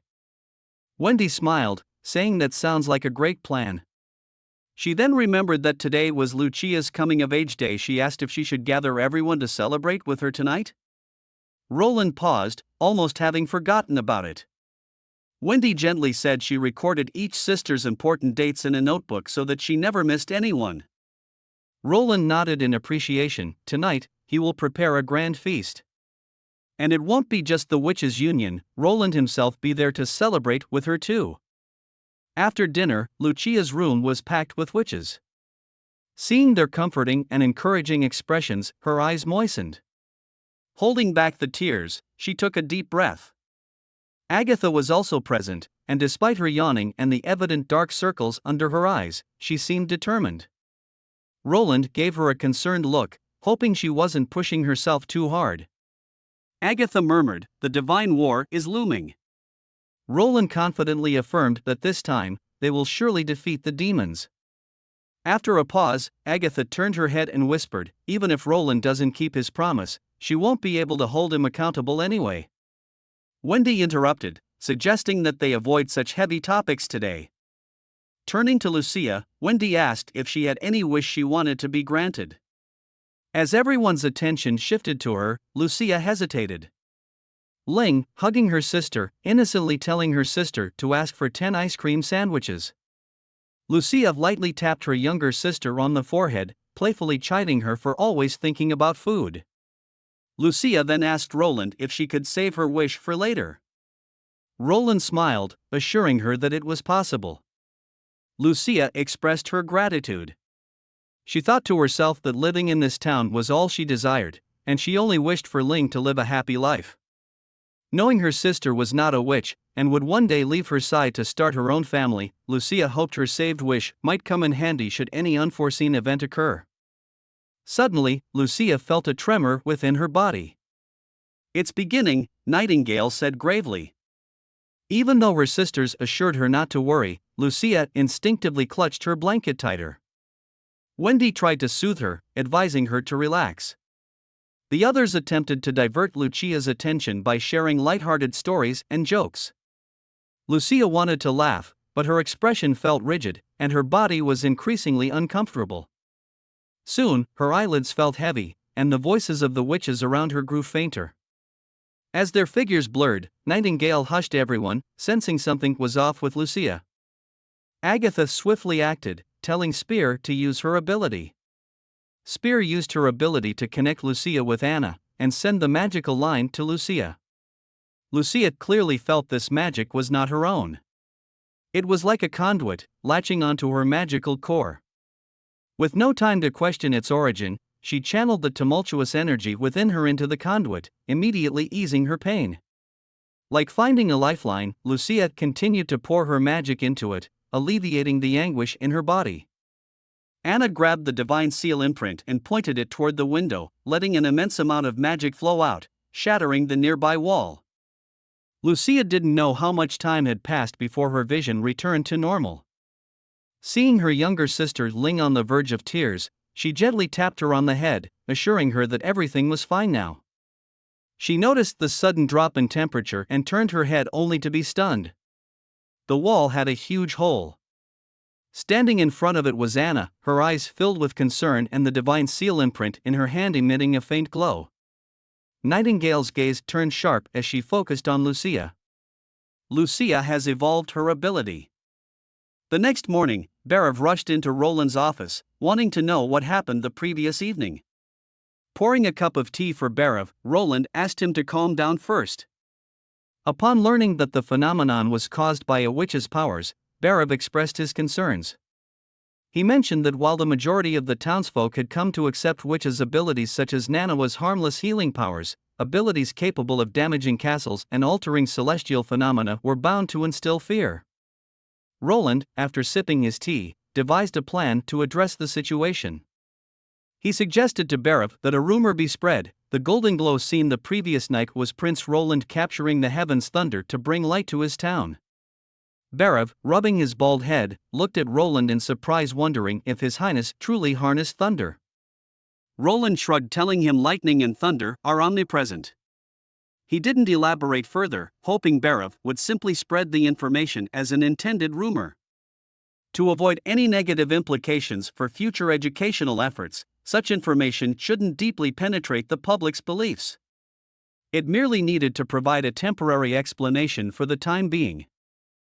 Soon after, Karl arrived with his plans to reconstruct the apartment, followed by others.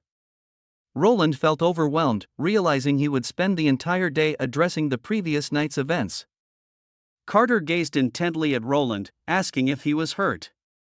Axe looked Roland's way, wondering if the demons had launched their attack. Yet, what Kyle was most curious about was which had more power, the divine seal imprint or nitroglycerin. It wasn't until Roland had explained in detail that he managed to send them on their way. Leaning back in his chair, just as he was about to catch a quick nap, there was another knock on the door. The last visitor of the day was Tilly. With a smile, Tilly said she already knew about yesterday's events. She was simply curious as to why such an incident had occurred. After all, the witches of Slumbering Isle never faced such issues. Why then did Lucia suffer from magical backlash? And as for evolving abilities, she didn't find that odd. To her, every few days, someone in the border town would evolve. Roland poured her a cup of tea and, after a moment of contemplation, spoke. He rummaged through a drawer and presented Tilly with a report card, suggesting it might be the reason behind it all. Tilly took the report card with a puzzled expression and gave it a quick glance. She noticed Lucia's remarkable progress. Tilly never doubted Roland's theory, but she wondered, how does this relate to the magical backlash? Roland explained, based on his observations of Lily, Leaf, and Rem, when one's abilities evolve, it often increases one's magical level. Incremental understanding and sudden realizations don't boost magical power as much as a comprehensive understanding of the world. Rem is a prime example. Her evolution was driven by sudden insights, and her magical level is nowhere near Anna's or Soraya's. Tilly pondered for a moment, quickly grasping Roland's point. Lucia, having always been at a low magical level, was used to her magical level. This time, her coming of age coincided with her evolution, causing her magical power to multiply several times over, far exceeding what her body could handle. Roland nodded, that's the gist of it. As for magical power, Roland stated that during awakening, becoming of age, and evolution there will be an increase of one's magical ability. While they may seem similar, he believes the first two are forced growth, while evolution is an active growth. Tilly and Roland talked for a long time. Suddenly, out of curiosity, Tilly asked, if Roland were a witch, how powerful would his magic be after evolving? Roland nearly choked. While he was curious about experiencing this wondrous phenomenon firsthand, the price one might have to pay. It was better not to think about it. Tilly then inquired if she could bring a copy of the textbook he authored back to Slumbering Isle. Even though she seemed casual in asking, Roland noticed her right hand gently clenching the hem of her dress, indicating some nervousness. With a smile, he replied, of course. He hopes to assist the witches of Slumbering Isle in their evolution. Followed up by saying Tilly is his sister. Tilly didn't respond to the latter part of his statement, making the atmosphere in the office a tad awkward. She gave a slight nod, thanking him before taking her leave. Roland wondered if he had been too presumptuous, thinking that she might not be interested in such an approach. Yet, to his surprise, as Tilly reached the door, she paused, turning back to softly say, "Sometimes, I wish you weren't my brother." After Tilly left, Roland sat still at his desk, lost in thought about her last words. Nightingale appeared, noticing Roland's prolonged silence. "What did Tilly mean?" Roland suddenly inquired. Nightingale shrugged. "Perhaps Tilly sees Roland more as an ally than family?" Roland didn't venture into uncharted speculations. Having spent half a winter with her, he had come to deeply understand the nature of this princess. Could it be that she wishes the real fourth prince doesn't return? Or did Roland's efforts to bond backfire? Nightingale remarked nonchalantly, saying Roland wasn't her real brother anyway. She could tell Roland was lying even without using her ability. Feeling a tad embarrassed, Roland touched his nose. Nightingale then asked, "Since Tilly isn't his real sister, is it okay to give her the textbooks?" Roland looked at Nightingale, telling her that this winter, she could have copied the entire book. Roland was sure Tilly was already familiar with its contents. Yet, she formally requested, which speaks volumes about her intentions. He paused for a moment, then continued, "Moreover, the Slumbering Isle is primarily composed of witches. Even if all of them evolve, their strength still derives from the witches. But Roland is different. This knowledge can empower not only the witches but also the citizens. Roland relies on the strength of all the people." Facing the howling north wind and drifting snow, Lucia walked into the backyard of the northern slope. She closed the wooden door behind her. Anna, who was standing in front of a workbench, turned her head, signaling Lucia to come and warm up by her side. Lucia jogged over, and soon she was enveloped in a warm green fire, feeling as if she was submerged in a castle's bathtub, a comforting warmth spreading from her head to toes.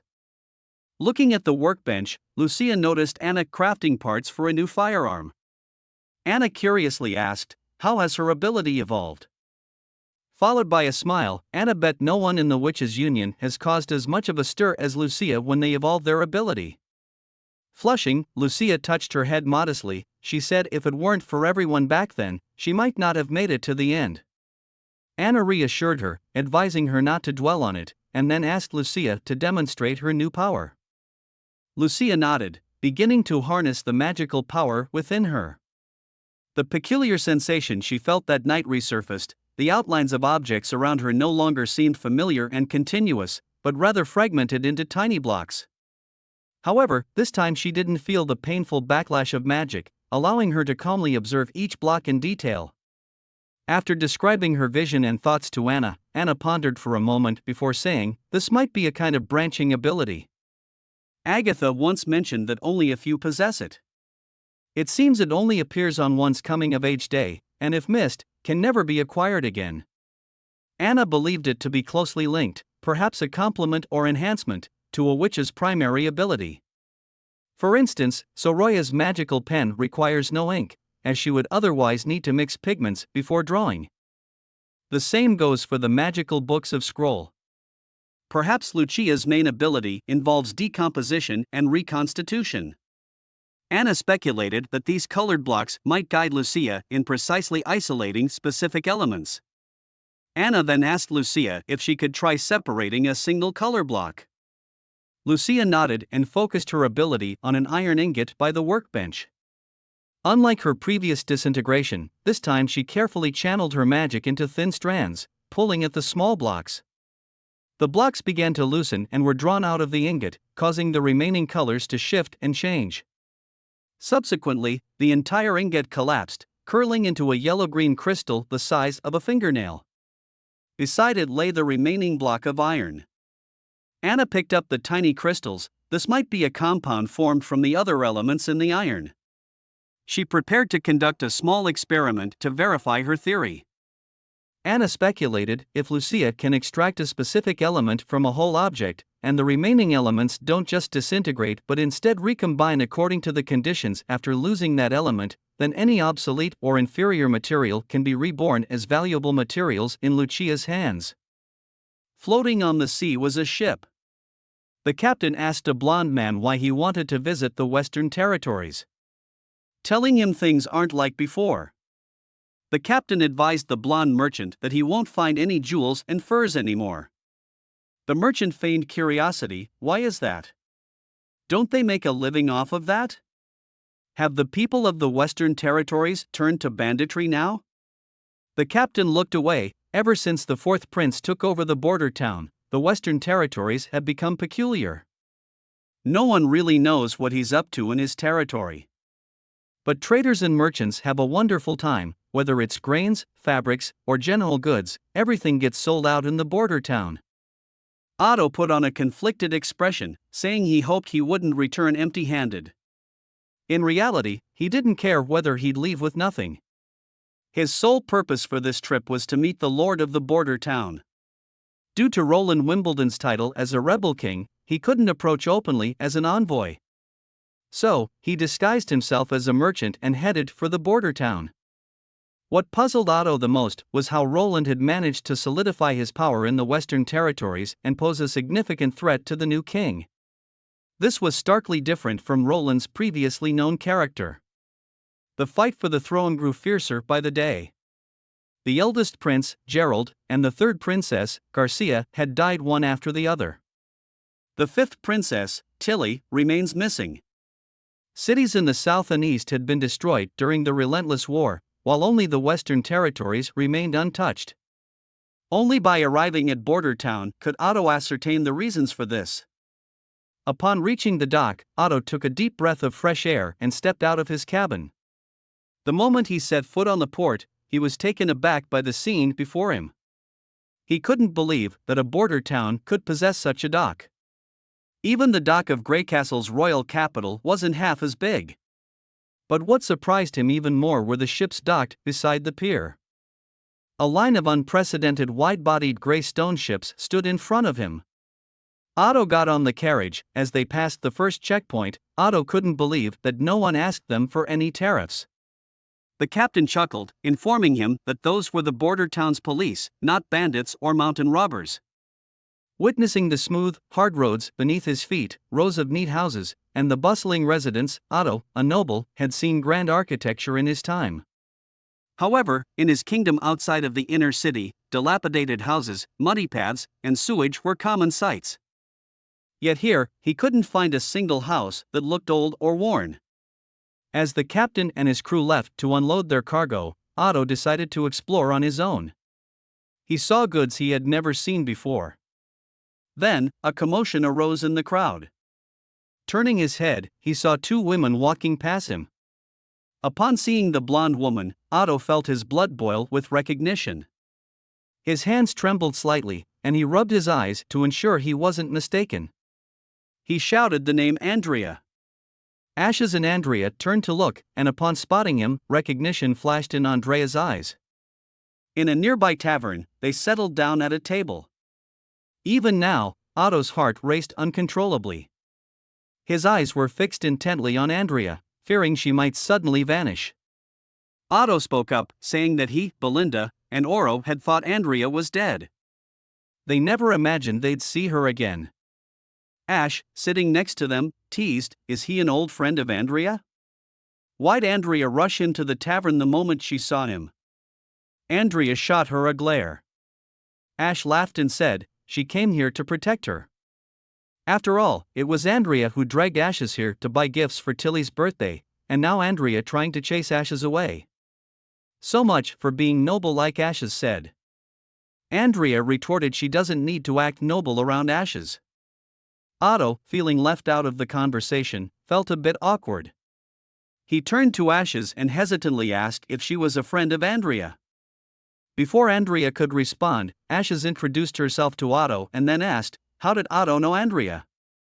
Upon hearing Ash's question, Otto was visibly surprised.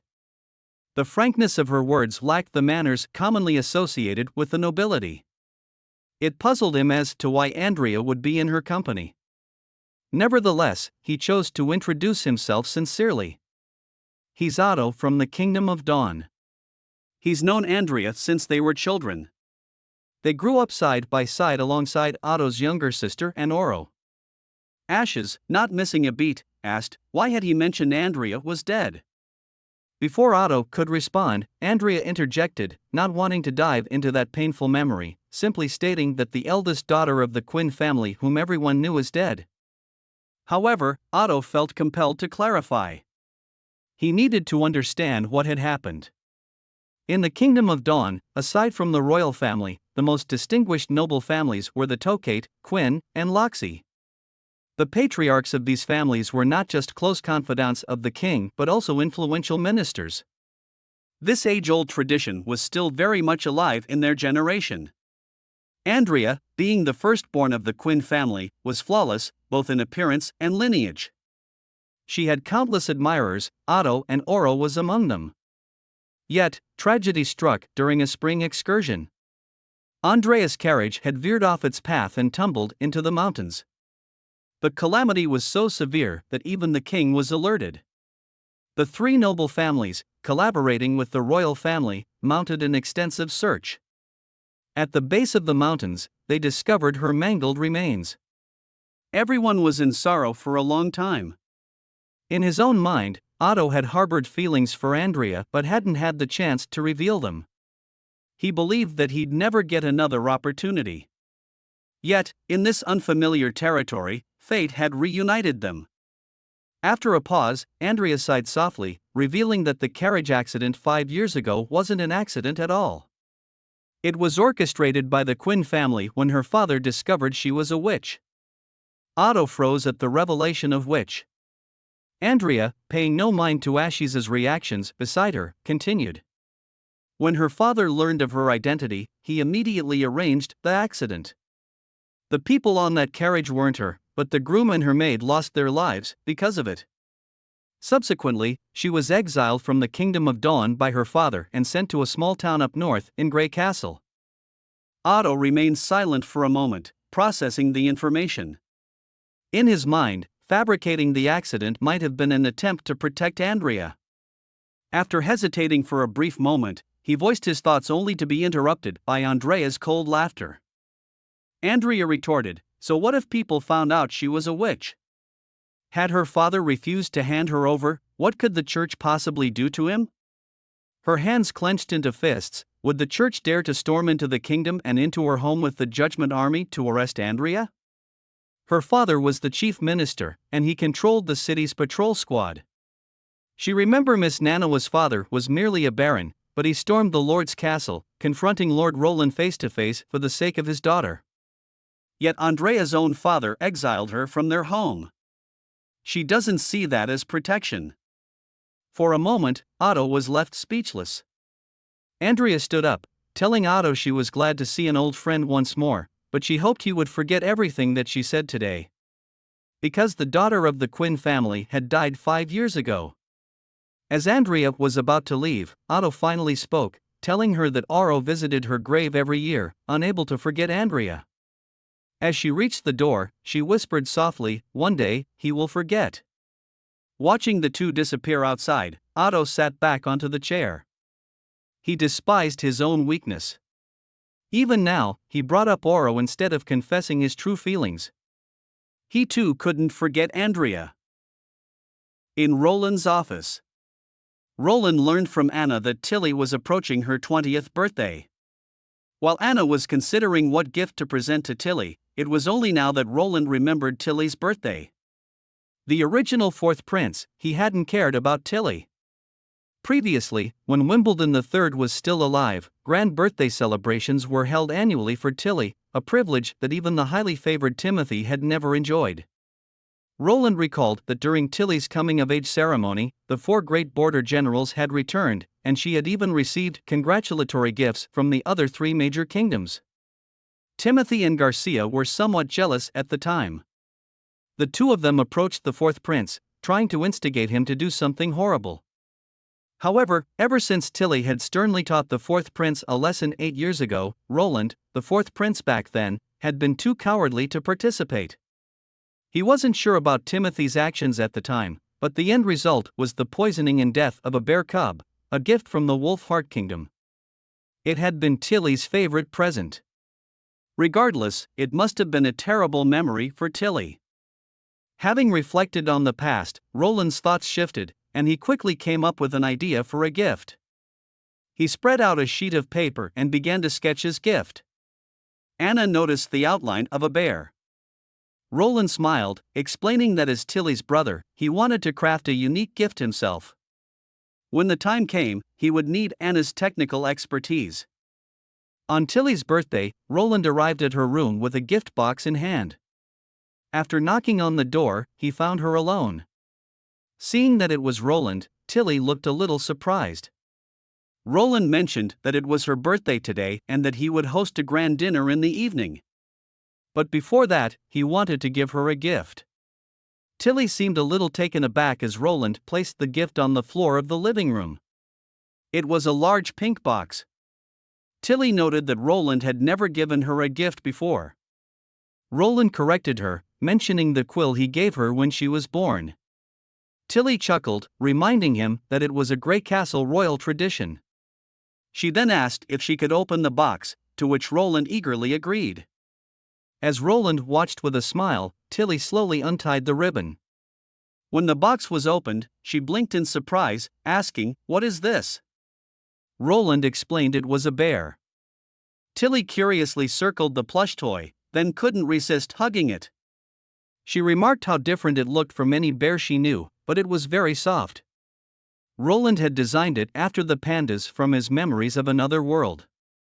Known in that world as creatures that thrived primarily on their cuteness, Tilly commented on its strange colors, seemingly at a loss for words, but her sparkling eyes revealed her delight. Roland told her it's called a panda. Tilly quickly realized it was a creature from the world in Roland's mind. Roland nodded and prompted her to pull something on the panda's neck. When Tilly did, the toy suddenly moved, startling her and causing her to fall back. Roland quickly picked up the toy, explaining he had implanted some machinery in the panda that allowed it to perform various actions. As the panda moved step by step towards Tilly, Roland expressed his hope that she would like the gift. Tilly didn't respond immediately but tightly hugged the panda, asking him why he chose this particular gift. Roland asked if she remembered what had happened during her coming-of-age ceremony. Tilly looked at him, questioning if he was behind it. Roland recounted the past events.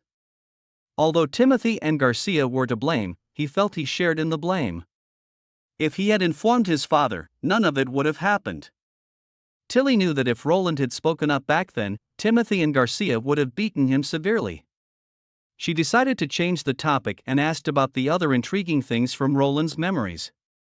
Seeing Tilly's cheerful demeanor, Roland couldn't help but smile and promised that if given a chance, he would share more about his memories and the wonders of the other world. Just as their conversation deepened, they were interrupted by Andrea's voice from outside the room, closely followed by Ash's voice. Roland chuckled and rose from his seat.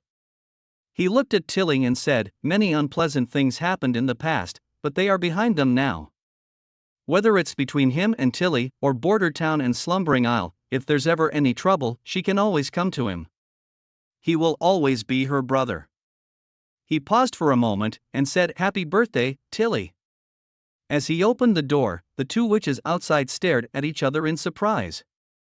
The prince grinned and said, "There's no need to compete, I was the first to give a gift." Otto walked despondently through the streets, the words of Andrea still echoing in his ears.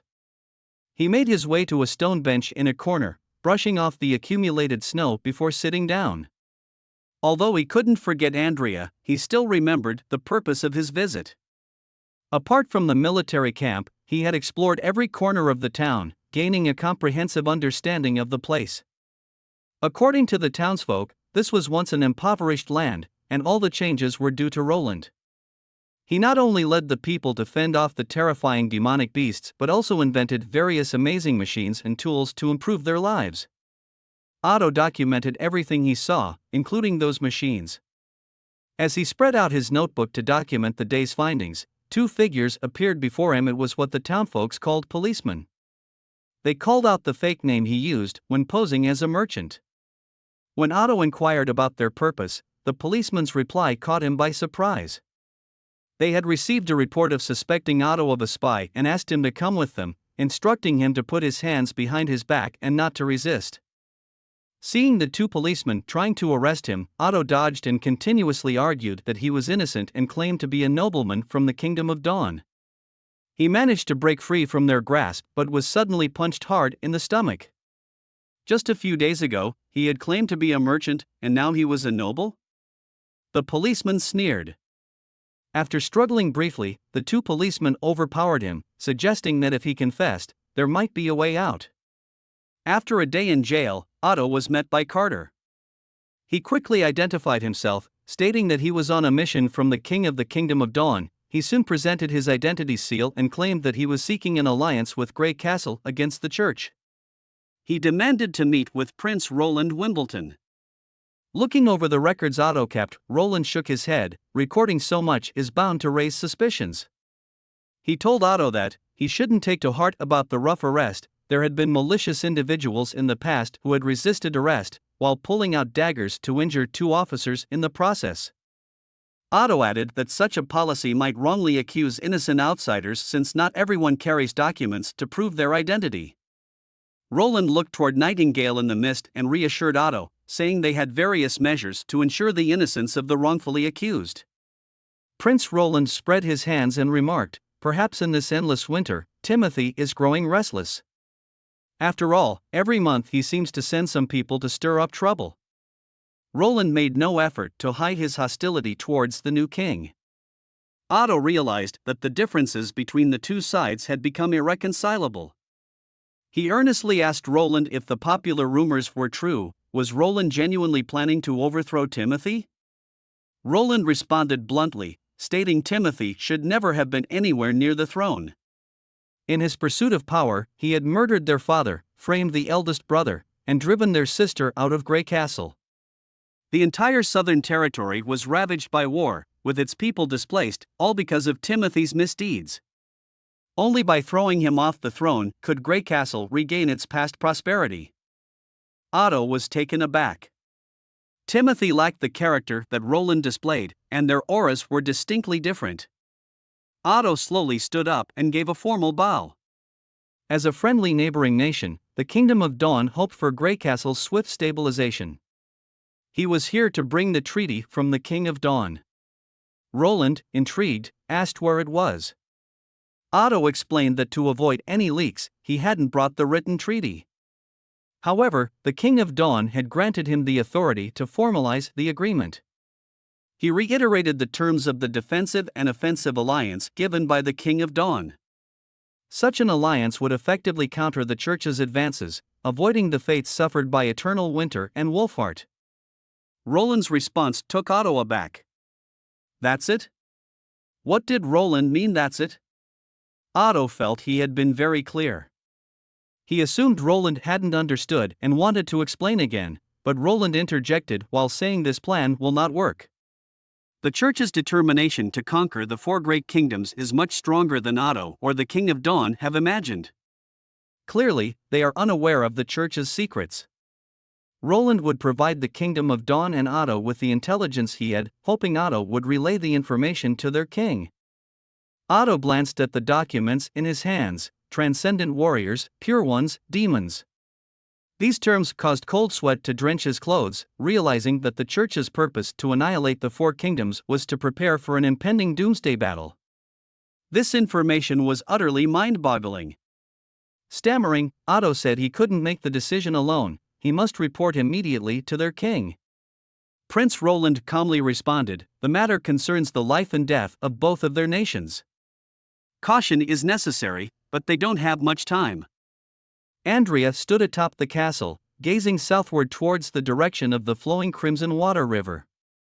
Seeing the howling cold wind, Shavy asked Andrea if she wanted to say goodbye in person. Andrea shook her head, saying it was the same whether she did it here or there. Reflecting on what Prince Roland had told her, Otto had mentioned Andrea before leaving, earnestly requesting Roland to take good care of her. Watching Shavy curled up from the cold, Andrea told her to head back inside. Shabby shook her head, mentioning that if she caught a cold, she could take a couple of days off to play cards after Lily treated her.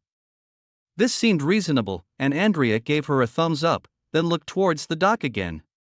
The ship began to sail, and Andrea thought that time would heal all wounds. Forgetting might be the best outcome for everyone. She was well aware of Otto's feelings. But as members of the most prominent noble families, they should marry more suitable ladies, not waste time on a witch. Staying away was the best choice. Such a relationship would surely be fruitless, and she didn't want to return to the land that had forsaken her. Goodbye, my friend, thought Andrea. Roland entered the workshop and pushed open the wooden door. Anna and Lucia immediately noticed him. Anna quickly warmed up Roland, who nodded with a smile. He then approached Anna and asked what she was working on. She pointed seriously at the steel barrels on the table, mentioning she was manufacturing new gun barrels and locking mechanisms based on Roland's blueprints. Anna suggested some improvements, and Roland, unable to resist, tried to pat her head, but she playfully swayed away. Roland didn't mind her questioning his designs. After all, the firearm blueprints were inferred by him based on his memories, and there might be room for error and improvement. Especially considering Anna's exceptional learning aptitude and leadership abilities, he believed that one day her understanding would surpass even his expectations. After a while, Anna put down the components she was working on, walked over to Roland, and slightly bowed her head. Roland was momentarily surprised, wondering if this was her way of accepting the earlier patting.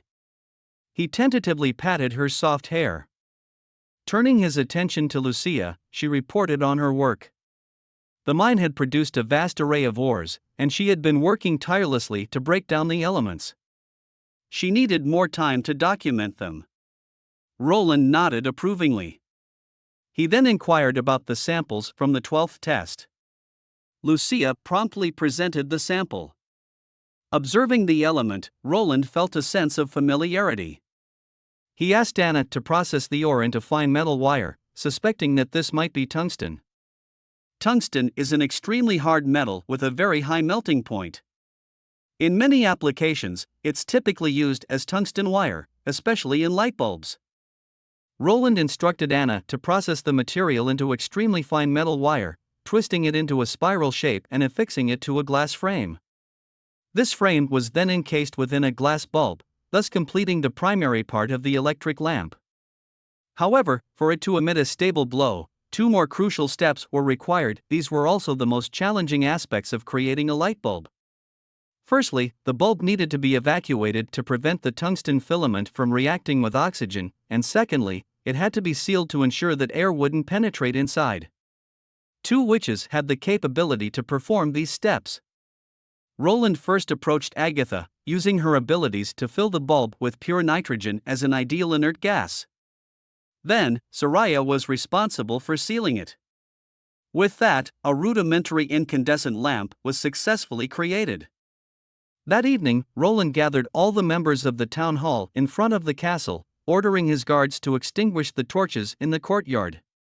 Everyone surrounded him, curious about his intentions. With a clearing of his throat, Roland drew everyone's attention. In the midst of a snowy evening, as the entire courtyard was pitch black, Roland flipped the switch. In an instant, the center of the courtyard was illuminated by a warm orange-yellow glow. At that moment, words were unnecessary. The unwavering stares of everyone and the silent atmosphere said it all. Roland has brought electricity to this world. Roland then declared. From now on, every household in Border Town will be blessed with this kind of light. A few days ago, the Justice Department received a tip-off. Some serfs were secretly peddling grain. After some investigation, they had a lead. Some police decided to shed their uniforms, put on tattered jackets, and brought along a sweeper while keeping an eye on all suspects. A man pushed a cart full of snow quickly appeared, and saw a serf at a street corner. He cautiously looked around before slowly approaching the blonde serf. After inspecting the contents of a cloth bag, the man pulled out a bag of coins. But just as the blonde serf began counting, police officers rushed from all directions. The man was pinned to the ground. Seeing the dire situation, the blonde serf tried to escape. Wade quickly swept at him with his broom, picked up the coins, and told them they were under arrest. Roland got wind of the situation through Carter. He had always known this day might come, but still, when it did, he felt a pang of helplessness. The trial was set to take place in the castle hall. Roland summoned Barif to the castle to jointly adjudicate the grain smuggling case. In the hall, the two apprehended suspects knelt on the ground. Roland, seated prominently, asked them to recount their actions. Both men hurriedly explained their grain trade. The balding man is a resident of the town and explained that he hadn't consumed all the grain he'd bought from the city hall. He processed the remainder into flour, mixed it with wild vegetables, and sold the resulting pancakes in the market. He made a decent profit each month, but to earn a bit more, he had to scrimp and save. Since he couldn't save enough, he approached serfs who hadn't sold all their grain to the city hall. Hearing this, the serf also confessed, yelling out that he was guilty. But he explained that if he didn't sell the grain, he wouldn't survive. He claimed that the officials didn't purchase grain as per Roland's instructions, leaving him with no other choice. By then, the entire case was quite straightforward. From their testimonies, Roland had a clear understanding. After all, the strict prohibition against selling grain privately had been repeatedly emphasized. Still, some would risk it all for a small profit. However, what did the serf mean that the officials weren't buying grain according to the rules? When questioned, the officials responded without hesitation. They had followed Roland's directives. After a bountiful harvest, they never halted their grain purchase. However, they gradually lowered the buying price based on the grain's quality. For the first couple of months, the price was the same throughout. But as winter approached, most serfs lacked proper storage facilities, leading to a sharp decline in the grain's quality. During the purchase, they frequently found damp, discolored, or moldy grains. That's why the price has been reduced by 20 to 30%. As for the blonde serf's grain, the majority was damp and moldy, unedible grain that was nearly impossible to store any longer and would have to be thrown out upon purchase. Therefore, the only price they could offer was about 20% of the price compared to the first couple of months. Before Roland could question why didn't the serf sold the grain upon harvest, the serf suddenly shouted, 20% is no different from not buying at all. He then played the victim card, saying he has been toiled in the fields all year, and the price he got from his crops is merely nothing. He even claimed that even the back alley dealers wouldn't be so ruthless. Barif snapped back, had the serf sold on time, none of this would have happened. Everyone here is aware of the serf's true intentions for hoarding grains. If the town ever faces a grain shortage, the serf would be selling it at multiple times the price. But even in the month of the demons, the border town had sufficient food for everyone, resulting in the serf's plan to fail. The case's details were now clear, but the outcome surprised Roland. He initially thought it was a simple case of grain smuggling, only to discover it also entailed selling substandard food. The balding resident, fully aware of the poor quality of the grain, had agreed to purchase it at half its value, likely not caring whether the moldy grain was edible. What would happen if someone got severely poisoned by the pancakes he made and sold? After discussing with Barif for a moment, Roland finally rendered his verdict: both men were guilty. The blonde serf was punished for violating the rules, while the balding resident faced punishment for using substandard moldy grain to make and sell pancakes to other townsfolk.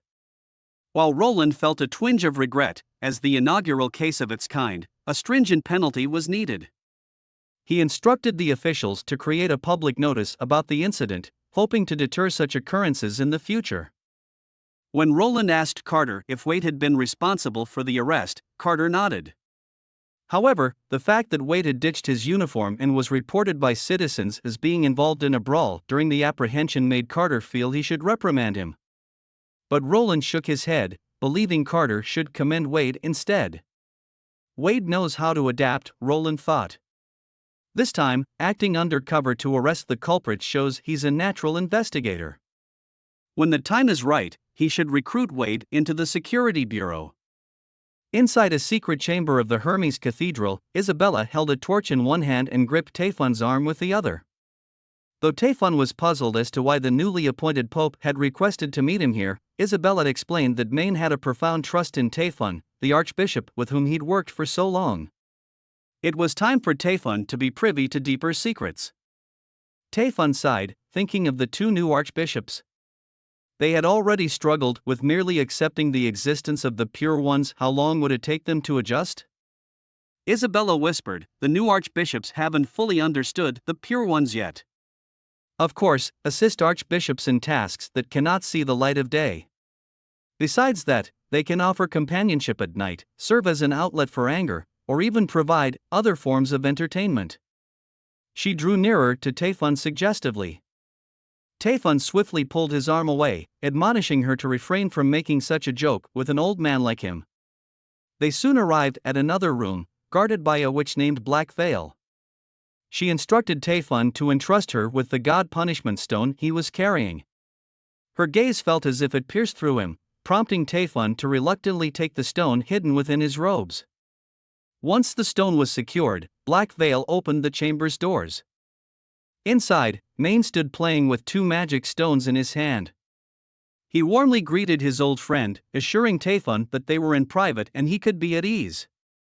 Tayfun felt a comforting warmth in his heart, yet he remained ever conscious of the church's hierarchy. Pope Maine chuckled, asserting that his words were the new embodiment of order. Quickly shifting the topic, he inquired about what was happening outside.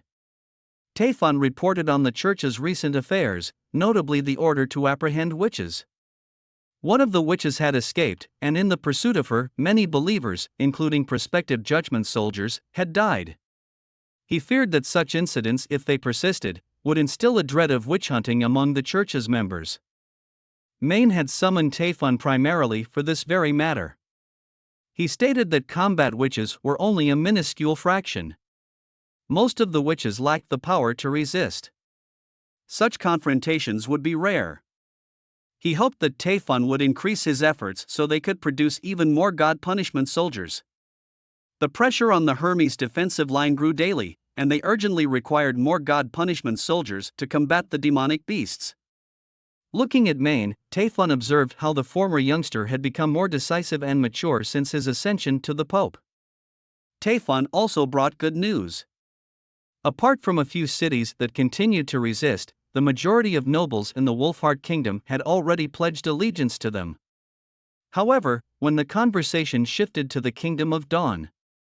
The Kingdom of Dawn had recently been expelling church believers, leading to uprisings and riots. His men were covertly aiding the rebels. Maine nodded in understanding.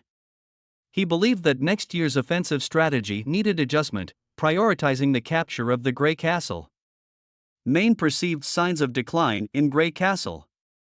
Maine knew the fight for the throne decree and the church's pills had achieved their intended effects. The Kingdom of Dawn was also plagued by internal strife. The downfall of both was inevitable, so the order in which they were dealt with didn't matter much. Maine was most concerned about Roland Wimbledon, saying he is not just an ordinary lord. Maine believes that Roland might be the greatest threat they've ever encountered. There was an unmistakable seriousness in his voice. He knows their believers are powerful, but they must not underestimate this man. He is not suggesting Roland possesses supernatural abilities, but Roland certainly has some sort of talent or strategy that has allowed him to defeat both Church and Grey Castle forces. Tayfun nodded in agreement. Maine then explained the reasons why he wanted to capture Grey Castle first. The first reason is that the Grey Castle covers the most extensive territory and has the richest resources, offering greater benefits than conquering the Kingdom of Dawn. The second reason, a chilling look appeared in Maine's eyes as he uttered the name Roland Wimbledon. Tayfun looked a bit taken aback. Maine turned to him, explaining that over the past year, Maine had come across an astonishing piece of intelligence. No matter whether it was actions taken by the church or those by the Grey Castle against Roland, every attempt failed without exception. Outsiders believed that Roland had allied himself with demons to defeat Duke Ryan's knights. Yet, the church knew that apart from those witches with extraordinary abilities, one or two witches wouldn't pose any threat to fully armed knights equipped with stones of God punishment. Subsequent intelligence became more and more baffling. For instance, a secret letter sent to the Holy City 2 months ago mentioned that the new King Timothy had dispatched nearly 2,000 soldiers, all consuming the church's pills, to attack the Western territories. Yet, they were defeated upon the first encounter. What did this imply? Taefun couldn't help but take a sharp intake of breath. 2,000 frenzied soldiers. Even in Hermes, this was a force to be reckoned with. If things drag on for another year, perhaps the Grey Castle would fall into Roland's hands. And by that time, the cost to annex Grey Castle would be significantly higher. Maine looked to Taefun. With so much on his plate, Maine hoped to delegate some responsibilities to Taefun. After the archbishop left, the two witches waiting outside bowed. Taefun acknowledged them with a nod and then departed. As the archbishop exited, the room underwent a transformation. The Pope's figure gradually faded, morphing into Zero. Zero praised the illusion created by Black Veil, noting how it's becoming more and more realistic. Zero patted her chest. Though she had consumed Maine and was familiar with his memories and consciousness, she found it relatively easy to deceive the old man.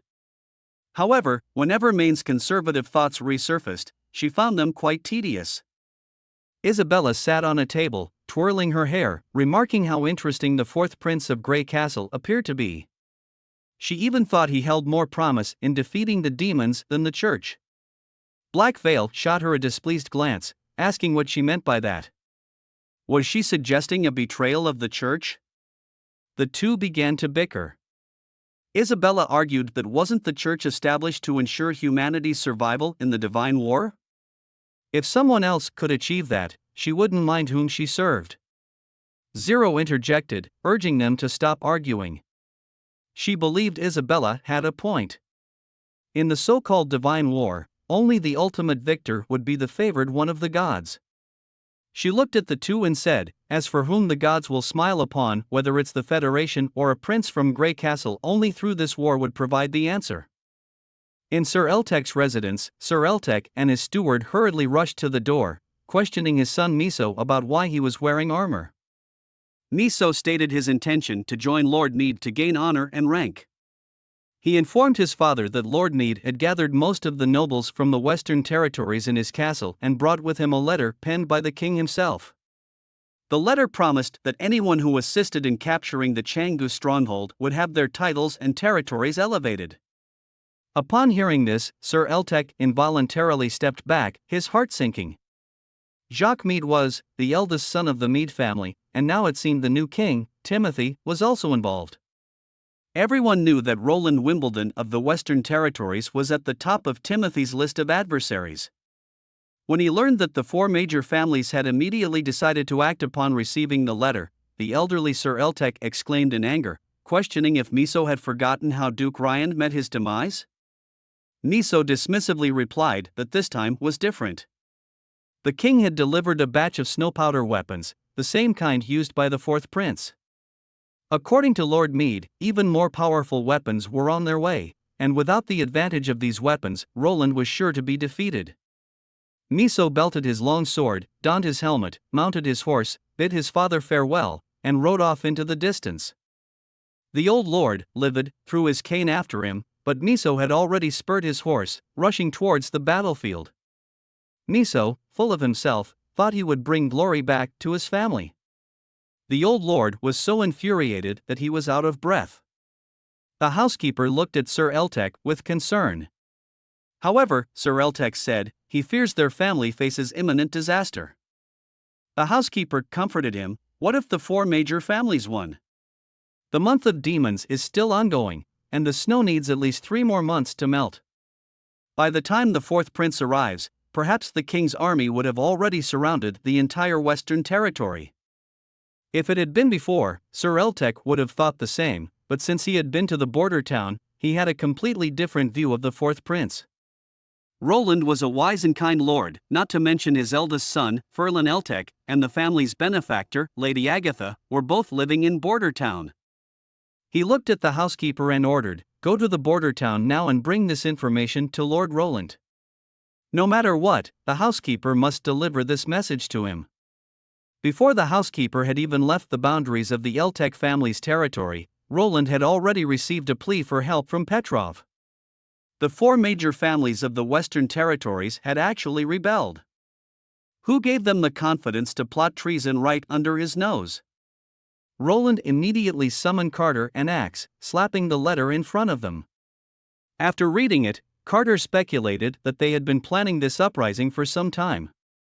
For them to unite like this, there must be a new influential leader driving them. Axe concurred, suggesting that perhaps a larger power was now involved. They quickly deduced that it was Timothy from the royal capital. This didn't surprise them, but the second letter mentioned that the enemy had firearms. Roland wasn't overly concerned because the snow powder was no longer a secret to Timothy. However, for them to effectively utilize it, they had a long way to go. What Roland didn't understand was, even if they had the support of powerful forces behind them, where did they get the confidence to go against the soldiers of the First Army? Nightingale speculated that it might be because of the month of the demons. Currently, the roads were blocked by heavy snow, and with the demonic beasts constantly attacking the border town, they probably thought that border town would need at least 2 months to recapture the Changu stronghold. Axe suggested they might think that having the same kind of weapons would allow them to resist the assault from border town. However, they knew nothing of the true power that border town possessed. Roland then called out Axe's name and Axe immediately stood at attention. Roland ordered Axe to put the First Army into a state of readiness for deployment and to set off early the next day. The prince loudly declared, 500 men, equipped with 6 field guns. Axe will be in charge of arranging the teams. Axe saluted in standard military fashion. Roland instructed Carter to stay and guard border town. The corner of the knight's mouth dropped instantly. He didn't want Roland to leave him behind. Roland looked at him seriously and pointed out that it was the month of the demons and the threat from the demonic beasts was greater than that from the nobles. Roland hoped Carter would guard his town well. Roland turned to Nightingale, telling her that he needed the witch's company for this journey. "Wherever you go, I'll be right by your side," Nightingale said with a gentle smile. Roland pushed the door open. Initially, his plan was to slowly integrate the nobles after establishing the city.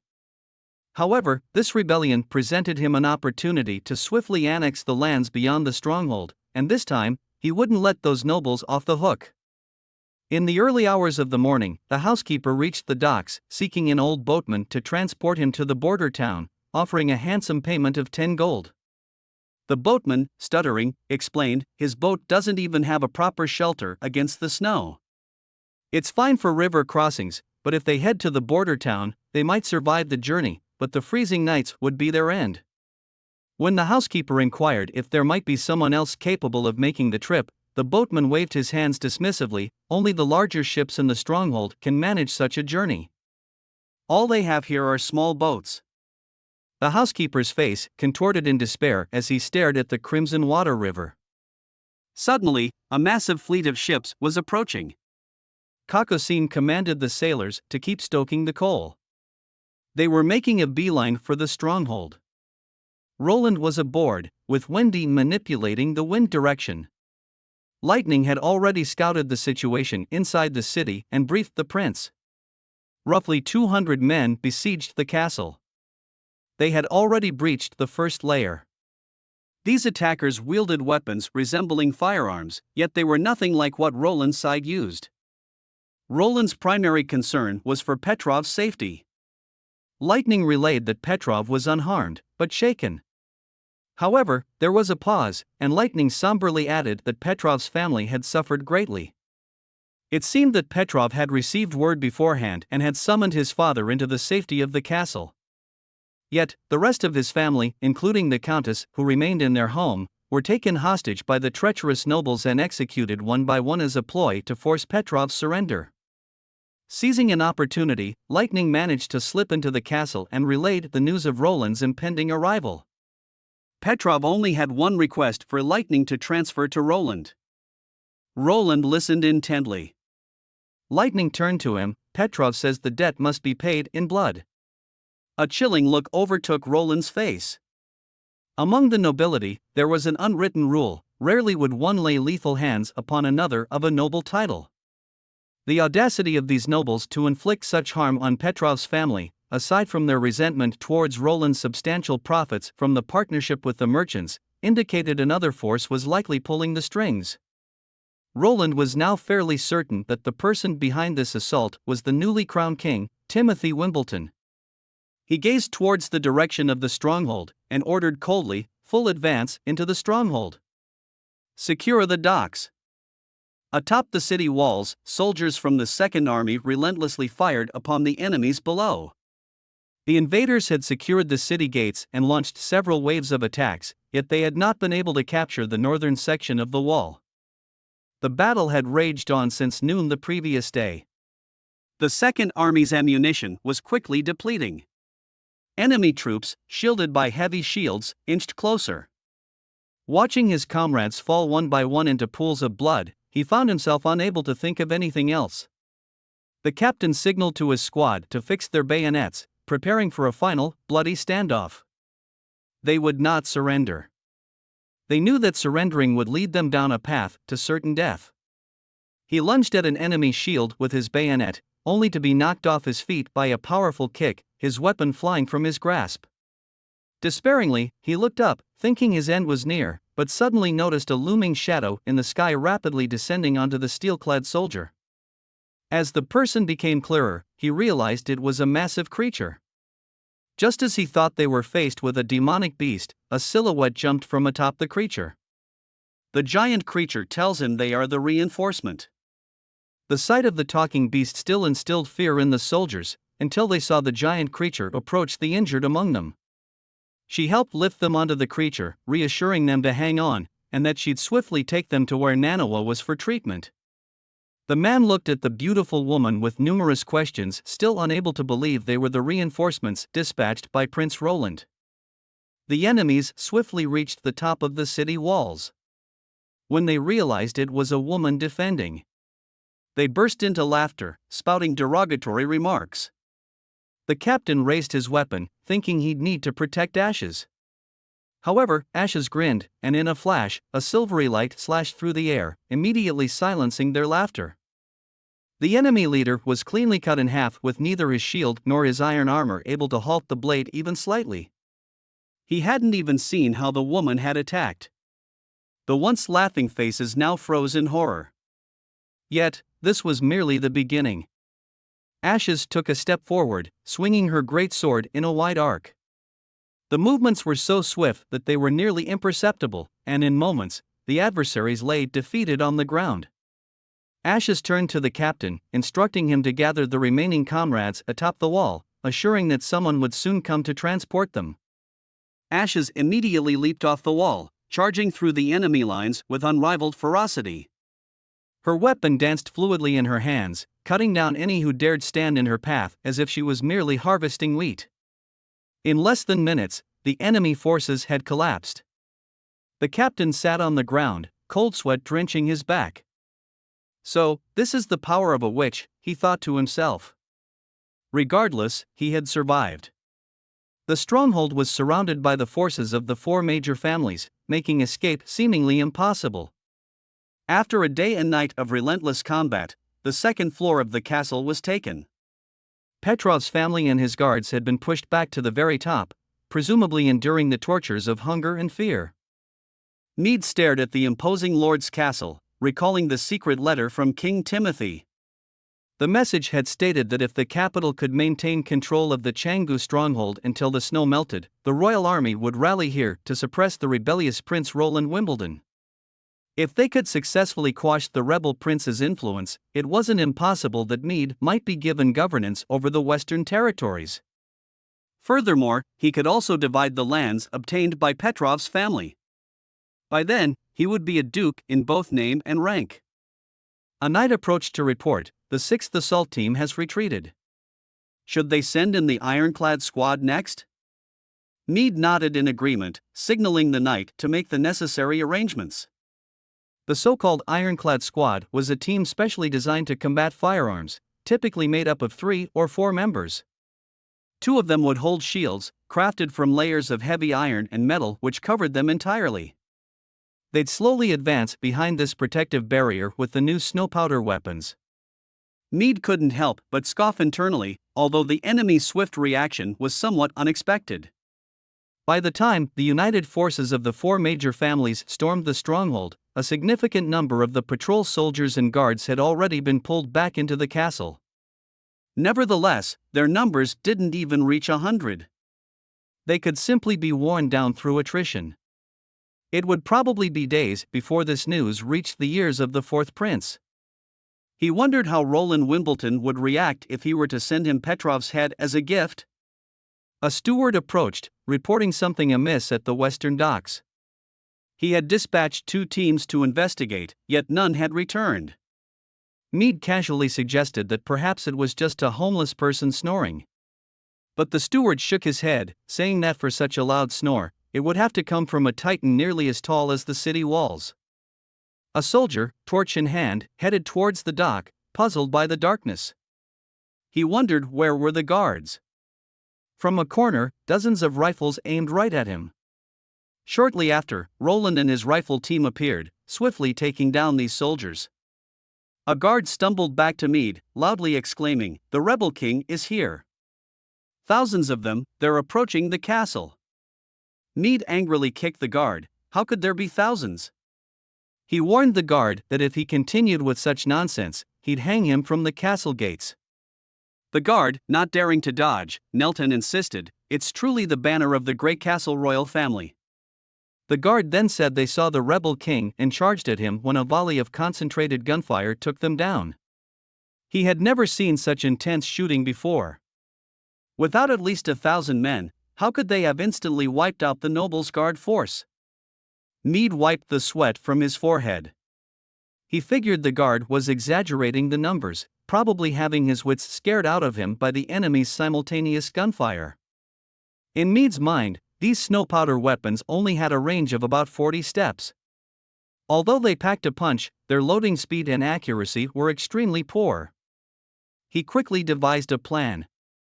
After the enemy's first volley, he would immediately launch a charge, with mercenaries and guards following in tow. This way, they would defeat the rebel king. When questioned about the whereabouts of the other nobles and their soldiers, the guard replied, "They have already retreated from the front lines." However, at that moment, bursts of gunfire echoed from outside the castle, just as the guard had reported. A chill ran down Meade's spine. He cast one last look at the castle before reluctantly giving the order to retreat. He commanded the ironclad squad to take the lead, with others following. They soon encountered Roland's army. Meade ordered a full-on assault. The ironclad squad held up their heavy shields with one hand, wielding their newest weapons with the other. The faint glow of their weapons and their limited range didn't manage to hit Roland's troops. In contrast, the weapons of the First Army emitted dazzling bursts of light. Those in the front, holding the shields, were instantly killed. Splinters of metal pierced through bodies, and behind the shields, a dense mist of blood rose. Before Meade could even shout the command to charge, another volley knocked him straight to the ground. Even in his dying moments, Meade couldn't believe what he was witnessing. Why didn't the weapons given to him by the king require reloading and have a short range, unlike those Roland wielded? How could there be such a difference? Roland walked into the castle. Petrov and his father were already kneeling in the hall, awaiting his arrival. The lingering scent of blood permeated the air. Approaching them, Roland bent down to grab Petrov's arm, lifting him up. He told Petrov that he had done well and that the 4 major families would pay for their deeds. Petrov trembled, apologizing through tears for failing to defend the Changji stronghold on Roland's behalf. Roland sighed, consoling him that it wasn't his fault, he had done his best. Roland knew that Petrov wasn't a battle-hardened administrator. The previous light cavalry's seizure of the city and the recent noble rebellion were proof. Petrov excelled in managing territories, was adept at trade, and had a knack for seizing opportunities. Yet, he wasn't a strategist nor skilled in combat. Had it not been for the Second Army stationing at the castle as an emergency measure, Petrov might not have lasted even 2 days.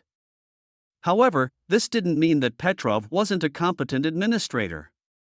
If he wasn't inclined to warfare, Roland thought, then he should be given a territory safe and away from warfare. Compared to military talents, Roland favored Petrov for what he was good at. He scanned everyone present, calmly claiming that there was a catalyst behind this uprising. It was an absolute conspiracy, with enemies scheming to subvert the order of the Western territories. They didn't hesitate to commit grave sins, conspiring against nobles and slaughtering the populace. After today's battle, he wondered how many civilians would lose their loved ones and how many homes would be left pillaged and empty. But in the end, their scheme had failed. Turning his gaze to all present, he spoke, "It's because of the unwavering resistance of everyone here that the stronghold didn't fall into an even greater tragedy." Their performance was nothing short of heroic. Unconsciously, everyone present puffed their chests a little higher. Roland continued, "However, the battle is not over. These traitors are fleeing in panic, and now it's their time for retribution." Be it the 4 major families or the royal capital, he paused for emphasis, then firmly declared, "Those responsible for inciting the rebellion will face retribution. Their blood won't be spilled in vain." Tears streamed down Petrov's father's face. Roland ordered, "Starting tomorrow, the First Army will take control of the territories surrounding the Changgu stronghold. Any resisting nobles can be killed on the spot." Roland hopes to see a united Western territory in a week. Petrov and father kneeled once more. Axe gave a military salute, followed by the surviving knights and soldiers of the Second Army. Soon, everyone present knelt on one knee, standing straight from the waist up, placing their right hand over their heart, and chanting a unified slogan. "Long live King Roland!"